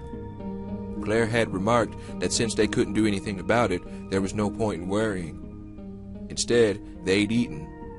Claire had nabbed a few packs of vending machine nuts for which Steve would be eternally grateful, and done their best to wash up using a little of the bottled water, and then talked, really talked. She told him about going to Raccoon City to find Chris and everything that had happened there and what she knew about Umbrella and Trent the spy guy. And she told him a lot of other stuff too. She was in college and 2 years older than him, and she rode a motorcycle but was probably going to give it up because of how dangerous it was. She liked to dance, so she liked dance music, but she also liked grunge, and she thought politics were mostly boring, and cheeseburgers were her favorite food. She was totally, incredibly cool, the coolest girl he'd ever met, and even better, she'd actually been interested in what he had to say. She'd laughed at a lot of his jokes and thought it was cool that he ran track, and when he'd talk some about his parents, she'd listen without getting all pushy. And she's so smart and beautiful. He looked down at her tousled hair and long lashes, his heart pounding even though he was trying to relax. She moved again, shifting in her sleep, her head tilting back a little, and her slightly parted lips were suddenly close enough for him to kiss. All he had to do was tip his face down a few inches, and he wanted to so bad that he actually started to do it, lowering his mouth toward hers. She murmured, still totally asleep, and he stopped, pulling back, his heart beating even faster. He totally wanted to, but not like that. Not if she didn't want him to. He thought she did, but she'd also told him a little about her friend Leon, too, and he wasn't so sure that they were just friends. Feeling tortured, having her so close but not his, he was relieved when she rolled away from him a few seconds later. He stood up, stretching stiff legs, and walked to the front of the plane, wondering if the reserve fuel tank had been tapped yet, the thought of dealing with that crazy Ashford asshole once again drying up the last of his positive feelings. He hoped that Claire would sleep a while longer. She'd been so tired. Until he saw what was outside and read the heading, and realized that their altitude had dropped considerably. The plane was starting to pitch some, bucking, and no wonder. On the map reader next to the compass was an approximate latitude-longitude for their position. Claire, wake up! You gotta come see this! A few seconds later she was at his side, rubbing her eyes, which widened considerably when she looked out the window. There was a near blizzard of ice and snow pounding down, extending as far as they could see. We're over the Antarctic, Steve said. As in the South Pole? Claire asked, incredulous. She grabbed the back of the co-pilot seat as the plane roller coastered. Penguins and killer whales? All that? I don't know about the wildlife, but we're at a latitude of 82.17 south, Steve said. Definitely the bottom of the world. And I'm not positive, but I think we're coming in for a landing. We're slowing down anyway. Maybe Alfred's plan was to drop them in the middle of nowhere and let them freeze to death. Not flashy, but it would certainly do the trick. Steve wished he could get his bare hands on the guy for just a minute. Just one. He wasn't much of a fighter, but Alfred would melt like a cream puff. We must be headed for that, Claire said, pointing right, and Steve squinted, barely able to see through the storm. And then he saw the other planes and the long, low buildings that she had spotted, only a few minutes away. You think it's one of Umbrella's? Steve asked, knowing before she nodded that it had to be. Where else? The plane's nose continued to dip down, carrying them to whatever Alfred had in mind, but Steve was actually a little relieved. Meeting up with Umbrella again sucked, of course, but at least someone else would be in charge, and not every Umbrella employee was as shrink-wrapped as Alfred. He couldn't imagine that everyone would drop what they were doing to kiss Alfred's ass either. Maybe he and Claire could find someone to bargain with, or bribe somehow. They were closing in for first pass, the ride getting squirrely, the wings probably heavy with ice, when Steve realized that they were way too low and too fast. The landing gear had dropped at some point, but there was no way that they could land at their speed and altitude. "Pull up! Pull up!" Steve said, watching the buildings get big too quickly, feeling prickles of sweat breaking out all over. He slid into the pilot's chair, grabbing the yoke and pulling back. And nothing happened. "Oh, man." "Belt up! We're going to crash!" Steve shouted, grabbing for his own belt as Claire jumped into her seat, the buckles snapping shut just as they touched down. An alarm started shrieking as the landing gear crumpled and tore away, the plane's belly slamming into the ground. The cabin bounced wildly, the seat belts the only thing keeping them from hitting the roof. Claire let out a yelp as a wave of snow crashed into the windshield, and there was a giant metal screech behind them as the tail or wing ripped away, and enough of the turning snowpack fell away from the glass for them to see the building in front of them, the out-of-control plane sliding for it, smoke coming from somewhere. They were going to hit and...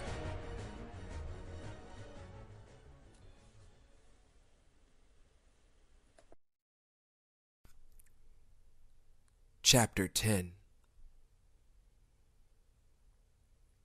Claire's head hurt. Again. Something was on fire. She could smell smoke, and she was incredibly cold, and she suddenly remembered what had happened. The snow. The building. The crash. Alfred. She opened her eyes and lifted her head, the action awkward and difficult because she was still strapped into her chair, now tilted forward about a 45-degree angle. And there was Steve in his chair, not moving. "Steve! Steve, wake up!" Steve groaned and mumbled something, and Claire breathed easier. After a few tries, she managed to get her belt off and slid into a crouch, her feet on what had been the instrument panel. She couldn't see much out of the windshield with the angle they were at, but it appeared that they were inside some big building.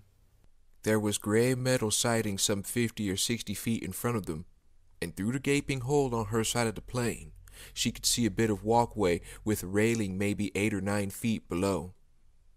"So where is everybody? Where is anybody?"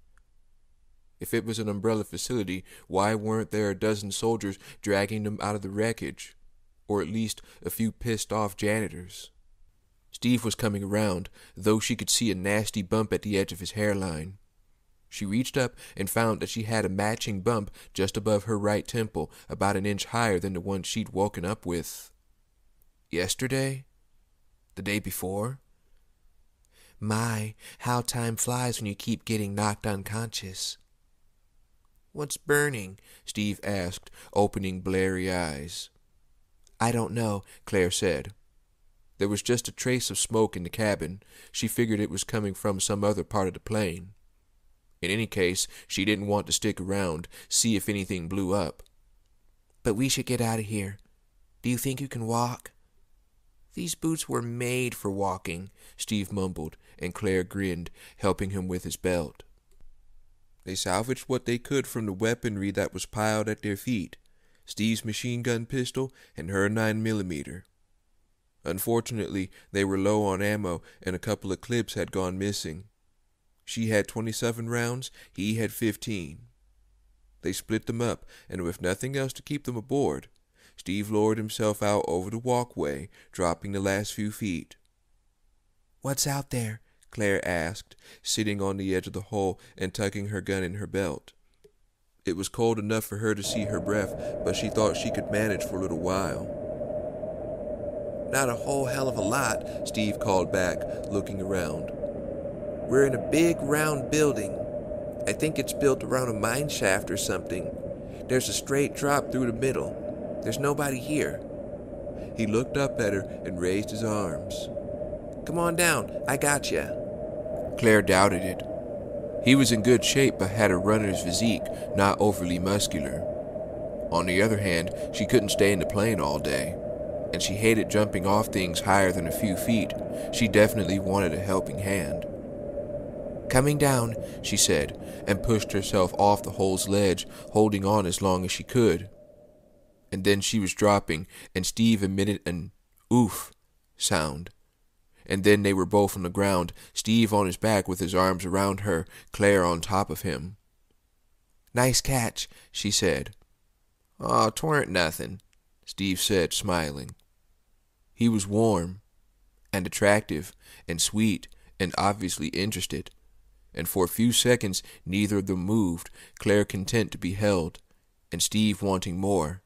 She could see it in the way he searched her face. For Christ's sake, you're not on a vacation. Move. We should probably figure out where we are, Steve finished, and though she could see a flash of disappointment in his eyes, he did his best to hide it, sighing melodramatically as he dropped his arms in pretend surrender. Reluctantly, she got to her feet and helped him to his. It did seem to be a mine shaft 60 feet across, give or take, the walkway they were on running about halfway around. In steps, there were a couple of ladders, and she could see at least 2 doors from where they were, all down and to their left. There was only one door on their level, to the right, but Steve checked it, and it was locked. So where do you think everybody is? He asked, keeping his voice low. There was a definite echo effect probability, as massive and empty as the chamber was. Claire shook her head. Making snow angels? "Ha ha," Steve said. Shouldn't Alfred be jumping out right about now with a flamethrower or something? Yeah, probably, Claire said. She'd been thinking that herself. Maybe he isn't here yet, or he didn't expect us to crash, so he's in one of the other buildings where we were supposed to land. Which means we should book. If we could get to one of those other planes before he finds us. Let's do it, Steve said. Do you want to split up? We could cover more ground that way, hurry things along. With Alfred running around somewhere, I vote no, Claire said, and Steve nodded, looking relieved. So, that-a-way, Claire said, and started for the first ladder, Steve right behind. A short climb later, and they were at the next door to try. Actually double doors set in a little ways from the walkway. Also locked. Steve offered to try and kick it in, but she suggested that they try the others first. She was feeling more and more uneasy about how quiet things were, and didn't want the echoing thunder of a door being broken down to announce their presence, though they'd have to be comatose not to have heard or felt the crash. On to the next, the only door before an opening in the wall with a flight of stairs going down. Claire jiggled the handle and turned it easily. She and Steve readied their weapons just in case, and at a nod from Steve, Claire pushed the door open and felt her mouth drop open, totally shocked. What are the odds on that? It was a bunk room, dark and reeking, and at the sound of the door opening, 4 zombies turned and started for them, all of them freshly infected, most of their skin still attached. At least one of them was starting to go gangrenous, the noxious smell of hot, rotting tissue heavy in the cold air. Steve had gone pale, and as she slammed the door closed, he swallowed hard, looking and sounding kind of sick. One of those guys worked at Rockford. He was a cook. Of course. She thought for a second that there'd been a spill here too, but that was really too giant of a coincidence. At least one of those planes outside had come from the island, probably a bunch of panicked employees, presumably not scientists, who hadn't realized they were carrying the infection with them. More sick and dying viral cannibals, and what else? Claire shuddered, trying to imagine the kind of soldier Umbrella would be trying to invent for an Arctic environment, and what natural animals might have been infected before their arrival. We definitely gotta get out of here, Steve said. Well, maybe Alfred got eaten anyway, Claire thought. Wishful thinking, though they certainly deserved a lucky break. Let's go. The last place to check, a set of winding stairs, marked the end of the walkway, descending into a near total darkness. Remembering the matches she'd found at Rockford, Claire handed Steve her gun and fished him out of her pack, giving him half before taking her weapon back. He took the lead, striking 2 of the matches about halfway down the stairs and holding them up. They didn't give off much light, but they were better than nothing. They reached the bottom and started to edge forward down a tight hall, Claire on high alert as the darkness closed around them. Something smelled bad, like rotting grain, and though she couldn't hear anything moving, it didn't feel like they were alone. She was generally big on trusting her instincts, but it was so still and silent. Not even a whisper of sound or movement. Nerves, she thought hopefully. They could only see about 3 feet in front of them, but they moved as quickly as possible, the feeling of being totally exposed and vulnerable pushing them forward. A few steps more, and she could see that the corridor branched. They could keep going straight or turn left. "What do you think?" Claire whispered. And the hall suddenly exploded with movement, wings flapping, the rotten smell gusting over them. Steve cursed as the matches suddenly went out, completing the darkness. Something brushed past Claire's face, feathery and light and soundless, and she reflexively flailed at it in loathing, skin crawling, not sure where or what to shoot. "Come on!" Steve shouted, grabbing her upper arm and yanking her forward. She stumbled after him breathlessly, and again, something fluttering touched her face, dry and dusty. And then Steve was pulling her through a doorway and slamming it closed behind them, both of them sagging against it, Claire shuddering, totally disgusted. "Moths," Steve said. "Jesus, they were huge. Did you see them? Big as birds, like hawks." She could hear him spit like he was trying to clear his mouth out. Claire didn't answer, fumbling for a match. The room was pitch dark, and she wanted to make sure there weren't more of them flapping around. Moths. Ew. They somehow seemed worse than any zombie, that they could brush right up against you, flutter up against your face. She shuddered again, and struck her match. Steve had pulled them into an office, one apparently free of giant moths and any other umbrella unpleasantness. She saw a pair of candlesticks on a trunk to her right and immediately grabbed them up, lighting the half-burnt tapers and handing one of them to Steve before looking around, the soft candlelight illuminating their sanctuary in flickering shadows. Wood desk, shelves, a couple of framed paintings. The room was surprisingly nice considering the utilitarian feel of the rest of the place. It wasn't as cold either. They quickly checked around for weapons or ammo, but came up empty. "Hey, maybe there's something we can use in these," Steve said, moving to the desk. There were a number of papers and what appeared to be a collection of maps strewn across its top. But Claire was suddenly more interested in the whitish lump stuck on the back of his right shoulder. "Hold still," she said, stepping up behind him. There was some thick, web-like gunk holding the thing on, the lump itself about 6 inches long and kind of misshapen, like a chicken egg that had been stretched out. "What is it? Get it off," Steve said tensely, and Claire held the candle closer, saw that the white form wasn't entirely opaque.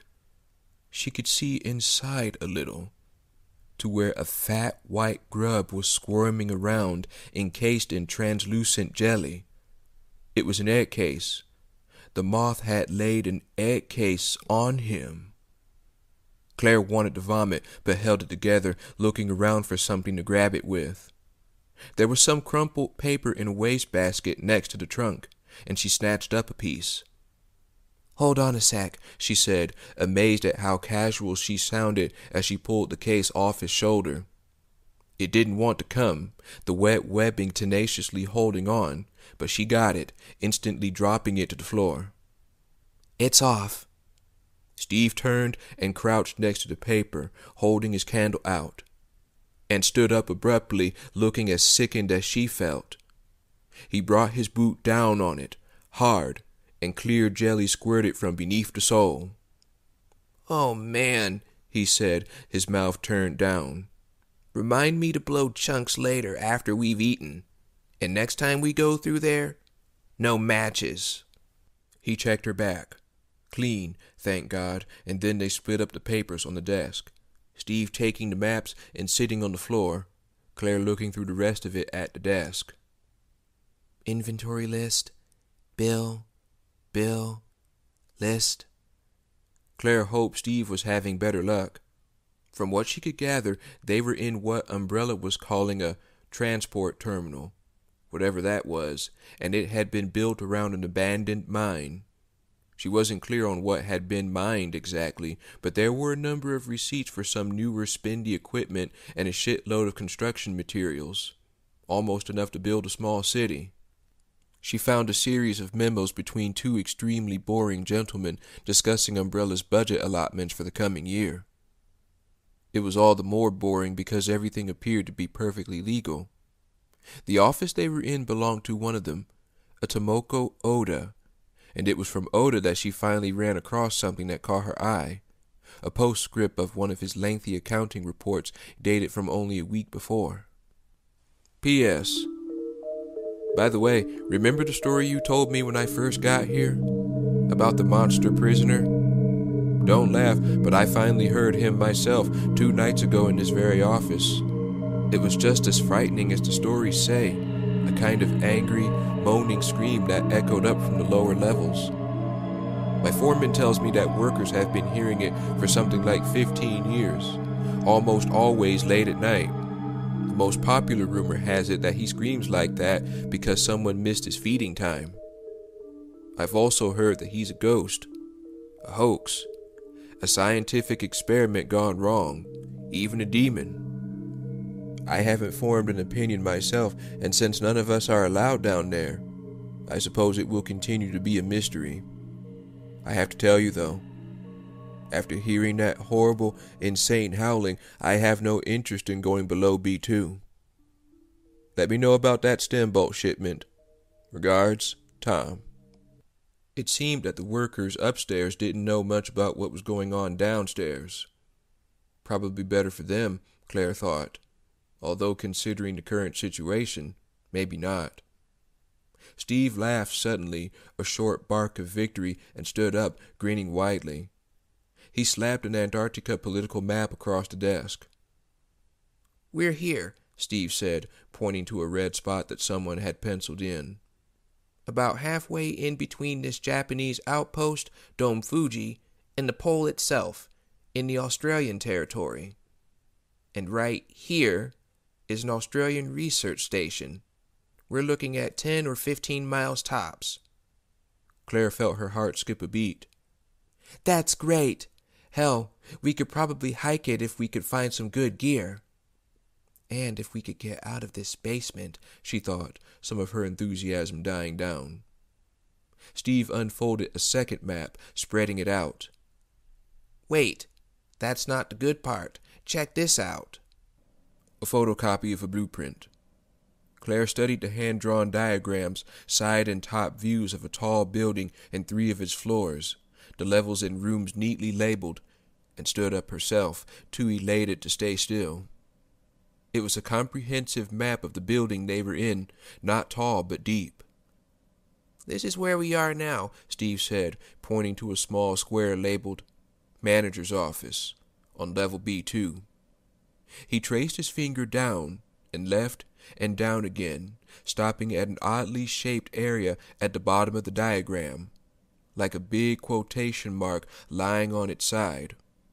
The tiny black letters read, "Mining Room," and there was a lightly penciled tunnel extending out of it with, "To surface, unfinished," written next to it, also in pencil.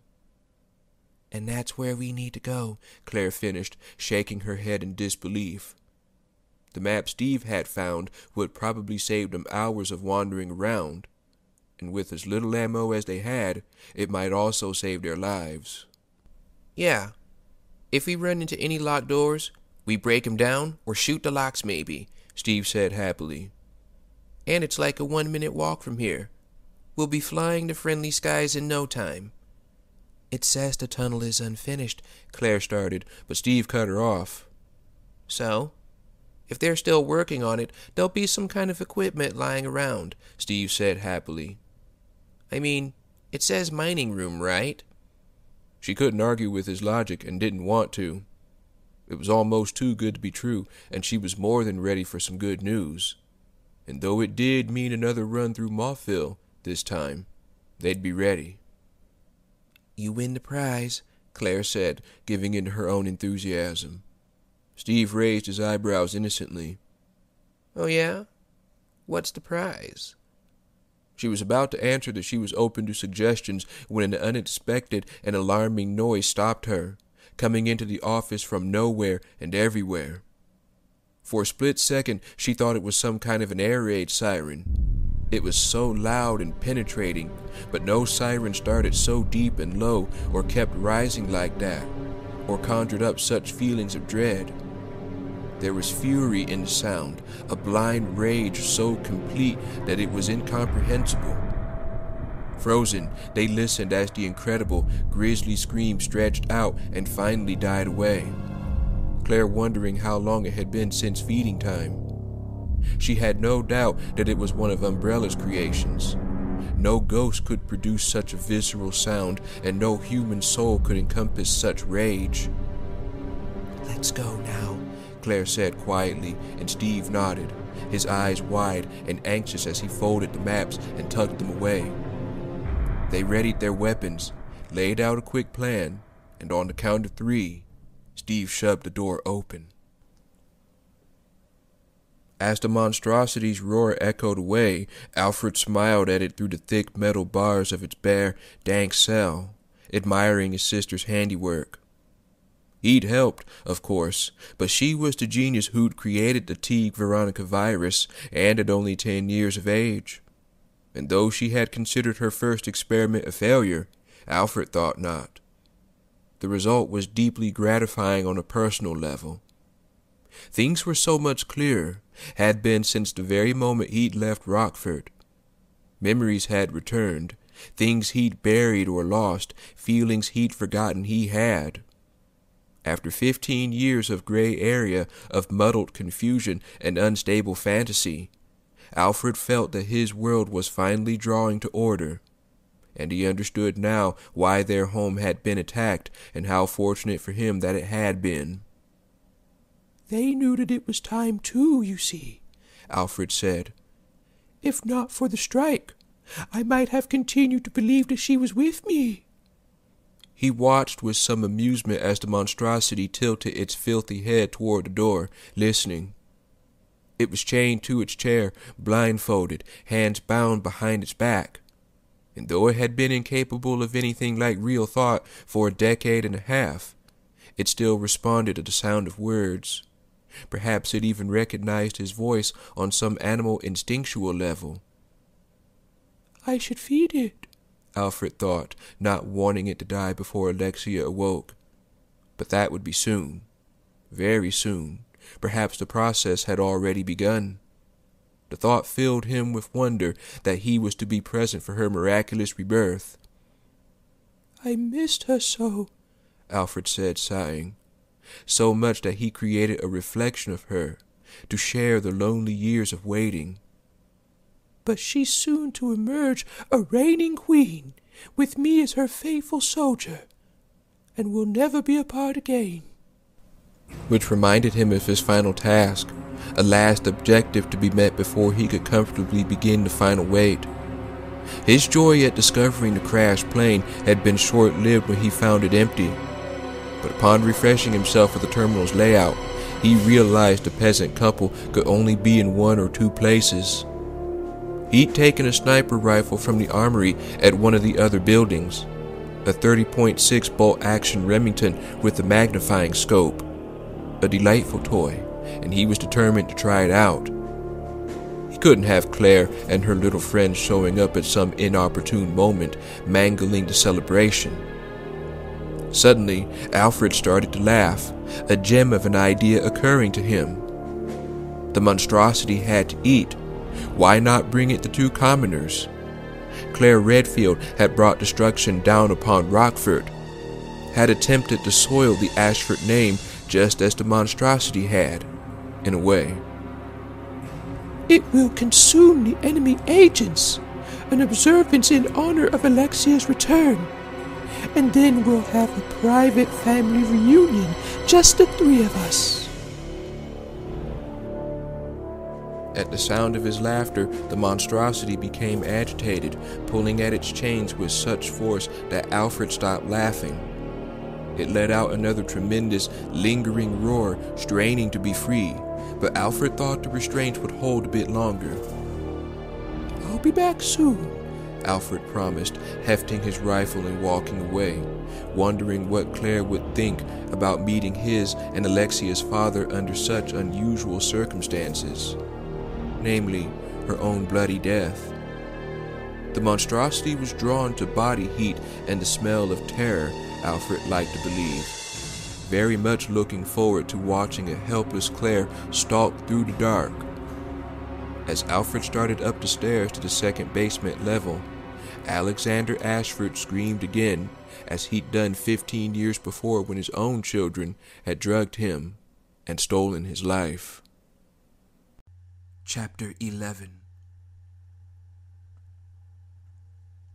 They pushed out into the dark, Steve ahead of Claire, leaving the office door open. There was just enough light to see where the hall reached right, which was all the light they needed. Right. Walk. Door on the right. Walk. Steps to the left. It looped through his mind, the directions simple, but he didn't want to make even a tiny mistake. The image of what Claire had pulled off his back was still fresh in his mind, and they didn't know what else the moths could do. 2 strides forward, and the first moth came at them, a whitish, silent blur, and Steve opened up. 3 shots, and the flapping thing disintegrated. Soft, plop sounds as the pieces hit the floor. And here came the rest, fluttering out from the corridor he and Claire wanted. They flew on a dusty wave of rot smell, shadowy, flopping shapes. And what was that, the thick, hanging man-sized thing webbed against the ceiling? Don't think about it now. Go now. Now! Steve said, and Claire ran out from behind him, darting to the right and down the hall as he opened fire again, 2 and 3 round bursts. Feathery pieces of wing and warm, repulsive goo rained down as he fired into the whirling dark shapes overhead, splashing him, making him gag, the moths dying as silently as they attacked. He felt one of them in his hair, felt something warm and wet touch his scalp, and he frantically brushed at the top of his head, firing, knocking a sticky egg case away. "Open!" Claire shouted, much closer than he expected, and though he'd planned to back down the hall, firing as he went, the feel of that crap in his hair was the last straw. He ducked, covered his head with one arm, and sprinted. He saw her silhouette in a doorway on the right and plunged ahead, running directly into her outstretched arm. Claire grabbed a handful of his shirt and jerked him inside, slamming the door closed behind them, and then turned and started firing, blocking his body with hers. "Hey, what's—" The room was huge, the shots echoing from faraway corners. There was a trace of light coming from somewhere, but Steve heard them before he saw them. Zombies, moaning and gasping, 3 or 4 of them closing in on their position. He could only make out their outlines, staggering and weaving forward, saw 2 of them go down, but 2 more moving in to take their place. "I'm okay," he called out between rounds, and Claire stepped aside, shouting for him to take the right flank. He targeted and fired, blinking and squinting against the dark, trying to get headshots. He took down 3 of them, then a 4th, so close that he felt blood splashing his hand. He immediately wiped it against his pants, praying that he didn't have any open cuts, that he wouldn't run out of ammo. But there was another zombie, and another. And then Claire was pulling him again, and he stopped firing, let her lead him through the dark toward where the mining room was supposed to be. Behind him, zombies shuffled and wailed, giving slow-motion chase. He tripped over a warm body and stepped on another, feeling something crunch underfoot. But as helpless and afraid as he felt, it was nothing to suddenly hearing Claire cry out in pain, to feel her fingers leave his arm. "Claire!" Terrified, Steve reached out for her, felt only air. "Watch your step. I stubbed my goddamn toe," Claire said irritably, no more than 2 feet away, and he felt his knees go weak. He could also feel a cold metal railing against his right shoulder. The steps to the mining room. They'd made it. Together, they climbed the few steps, Claire still in front, and when she opened the door, real light spilled out in shafts, piercing the blackness. "Praise Jesus!" Steve muttered, holding the door from behind as Claire stepped inside. And before he could follow, he heard that disturbed, girlish giggling that he'd come to know and hate. And Claire had slipped one hand behind her back and was motioning him to freeze. He let go of the door, and she didn't move, letting it settle on her hip as Alfred said something, and she slowly raised both her hands. It seemed Alfred had gotten the drop on Claire. But not on me, Steve thought, unaware that he was wearing a tight, grim smile. Alfred had a lot to answer for, but Steve was pretty certain that in another minute or two, he wasn't going to be saying much of anything, ever again. He had her. As he'd surmised, she had come to see about the tunnel, the one exit from the terminal that didn't require a key. She wasn't a stupid girl by no means, but he was superior in intellect and strategy, among other things. Still standing in the doorway, Claire raised her hands, her expression annoyingly blank. Why wasn't she afraid? "Drop your weapon!" Alfred snapped, his finger on the rifle's trigger. His voice, naturally amplified by the mining pit that took up most of the floor, emanated throughout the icy chamber, sounding authoritative and a bit cruel. He liked the strong sound of it and knew it was effective when she let the handgun drop from her fingers without hesitating. "Kick it towards me," he commanded, and she did so, the weapon clattering across the concrete. He didn't pick it up, instead kicking it beneath the rail to his left, both of them listening to her only hope bounce away over frozen rocks, lost to the depths of the icy pit. "How wonderful to exert such control! What happened to your traveling companion?" he asked, sneering. "Has he met with an accident? Oh, and step away from the door if you don't mind, and keep your hands where I can see them."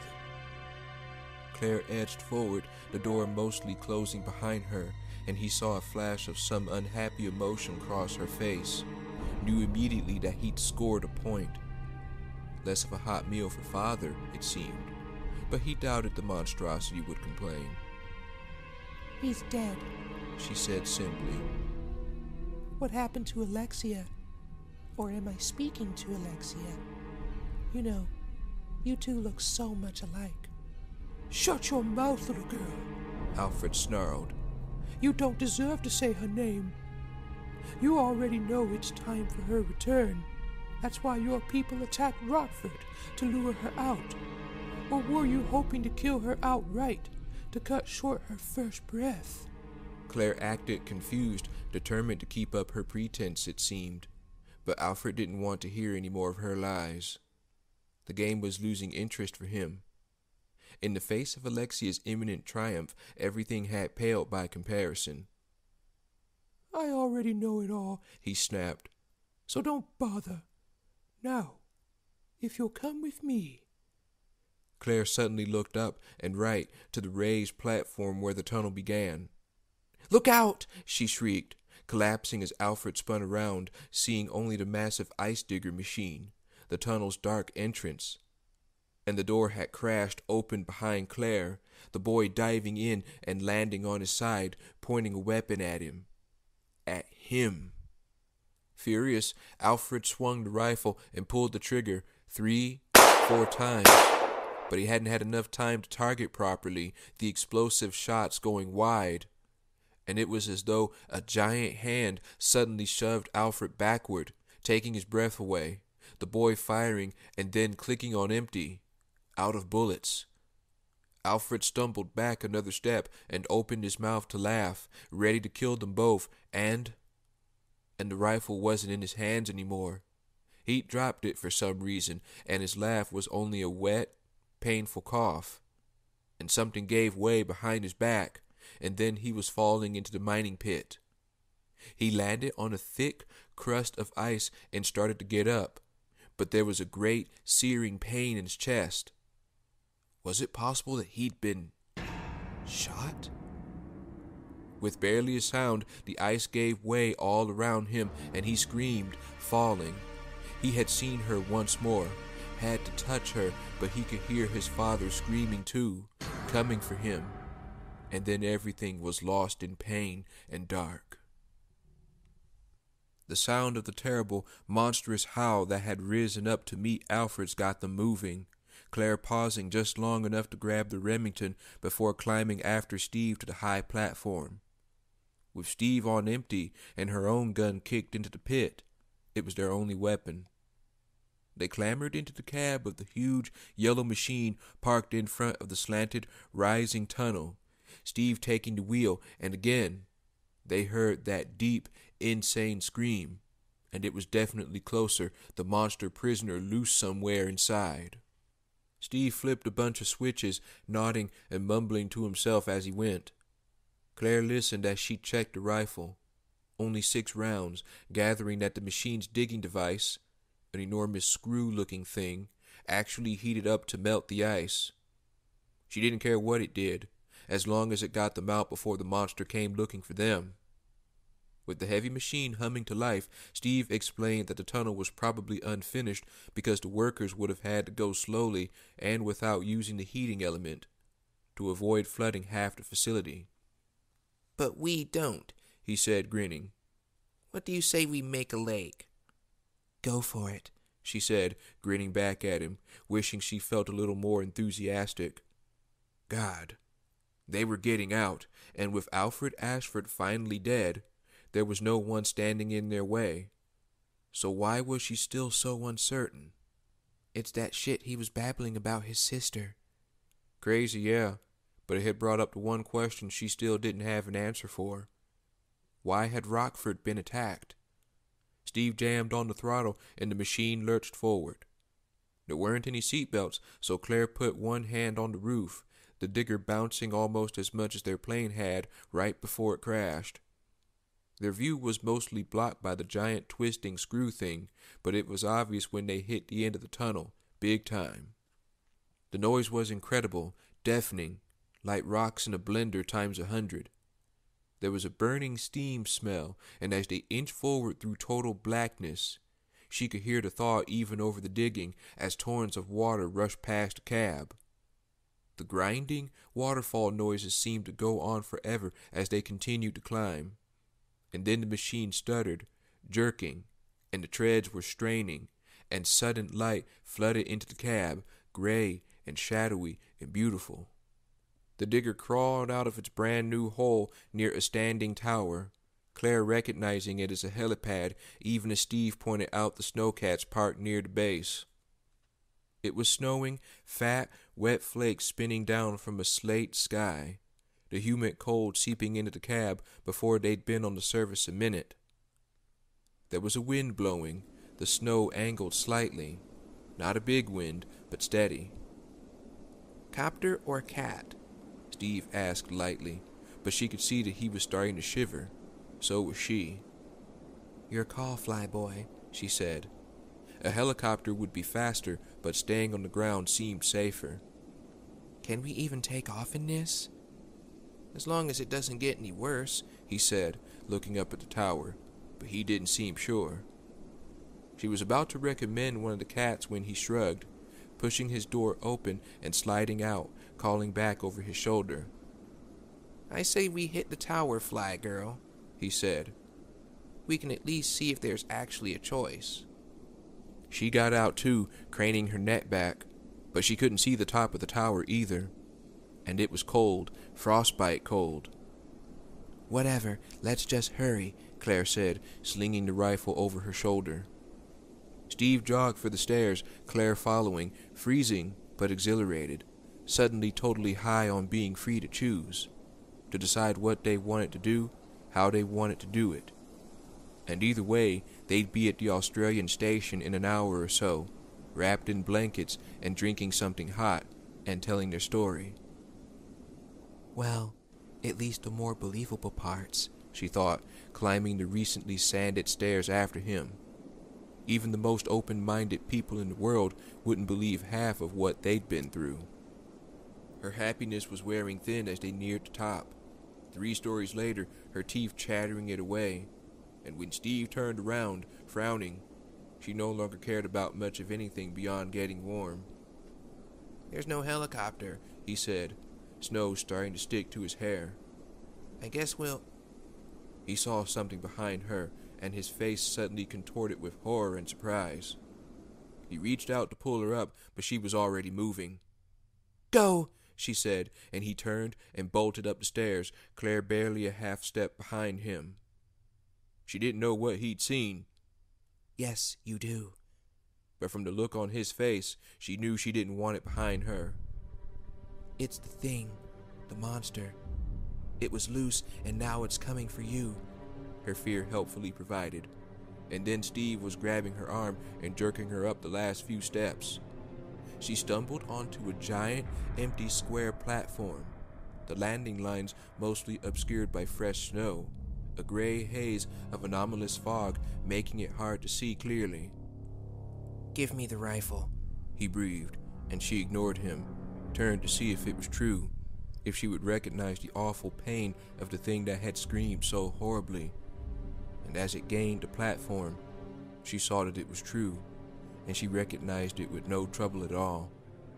She unslung the rifle and backed away, motioning for Steve to stay behind her. Alfred woke up in a world of pain. He could barely breathe, and there was blood on his face and in his nose and mouth. And when he tried to move, the agony was instant and overwhelming. Every inch of him was broken, cut, or smashed, or punctured, and he knew he was going to die. All that was left was his surrender to the dark. He was very afraid, but he ached so badly that perhaps sleep would be best. "Alexia." He couldn't give up, not when he'd been so close, not when he was still so close. He forced his eyes to open and saw through a thin, red haze that he was on one of the lower-level platforms that jutted out into the mining pit. He'd fallen at least 3 levels, perhaps as many as 5. "Lexi." He whispered, and felt blood bubbling up from his chest, felt bones grinding as he shifted, felt afraid of the pain he'd have to endure. But he would go to her, because she was his heart, his great love, and he would be sustained by his name on her lips. "Give me the rifle," Steve said again, watching the thing take its first stumbling step in their direction. But Claire wasn't listening. She had her eye to the scope, was seeing what he saw, but under magnification. And what he saw was an abomination. Blindfolded, its hands tied behind its back, wearing only a shapeless and stained cut of leather knotted around its waist. The thing had suffered horribly, that much was clear. He could see the raised scars, the ancient welts, bloody shackle marks around its ankles. It looked almost human, but for its oversized body and strange flesh, gray and mottled, sitting over lean muscles that had ruptured through in places, exposing raw tissue. Its torso was bare, and he could see a kind of pulsing redness in the center of its chest. A clear target, and for a few seconds, Steve thought they were safe after all. "It doesn't have any weapons," and there was a splintering, cracking sound, and 4 asymmetrical appendages, like the jointed legs of an insect, unfolded from its back and upper body, the longest easily 10 feet, curling from its right shoulder like a scorpion's tail. It reeled forward another step, and some dark liquid was spraying from its body, from its chest or back. As the droplets struck the frozen cement, a thick, purplish-green gas began to hiss upward from where they landed, blown by the snowy wind first one direction, then another. It rumbled out some heavy, wordless sound and took another step toward them, the new arms whipping around its hairless head, making it weave from side to side. It could barely keep its balance, and as the thought occurred to him, Steve was already running. Go in low, head down. Knock it off while it's still at the edge. Steve! Claire screamed fearfully, but he was almost there, close enough for the acrid tinge of its self-produced gas to sear his nostrils. Has to be poison. Gotta keep it away from her. And just before he rammed into it, something viciously shoved him, slammed into his back, and pushed, sending him flying to the ground. Steve! Claire screamed again, this time in absolute horror because he was skidding across the icy cement on his side. And though he tried to stop himself, scrambling at the frozen platform with frozen fingers, there was suddenly no platform left.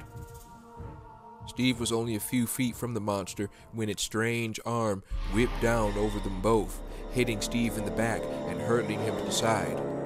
Steve! Steve skidded across the frozen platform like a flat stone on water and disappeared over the edge. Oh, my God, no. Claire doubled over, the emotional pain hitting her like a physical blow, sharp and hard in her gut. He'd been trying to protect her, and it had cost him his life.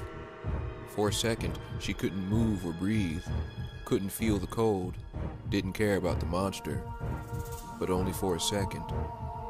She looked at the stumbling, tortured animal staggering toward her, knew without doubt that the fury they'd heard came from long, hard years of abuse, of experimentation, and felt nothing.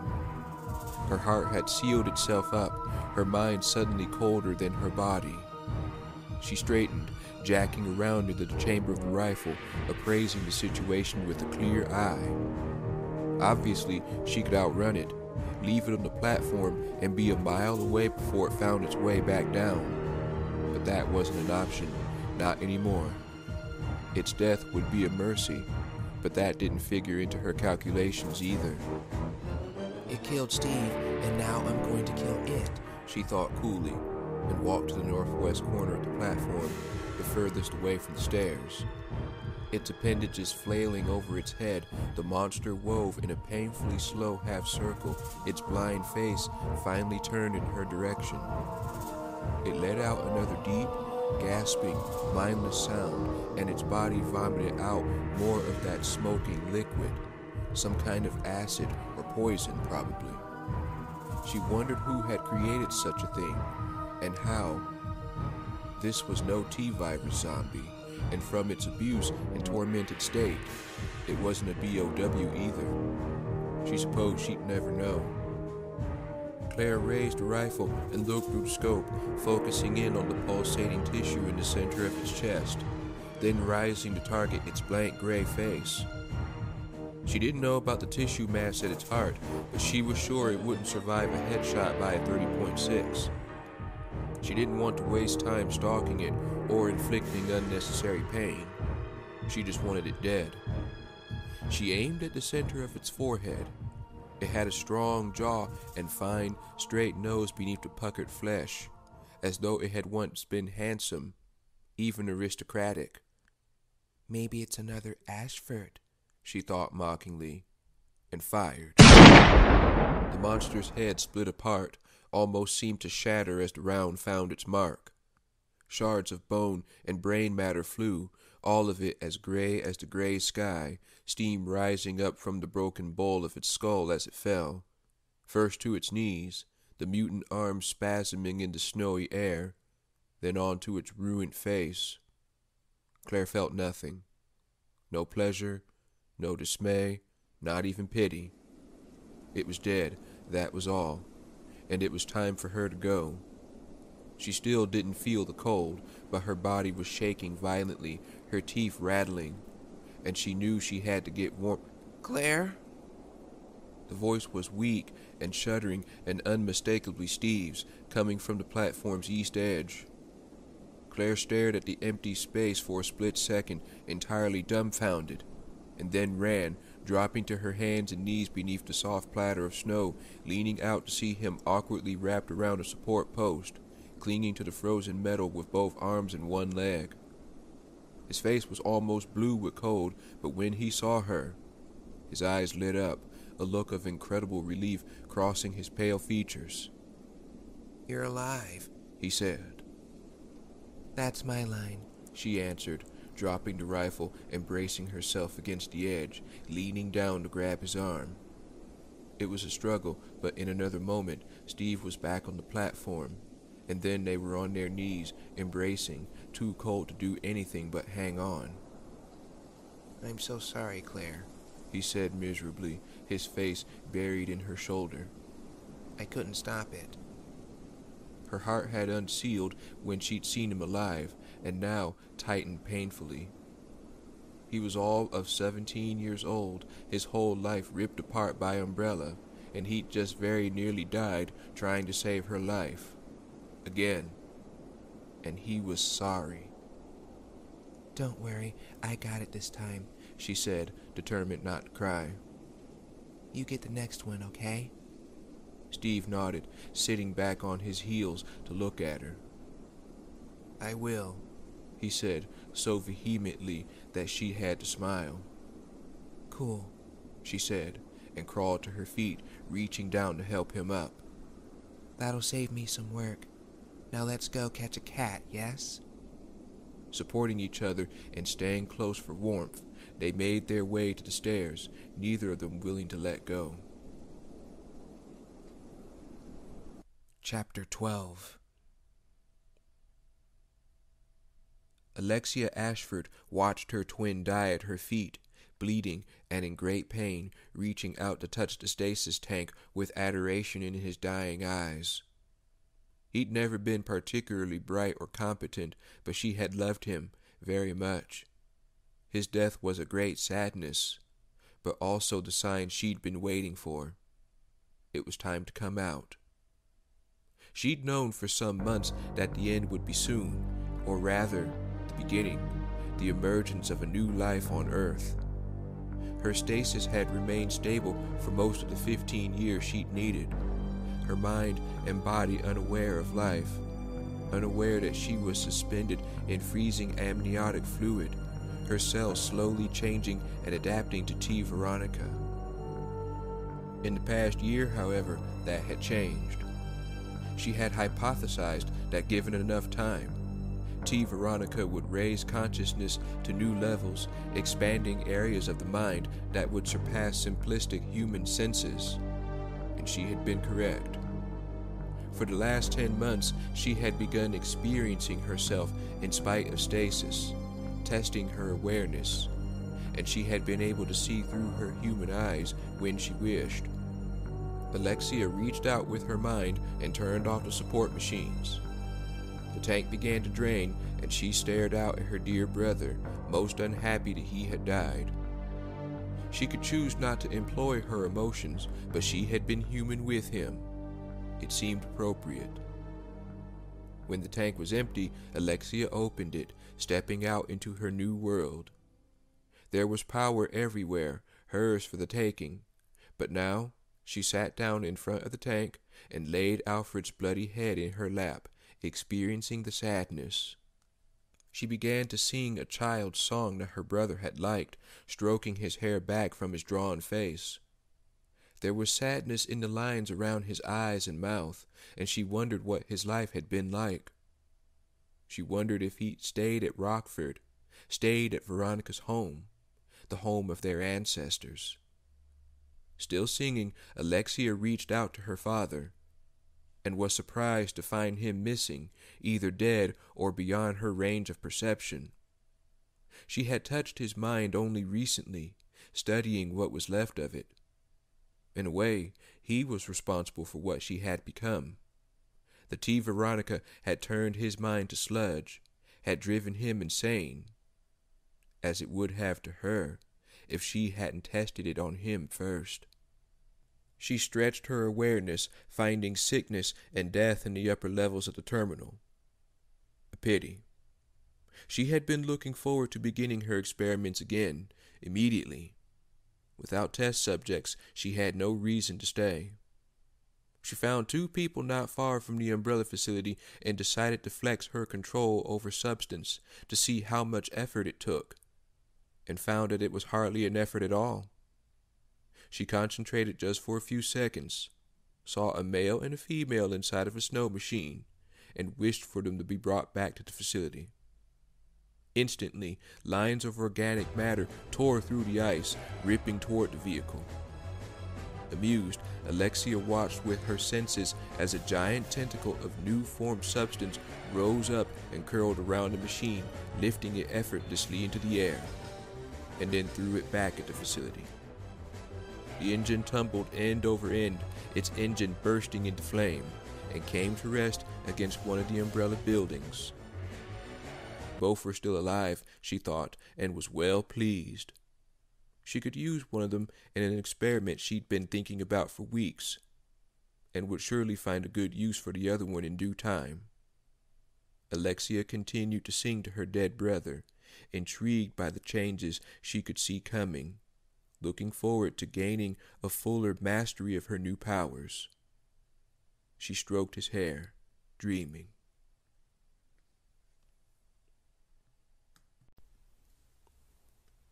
Chapter 13. Things fell to shit pretty fast when he finally reached the island. Chris stood at the top of the cliff in the early night, catching his breath and soundly cursing himself. Everything had been in that bag. Weapons and ammo, rappelling equipment so they could get back down to the boat, flashlight, a basic first aid kit, everything. Not everything. You still got 3 grenades on your belt, his mind told him brightly. Terrific. Halfway up the cliff, he loses his grip and drops the bag into the deep blue sea, but it appeared he still had his sense of humor. Yeah, that'll go a long way toward saving Claire's life. Barry was right. I should have brought backup. Well, he could stand around all goddamn day wishing things were different, or he could get moving. He picked moving. Chris hunched over and stepped into the low cave entrance he'd chosen to start at. An isolated area, but definitely connected to the rest of the compound. There was a radio antenna on the ledge outside, and when he'd straightened up a few steps later, he was inside a large, open room, the walls and ceiling organic, but the floor carefully leveled. There was a light somewhere ahead, and Chris started for it, keeping his fingers crossed that he wasn't about to walk into an umbrella military dinner. He doubted it. From what he'd seen of the island, the attack Claire had mentioned had been excessively brutal. He was less than a dozen steps into the shadowy chamber when a small tremor shook the cave, spilling rock dust and pebbles over his head, and closing the cave entrance he'd just walked through, collapsing rock having a fairly distinctive sound. It seemed the island attack had made things a bit unstable. Oh, wonderful, he muttered, but was suddenly a bit happier about the grenades. Not that they would help much here. Even if he could blow them off without bringing all of it down, it was still too high to jump, and the rope had been in the bag. Unless she'd been taking lessons, Claire wasn't a good enough rock climber to go down unassisted. What? Someone rasped, and Chris dropped into a defensive crouch, searching the shadows, and saw a man on the cave floor, slumped against the wall. He wore a tattered white t-shirt with blood on it, his pants and boots military. He was one of Umbrella's, and not in very good shape.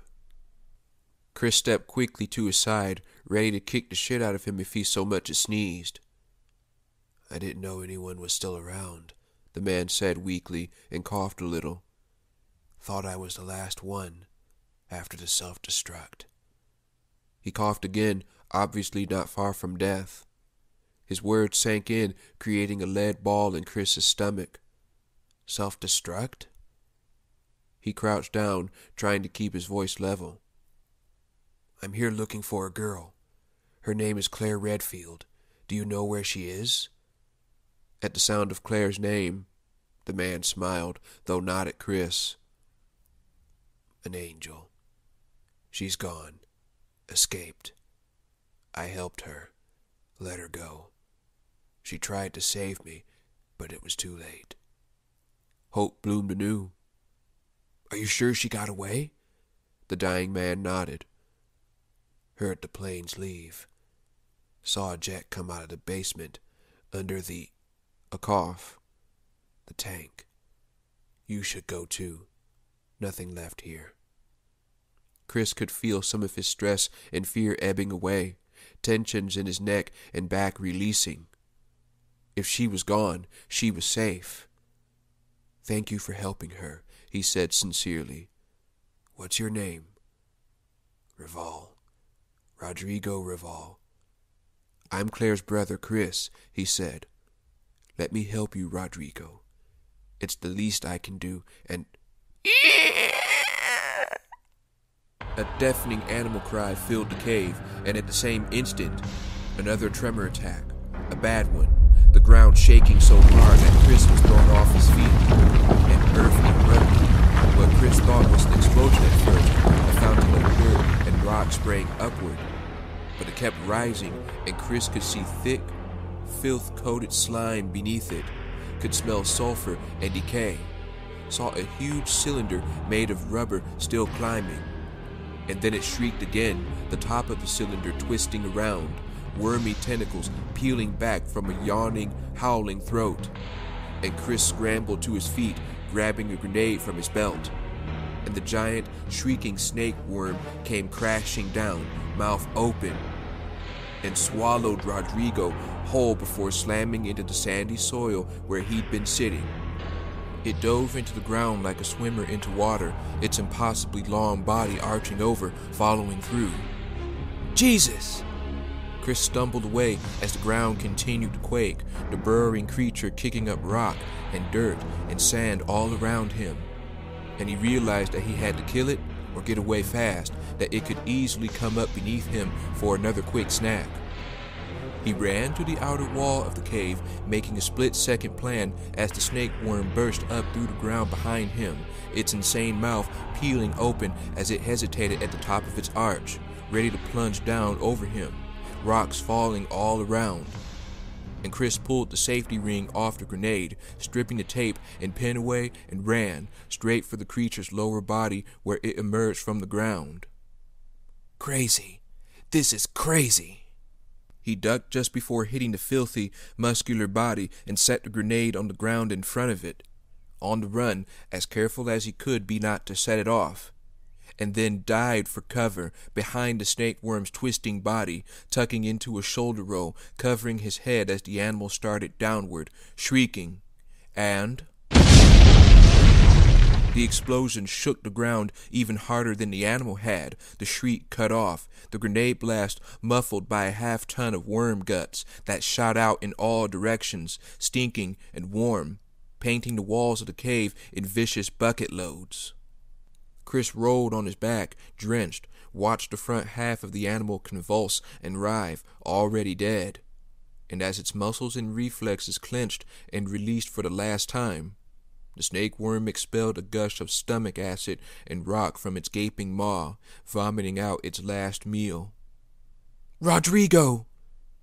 Before the massive corpse had completely settled to the ground, Chris was at Rodrigo's side, horrified and helpless, the man seizing in shock and pain. He was coated in yellow bile, and Chris could see places where it had already burned through his skin.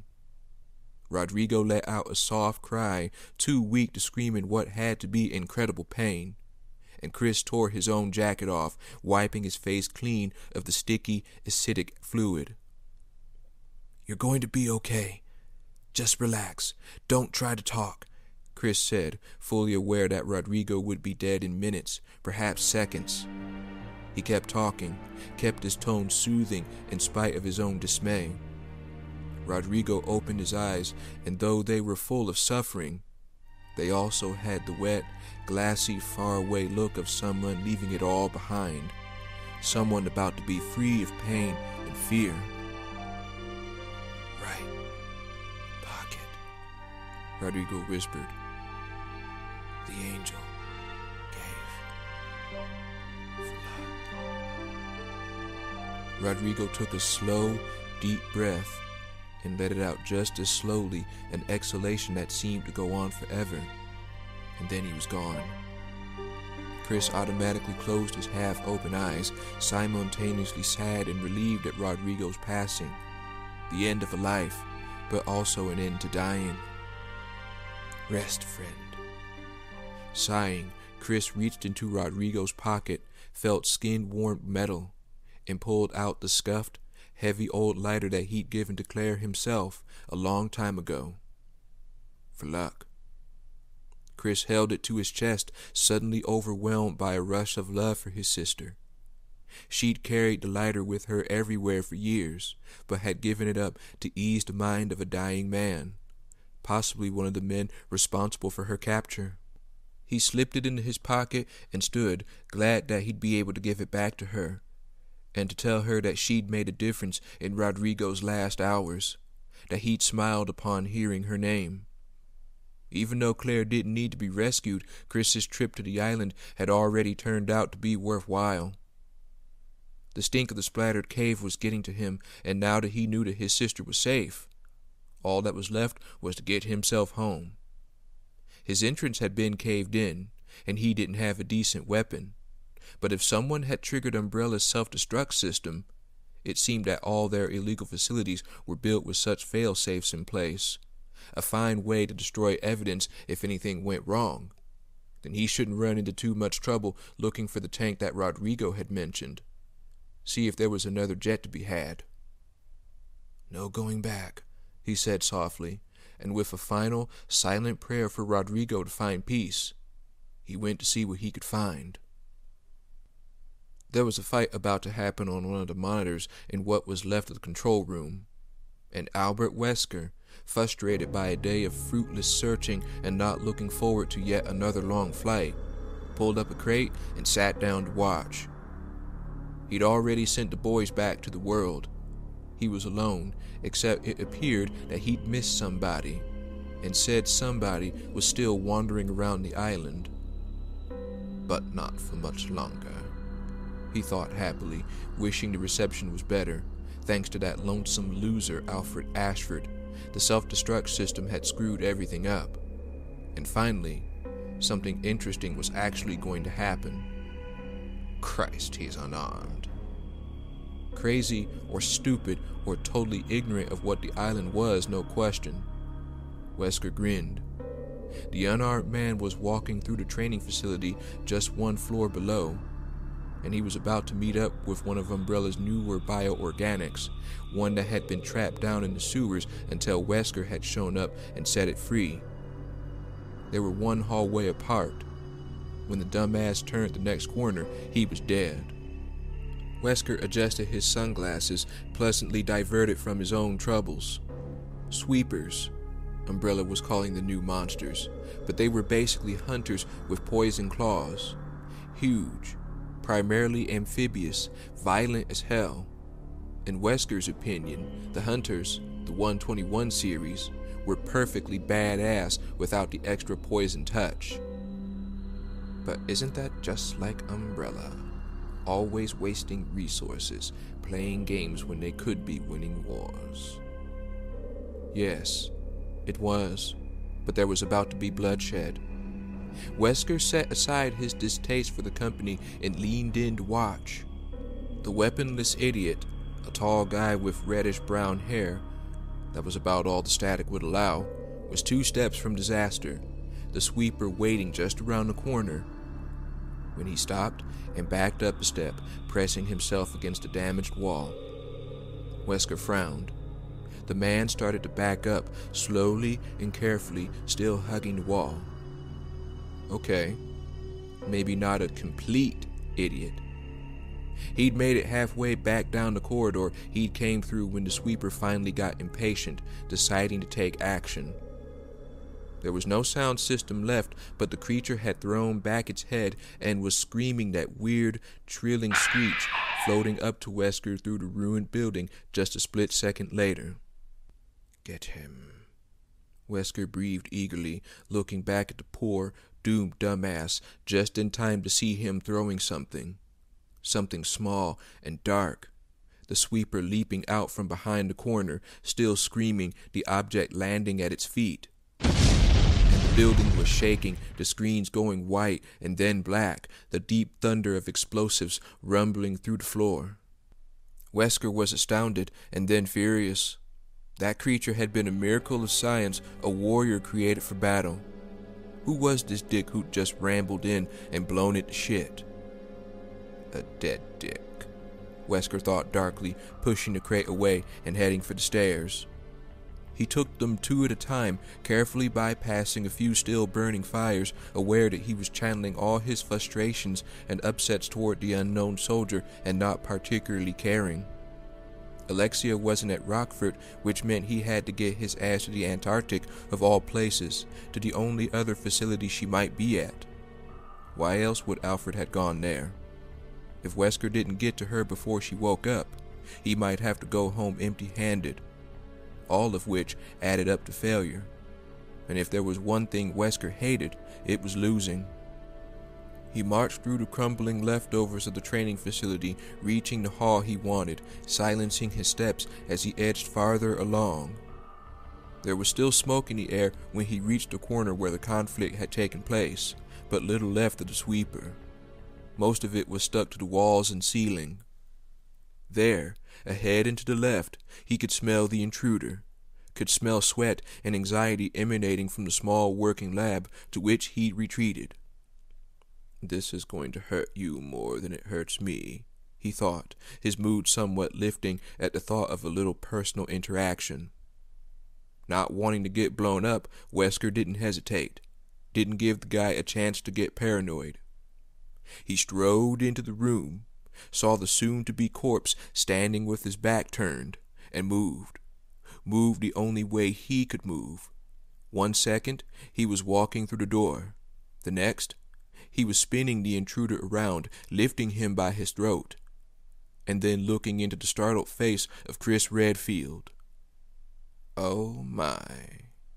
Chris, who'd been on the Raccoon Stars, who'd been led, under Wesker's command, to the Spencer estate, where he'd proceeded to thoroughly screw up Wesker's plans.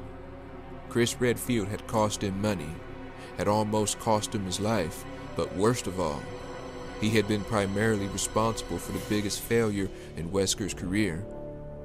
Wesker recovered himself quickly, a dark, wonderful joy spreading through his entire body. Chris Redfield, as I live and breathe. What brings you to Rockford, if you don't mind me? Wesker trailed off, still gazing into Redfield's increasingly red face as he uselessly pried at Wesker's fingers. The girl, of course. He hadn't even known that Chris had a sister. But the deranged letter that Alfred Ashford had so thoughtfully left behind explained everything, including his plans for the young Claire Redfield. She's not here, Wesker said, grinning. With his free hand, he straightened his sunglasses. You're dead, Chris gasped, and Wesker grinned wider, not bothering to respond to such a stupid statement. Don't change the subject, Chris. Don't you want to know where Claire is, Did you know that her plane took a little unplanned detour to the Antarctic? Chris was slowly choking to death, but Wesker could see that the news of his sister was hitting him harder than his own imminent demise. Wonderful. There are experiments being performed there, Wesker mocked whispered, as if telling him a secret. I plan on going myself. See if I can get an experiment or two of my own going. Tell me, is your sister good looking? Do you think she might be interested in getting some action? Because I've got a hard-on like you wouldn't believe. Chris flailed at Wesker, the helpless fury in his eyes absolutely gorgeous. He hit Wesker in the face, knocking his sunglasses to the ground. And Wesker laughed, blinking up at him slowly, letting him see. He still wasn't used to it himself, the gold-red cat's eyes occasionally surprising him when he looked in a mirror. And they had exactly the effect he'd hoped for. What are you? Chris rasped out. I'm better, that's what, Wesker said. New employers, you know. After the Spencer estate, I needed a little help getting back on my feet, which they were perfectly willing to provide. You think Claire will like it? "Monster!" Chris spat. "I'll show you, monster, you shit." Wesker started to close his hand, watching Chris's eyes bulging, a vein on his forehead popping out, and was stopped by the sound of laughter, cool female laughter filling the room, surrounding them. "Don't you want to play with me?" A voice said, the same woman, low and sexy and dangerous, and then she began to laugh again, an unmerciful, beautiful sound that finally trailed away to nothing. Alexia. God, she was awake, and the kind of power it would take for her to look in on him here, to project herself so far. Wesker threw Chris to one side, barely hearing the plaster wall crack beneath his useless skull, his thoughts full of Alexia. He had to go to her immediately. He had to have her, and not just for the sample, though he'd take what he could get. "I'm coming," he said, scooping up his sunglasses and then moving, speeding through the broken facility to where his private plane waited. Chris Redfield was his past. Alexia Ashford meant his future. Chris crawled to his feet soon after Wesker left, aching in about a dozen places, his throat terribly sore. He didn't know what had happened exactly. Didn't know who the woman was or why Wesker had seemed so eager to get to her. But he understood now who had attacked Rockford, and suspected the reason. Albert Wesker should have died when the Spencer mansion had burned, but it seemed he'd sold his soul to someone new at the price of his life. Someone obviously as nasty and immoral as Umbrella. Someone who was perfectly willing to kill for whatever it was they wanted, for something that Umbrella had. Chris didn't care. At the moment, all he cared about was Claire and getting himself to this Antarctica facility. He knew that Umbrella had a legitimate base there. It had to be the same one, and if it wasn't, somebody there would know where the experiments were taking place. He had one grenade left. If he could find the underground airport, he'd have no trouble getting inside, and he could fly anything with wings. He'd radio on the way for a read on the Umbrella base, and if he couldn't find a weapon to get her out, he'd use his bare hands. All that mattered was Claire, and he was on his way. Chapter 14. They were mere hours away, two men connected by history, one her enemy, the other.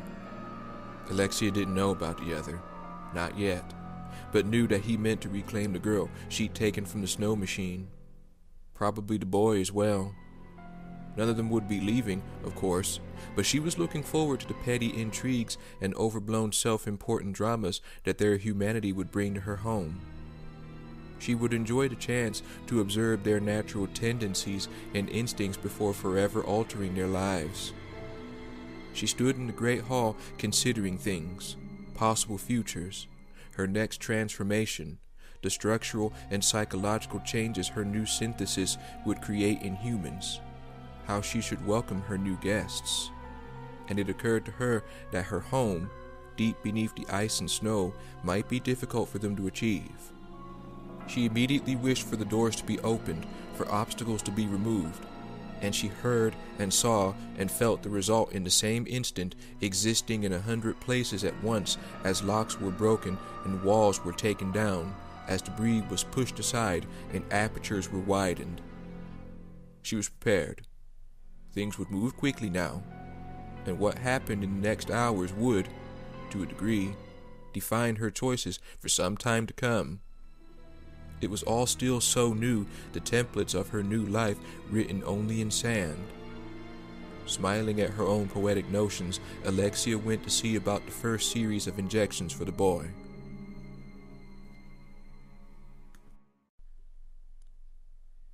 Chapter 15.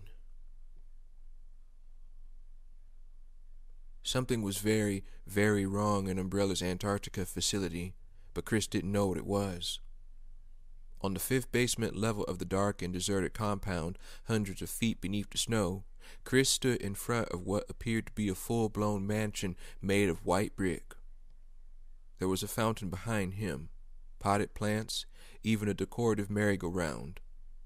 He'd been led there, presumably because someone wanted him to go inside, but he didn't know who or why. His instincts were telling him to get the hell out, but he ignored them. He had to, not knowing if he was a lamb being led to slaughter or if he was being taken to Claire.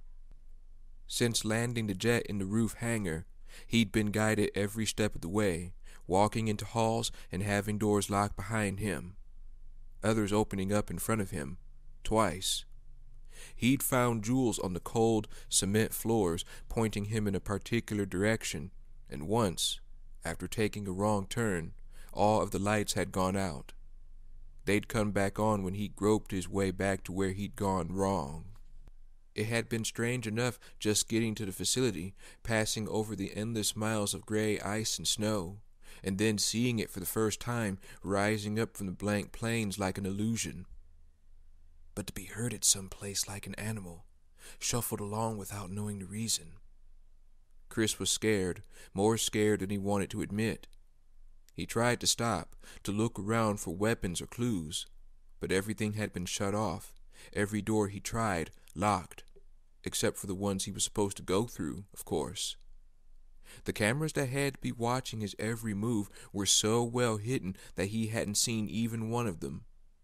But it almost seemed that his shepherd knew his mind, knew what signals to give him, knew how to keep him going. He thought initially that it was Wesker, that it was all some setup to trap him, but why bother? He could have strangled Chris at the island if he wanted to. No. He was being guided for some other reason, and it seemed he had no choice but to follow along, not if he wanted to find Claire. He took a deep breath and opened the front door to the mansion, stepping inside.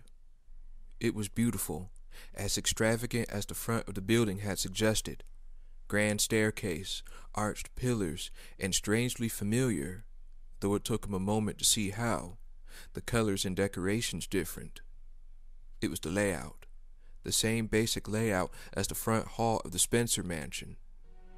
It was surreal, but so perfectly harmonious with all the other weirdness that he didn't bat an eye.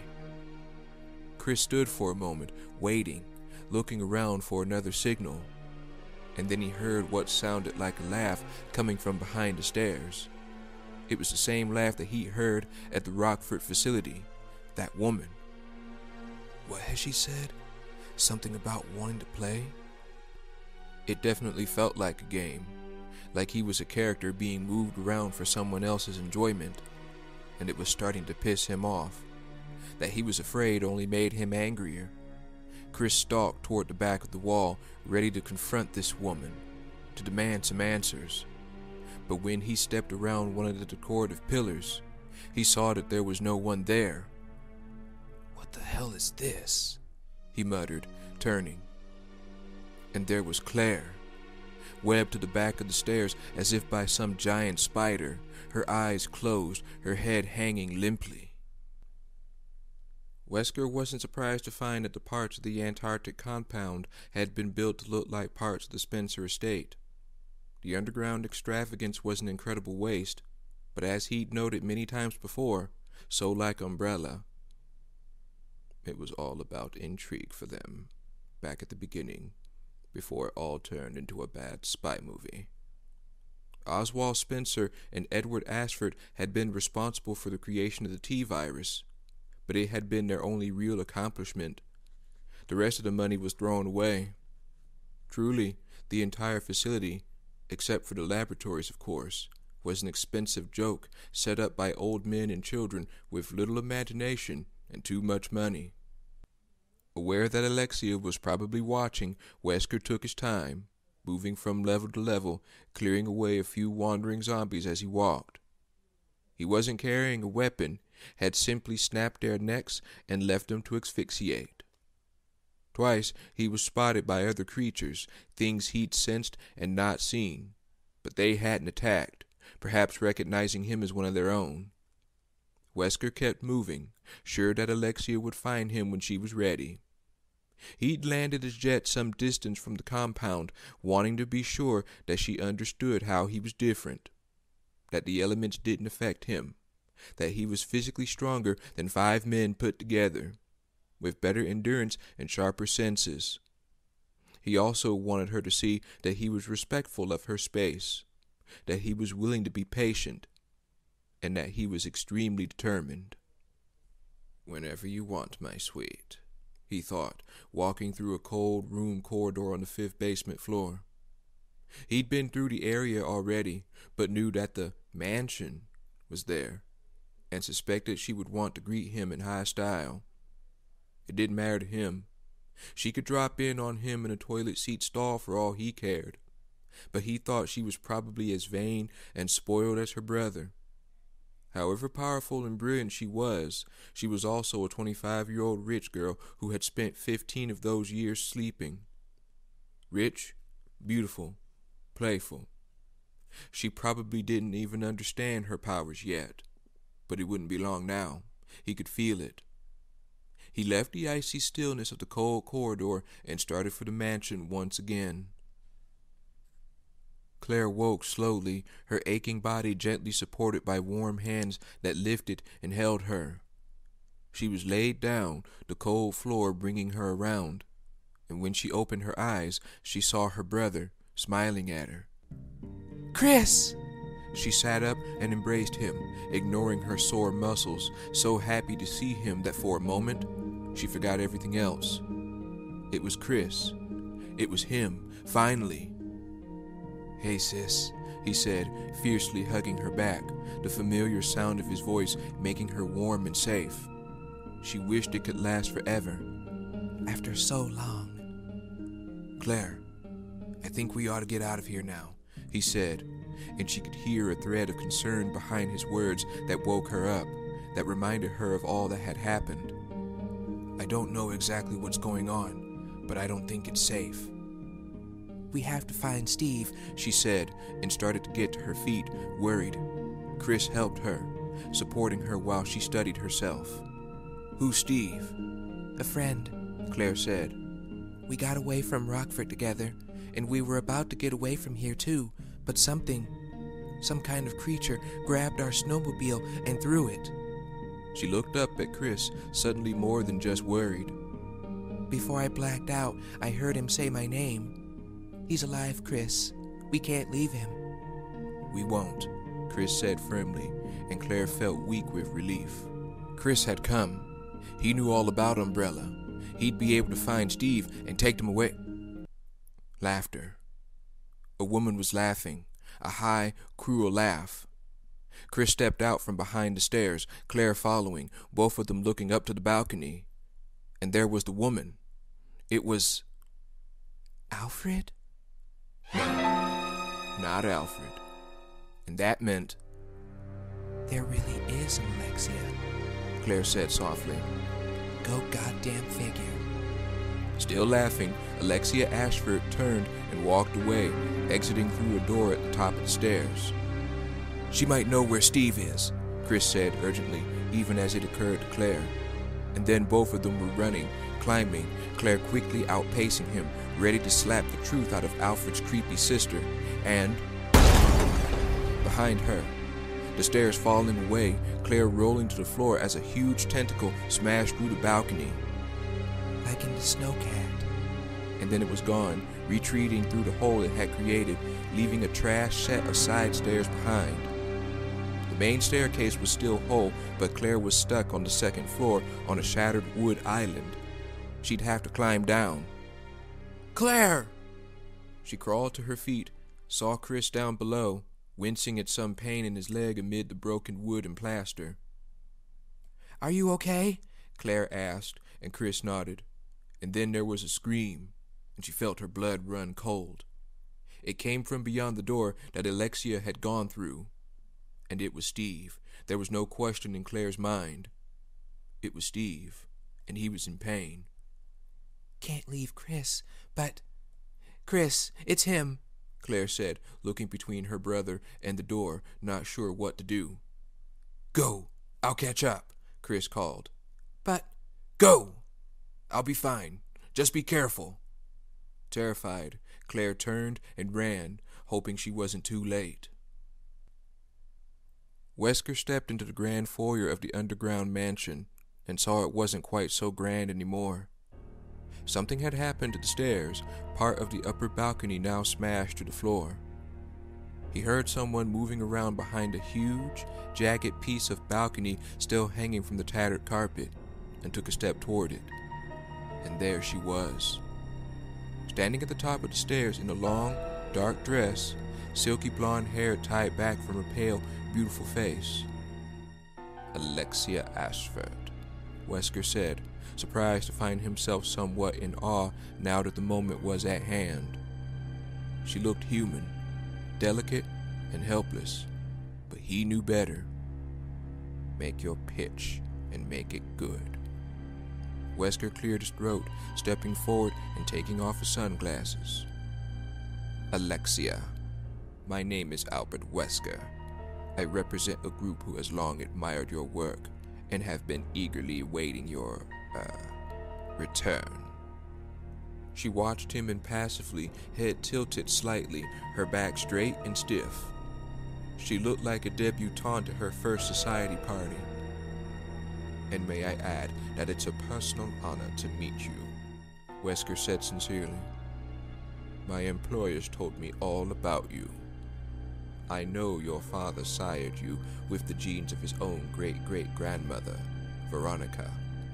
That with her genetic material, the very foundation of the Ashford line, he created you and Alfred to be the culmination of genius. Veronica would surely be proud. I know you created T. Veronica in her honor." Careful. He probably shouldn't mention what had happened to her father. "Don't bitch this up. And that you are the only, being alive with access to the virus." I am the virus.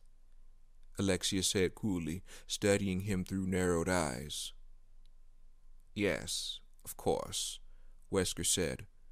God, he hated this diplomatic shit. He was terrible at it. But he wanted to impress her. To impress upon her how valuable she was to certain interested parties. "So," he continued, thinking how much easier things would have been if he'd gotten to her in stasis, "I would like it very much. We would all appreciate it if you would agree to accompany me to a private meeting with my employers, to discuss an alliance of sorts. I can assure you that you won't be disappointed." She waited to see if he was finished, and then laughed long and loud. Wesker felt himself flush. It was clear from her tone exactly what she thought of his request. "Fine. Nice time is over." Wesker stepped forward and held out his hand. "We want a sample of T. Veronica," he said, the gloss disappearing from his voice. "And I'm going to have to insist that you give it to me." As she started down the stairs, just for a second he thought she was going to do it. But then she started to change, and he stopped thinking anything. He could only stare, his awe returning tenfold. A step down, and her dress burned away in searing veins of golden light, the light coming from her body. Another step, and her flesh changed, turned a deep gray, her hair disappearing, gray flesh locks growing from the top of her head and flopping down to frame her face. Her nakedness was transformed with her next step, as rough, pebbled armor grew over one leg and her groin, curled up to support a rounded breast, to cover her right arm. By the time she reached the bottom of the stairs, she no longer resembled Alexia Ashford. His breath taken away, Wesker reached for her, and with the back of her hand she struck him, and then he was flying, landing in a heap by the front door. Such power. He stood up, understanding that force might be useful, and prepared himself to move, to use his own power. And with a smile, she waved her hand, and fire burst up from the marble floor, lines of it surrounding him, beckoned to life by her slender fingers. She lowered her hand, and the flames went down, but didn't die, still burning from stone, from bare stone. Wesker knew then that it was over. If she chose to spare him, he'd be lucky. Without another word, he turned and walked out, running as soon as the door had closed behind him. The park creature left, and only seconds later, the young man followed, believing that he'd escaped unseen. Alexia watched him run, amused but slightly disappointed. She'd expected more. The park creature was no threat, and she decided to spare him. His arrogance had pleased her, if not his pathetic offer. The young man, though, brave and self-sacrificing, loyal, compassionate, physically a good specimen, and he loved his sister who was about to die. It would make for an interesting psychological reaction. Alexia decided that she would create a confrontation for them to interact. She would test a new form for herself and see if his grief made him bolder, or if it proved to be a liability. She laughed, suddenly imagining a suitable and apt form to take. Except for Alfred, no one had known the simple secret of T. Veronica, that it was based on the chemistry of a queen ant. She would try an insectile configuration, experience the strengths and advantages that such a form would propose. Her disappointment was past. The girl and her boy would die, and then she would indulge herself with the young man.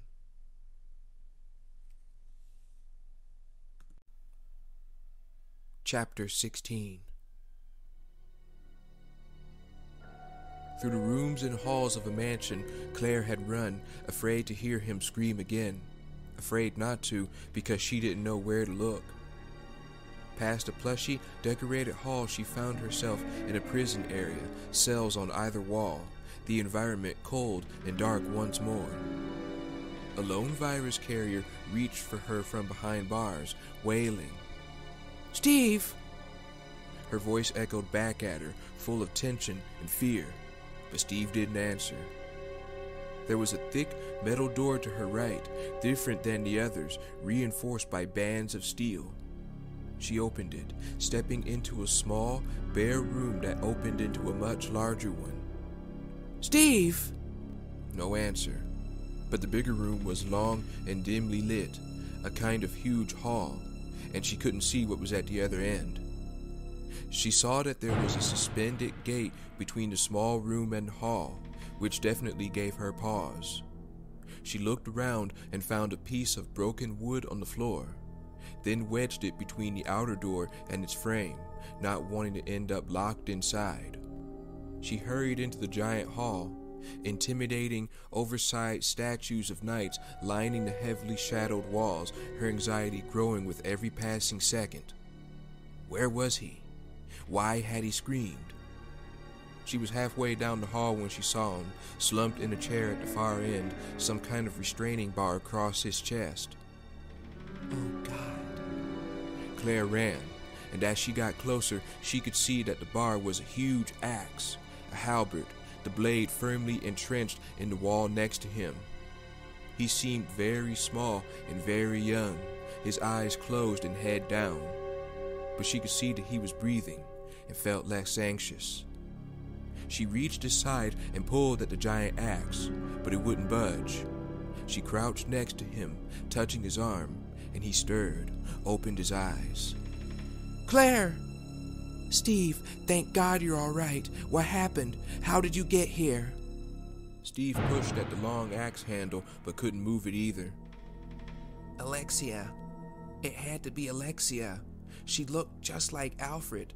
She injected me with something. She said she was going to do what she'd done to her father, but she was going to get it right this time." He shoved at the axe again, straining, but it wasn't moving. "In other words, she was whacked. I guess she and Alfred were pretty close after all." Steve trailed off, his cheeks suddenly flushing with color. His hands started to twitch, his body trembling. "What is it?" Claire asked, afraid. So afraid because his body was hunching over, his fingers clenching to fists, his eyes wild and terrified. Claire. His voice dropped an octave, her name becoming a growl. And then he was writhing in the chair, his clothes ripping. He opened his mouth and a liquid moan came out. Frightened at first, but then angry. Furious. No. Claire whispered, started to back away, and Steve grabbed a halberd, wrenching it out of the wall, standing up. His body continued to hunch over, his head dropping down, muscles rippling beneath skin that was turning a gray green. Spikes rose up from his left shoulder, 2, 3 of them, as his hands elongated, as a giant, bloodless wound grew across his back, as his eyes turned red and animal. The thing that had been Steve Burnside opened its mouth and screamed, enraged, and Claire turned and sprinted away, sick with loss and fright, running for all she was worth. The monster came after her, swinging the massive axe, the sharp edge whistling through the air. She could feel the wind from the swinging blade and somehow found more speed, her legs pumping, pushing her faster. The monster swung again, hit something, the sound vast and deafening. Faster, faster, the small room just ahead. And the gate was coming down, was about to lock her into the hall with the monster. How? Didn't matter. She had to go faster still, or she was dead. And with one final, brutal push, Claire dove for the shrinking space between the bottom of the gate and the floor, sliding in on her stomach, the gate crashing closed behind her. The monster roared, began swinging the axe with abandon, sparks flying as it attacked the middle bars. In shock, Claire watched it break through 3 of them, bending to steel by the very ferocity of its blows, before she realized she could get out. I propped the door open, she thought dazedly, and stood up, took a single step toward her escape, and then something broke through the wall with a crash. Not the monster, a thing that wrapped around her like a constrictor, lifting her, another of the tentacles. The monster continued to hack at the metal. It would break through in seconds, and the tentacle had her tightly in its rubbery grasp. Awakened from her daze, Claire beat at her captor, pried at it, but the matter was impervious. It simply held her, waiting for the monster to breach the gate. It wanted to beat her and cut her. It wanted to rip her apart. So it slammed the weapon into the bars over and over, and finally, there was a hole it could pass through. She was making noises in the grip of the thing that held her, gasping noises that made its blood hot and excited, that made it raise the axe, lusting for the end of her. It brought the axe down hard, remembered what he told her, promised her. You can get the next one. I will.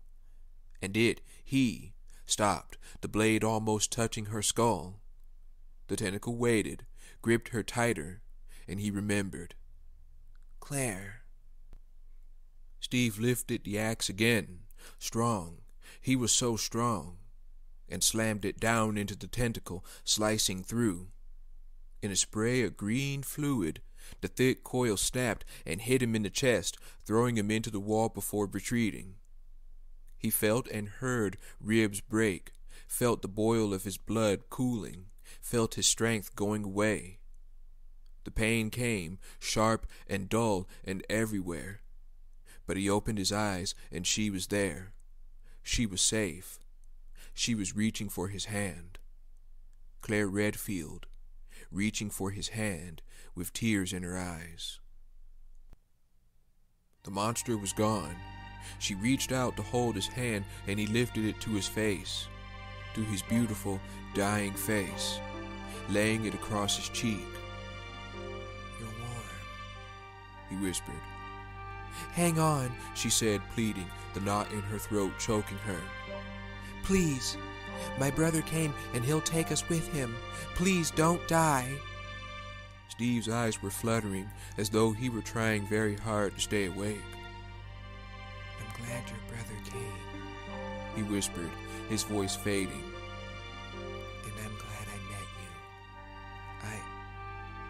I love On the last word, his head fell forward, his chest falling and not rising again. And then Claire was alone. Steve was gone.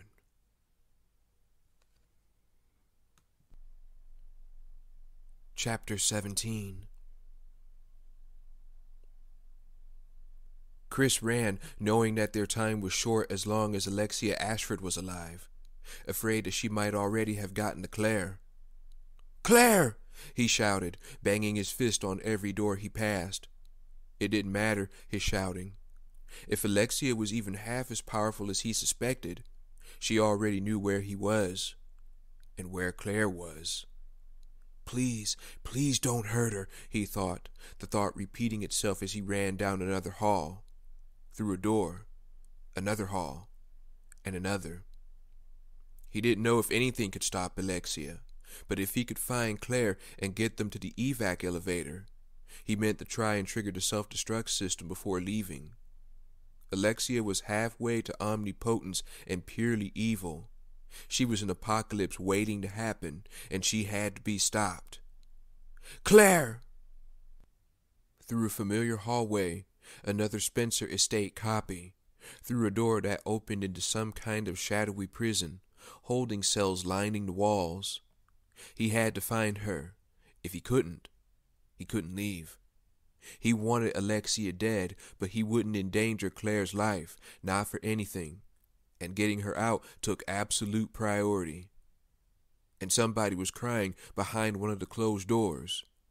Chris stopped running and listened, trying not to breathe, tuning out the relentless banging of a virus carrier locked in another cell. Another gasping wail. "Claire! Oh, thank God you're alive!" He ripped the door open, ready to hurt anything even close to her, and saw her sitting on the floor, sobbing, her arms wrapped around a young man, his naked body bruised and pitiful. He was dead. Oh, shit. It could only be Steve, Claire's friend, and though he was sorry for the boy he'd never met, Chris's heart was breaking for her. She looked so fragile, so alone. Something else lay at Alexia's doorstep. Chris had no doubt that Steve had died because of that crazy bitch, but as much as he wanted to sit down and comfort Claire, to hold her hand and let her grieve, he knew they had to get out. "We have to go now, Claire," he said as gently as possible, and was relieved when she nodded, carefully laying her friend down, closing his eyes with one trembling hand. She kissed him on the forehead and then stood up. "Okay," she said, nodding again. "I'm ready." She didn't look back, and in spite of everything, he was proud of her. She was strong, stronger than he would have been if he'd been asked to leave someone he'd cared about. Together, they ran back into the hall, Chris figuring that they had to be close to the southwest corner of the building, where he'd landed the jet and seen the emergency evacuation elevator. The self-destruct system was presumably close enough to the elevator to make a fast escape possible. If they could just get to that elevator, he'd check every floor on the way up. There were stairs at the south end of the hall, and Chris ran for them, Claire at his side. He could feel the seconds ticking past as they hurried up the steps, felt like time was closing in on them. But Alexia was finished playing. Through the door at the top of the stairs, running out onto a giant metal grind platform, and Chris laughed out loud when he looked behind them, saw the nondescript doors of the emergency elevator. "What?" Claire asked. He motioned at the doors, grinning. "That'll take us straight to the jet." Claire nodded, not smiling, but she looked relieved. "Good, let's go." Chris had turned back to look at the wall across from the lift. "I've got to check something first," he said, wanting to take a closer look at the corner door. It looked like a security door. "You go. I'll be right there." "Forget it," Claire said firmly. She walked after him, her eyes red from crying, but her chin set and determined. "No way we're splitting up again." Chris leaned down to look at the door's locking mechanism and sighed, standing back up. They were probably at the self-destruct system already. The lock was complicated and unique, requiring a key he didn't have. Besides which, to the right of the door was a lockdown grenade launcher of some kind, one he didn't recognize. The bar holding it down labeled, "Emergency release only." Just as well. We should get out while we still can, he thought, but wasn't happy about it. How much more powerful would Alexia become before another chance like this one? Hey, wait a sec, Claire said, and began rummaging through the small backpack around her waist. Before he could ask, she was holding up a slender metal key shaped like a dragonfly. There was no question it would fit the lock. I found it back at Rockford, she said, bending over and pressing it into the indentation. It fit perfectly, the lock releasing with a solid metallic clink. You're going to set off to self-destruct, aren't you? Claire said, not really a question. Do you have the code? Chris didn't really answer, thinking that there were an amazing number of coincidences in life, and sometimes they work to one's advantage. Code Veronica, he said softly, and pulled the door open, ready to take it all down, understanding that it was meant to be.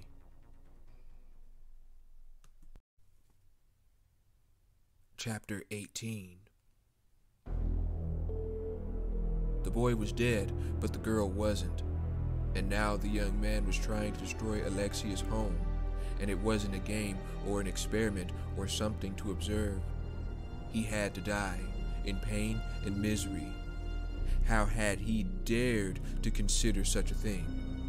He should be on his knees in front of her, a worthless supplicant for her to do with as she wished. How dare he? Alexia saw the siblings walking away from their treacherous deed, felt them wishing to leave as the automated sequence began, lights and sounds flashing, systems shutting down throughout the terminal. Their perfidy was useless, of course. She would be able to stop the destruct sequence with a minimum of effort, using her control over the organic to sever every connection in the facility. But it was the thought behind the act that so infuriated her. He had witnessed the glory of her capabilities. He had seen it and fled in terror. And yet he could fancy himself worthy to take a life such as hers? Alexia gathered herself, drawing all of her power in, becoming complete. She knew that the young man had picked up a weapon that had been sitting next to the keyboard, a revolver that someone had left behind. She didn't object, knowing that the firearm would give him hope, and that for a victory to be complete, the victor had to take everything. She would take his hope, she would take his sister's life, and then she would take his. When she was whole, she imagined herself becoming liquid, traveling through the structure of her surroundings as easily as the organic extension she controlled. And then she was doing so, moving to confront the interlopers. They were startled, as if they'd expected to succeed. She slid out from inside her organic carrier, unfolding herself, turning to look into their dull eyes, their wincing sheep's faces. She watched them watch her, curious in spite of her anger. They argued in front of her, he insisting that he would handle things, that the girl should flee. The girl accepted, but reluctantly, insisting in turn that he should survive. Following that ludicrous statement, the girl turned and ran for the elevator. Alexia moved to intercept, raising her hand to smite the girl, and a perforation opened in her flesh, distracting her. A bullet had entered her body. She turned and smiled at him, at the gun in his hand, and she reached into herself, pulling the bullet out and tossing it toward him. As gratifying as his expression was, the girl was gone by the time she turned back. It was time to expand her boundaries, Alexia decided, to show him what she was, what she could do, and to put the fear of God into him, because as she closed her eyes, imagining, wishing, she stopped being Alexia Ashford and became Wrath, divine and merciless. Chapter 19. The self-destruct sequence has been activated, the recording intoned, reverberating through the room, crowding out the rest of its message. You have 4 minutes 30 seconds to reach minimum safe distance. Combined with the sirens and flashing emergency lights, Chris was on sensory overload before the fight even began. Alexia raised her hand to hit Claire, and Chris fired, the 357 bucking in his hand, the shot blasting over the self-destruct alarms, deafeningly explosive. Yes, a clean hit, right through the gut, and Claire was already at the elevator, pushing the button and stepping inside. But instead of bleeding, instead of faltering even a step, Alexia smiled at him. She lifted one of her slender gray hands and pushed it into her body, the flesh molding seamlessly, flowing like water. A second later, she held up the round he nailed her with and gently tossed it in his direction. Bad. This is very, very bad, Chris thought numbly, and then she started to change. The lithe, gray female crouched on the metal grid, and her liquid flesh started to tremble, to form tiny peaks and dips all across her body, the tissue bubbling, expanding. The peaks became mountains, the dips, valleys, all of it gray and swelling as her limbs started to fold in on themselves. Her arms curved over and joined the growing mass, the legs disappearing into it, the texture turning rough and striated, veins like cables rising, and she kept swelling. Her head rolled down and became part of the giant, rounded body of her, gray becoming muscle tissue red, the purple and blue of blood vessels networking across like a tide. You have 4 minutes to reach minimum safe distance, someone said, but Chris barely heard her. He was backing away, becoming more and more convinced that this was not going to end well. The elevator was blocked, and she just kept getting bigger. Thick tentacles pushed out from beneath the elephantine mass, undulating like waves, spreading out across the platform. Chris's back hit a wall, stopping him, and the massive tumorous thing, suddenly rose up as if unbending from some non-existent waste, spreading giant wings, a dragonfly's wings, raising a contorted and deformed half-human face. The face opened its mouth and a gigantic roaring shriek spilled out, the wings trembling from the raw power of the sound. And then it spit at him, a thin stream of yellow-green bile that splashed on the platform at his feet and began to eat through the metal. Shit! Chris shouted, and barely jumped out of the way as one of the tentacles slashed forward. He had to watch the mouth and the tentacles at the same time, and from rounded, quivering pink spears that had grown up around the base of the giant body, moving things began to crawl out. Chris ran to the farthest corner from the Alexia thing and raised a 357, not sure where to shoot. The small sub-creatures were landing on the platform, like some flat, rounded rocks with tentacles, some like beetles, some like nothing he'd ever seen before, and they were all coming toward him, moving fast. The eyes.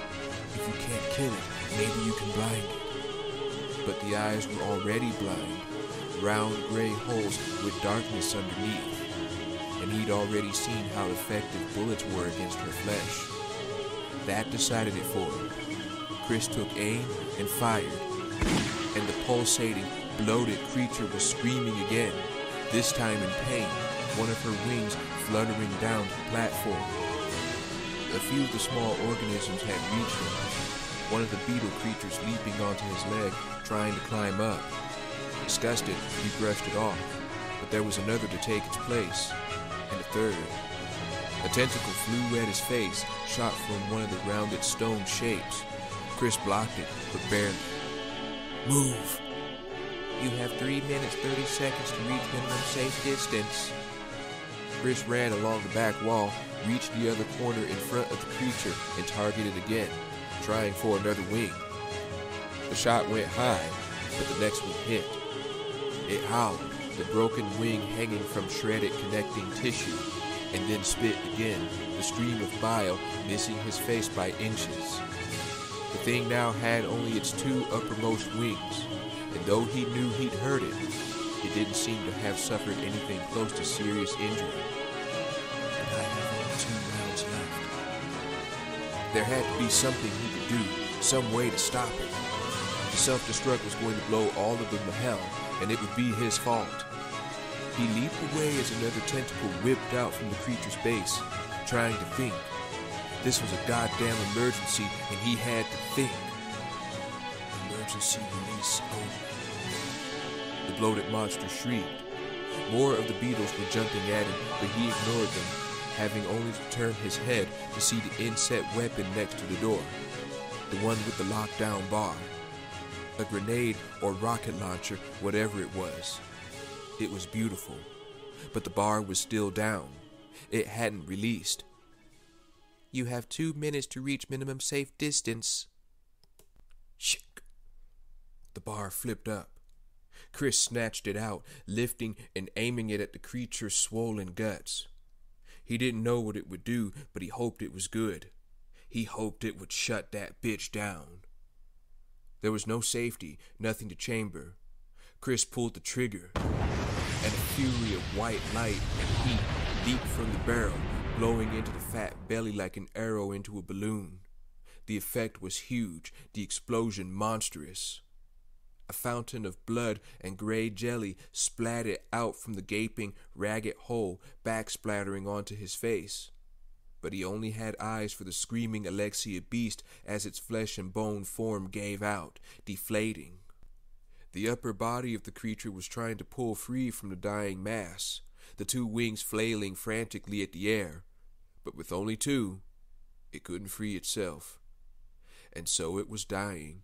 He knew because he could see its blood draining away, because the color of its horrid flesh was changing, turning ashy, the sub-creature shriveling because of the absolute, complete hatred on its face, and the absolute surprise.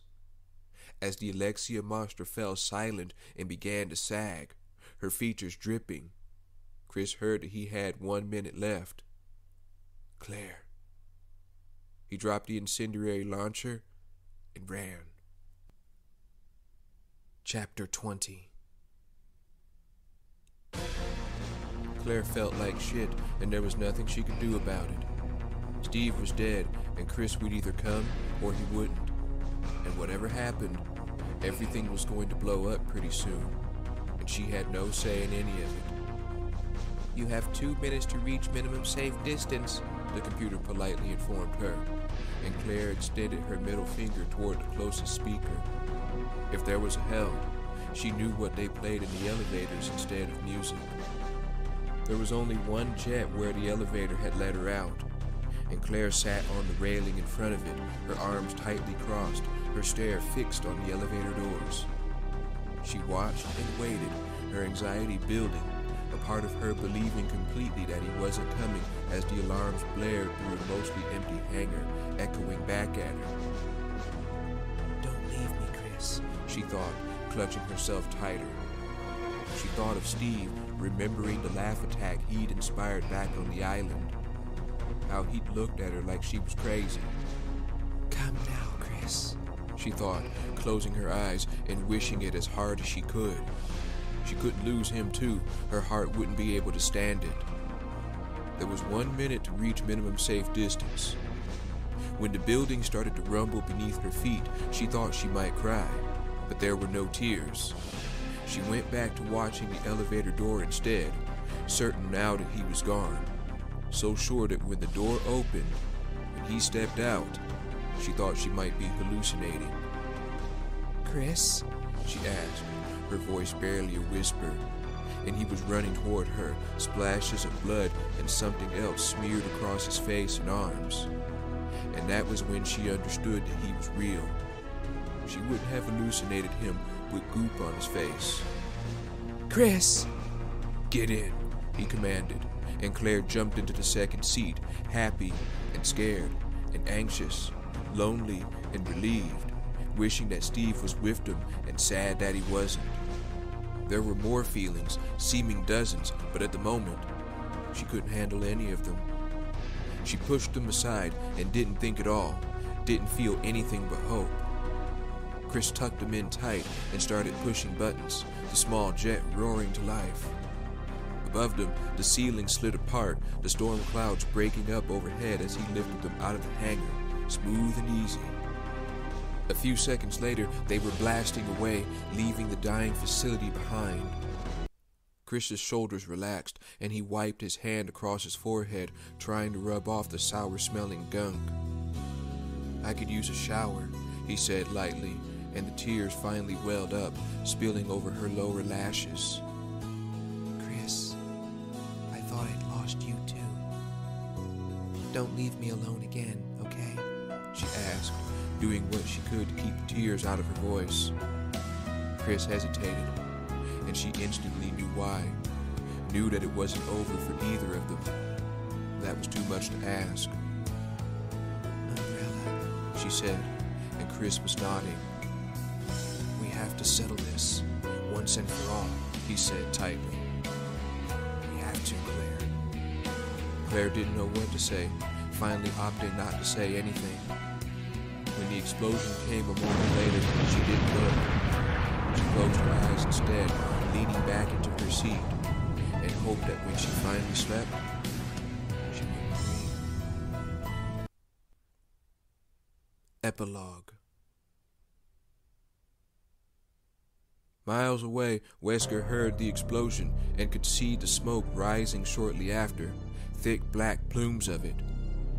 He thought about circling the jet back, but decided against it. There was no point. If Alexia wasn't dead, his people would find out soon enough. Hell, the world would find out soon enough.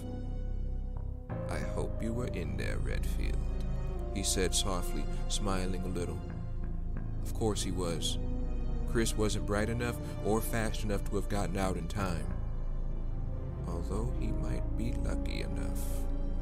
Wesker had to concede that much. Redfield had the luck of the devil. It was a shame about Alexia turning him down. She'd been something, terrifying and evil, but definitely something. His employers weren't going to be happy when he came back without her, and he couldn't blame them. They'd shelled out plenty for the Rockford attack, and he'd practically promised them results. They'll live. If they don't like it, they can find themselves a new boy. Trent, on the other hand. Wesker grimaced, not looking forward to their next meeting. He owed the man. After the Spencer fiasco, Trent had, quite literally, pulled his ass out of the fire and arranged for him to be fixed up, better than new. And he'd been responsible for Wesker's introduction to his current employers, men with real aspirations for power and the means to obtain it. And he'd never admit it out loud, but Trent scared him. He was so smooth, well-mannered, and soft-spoken, but with a glitter in his eyes that made him always seem to be laughing, like everything was a joke and he was the only one who got it. In Wesker's experience, the ones who laughed were the most dangerous. They didn't feel like they had anything to prove and were usually at least slightly insane. "I'm just glad we're on the same side," Wesker assured himself, believing it because he wanted to. Because going up against someone like Trent was a bad, bad plan. Well, he could worry about Trent later, after he'd made the proper apologies to the proper agents. At least Boy Scout Redfield was dead, and he was still alive and kicking, working for the side that was going to win when all was said and done.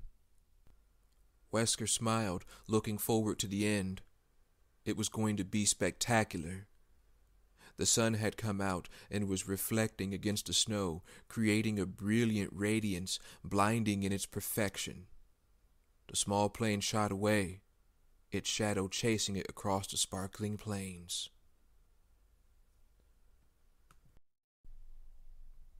The end. You have have been listening to the novelization of Resident Evil Code Veronica by S.D. Perry. I would like to thank each and every one of my subscribers for your support throughout the reading of this book. If you would like to continue to support my work, please consider becoming a patron on my Patreon page. I would greatly appreciate it. Until next time, guys, this is Kooky217 signing out. Take care, and God bless.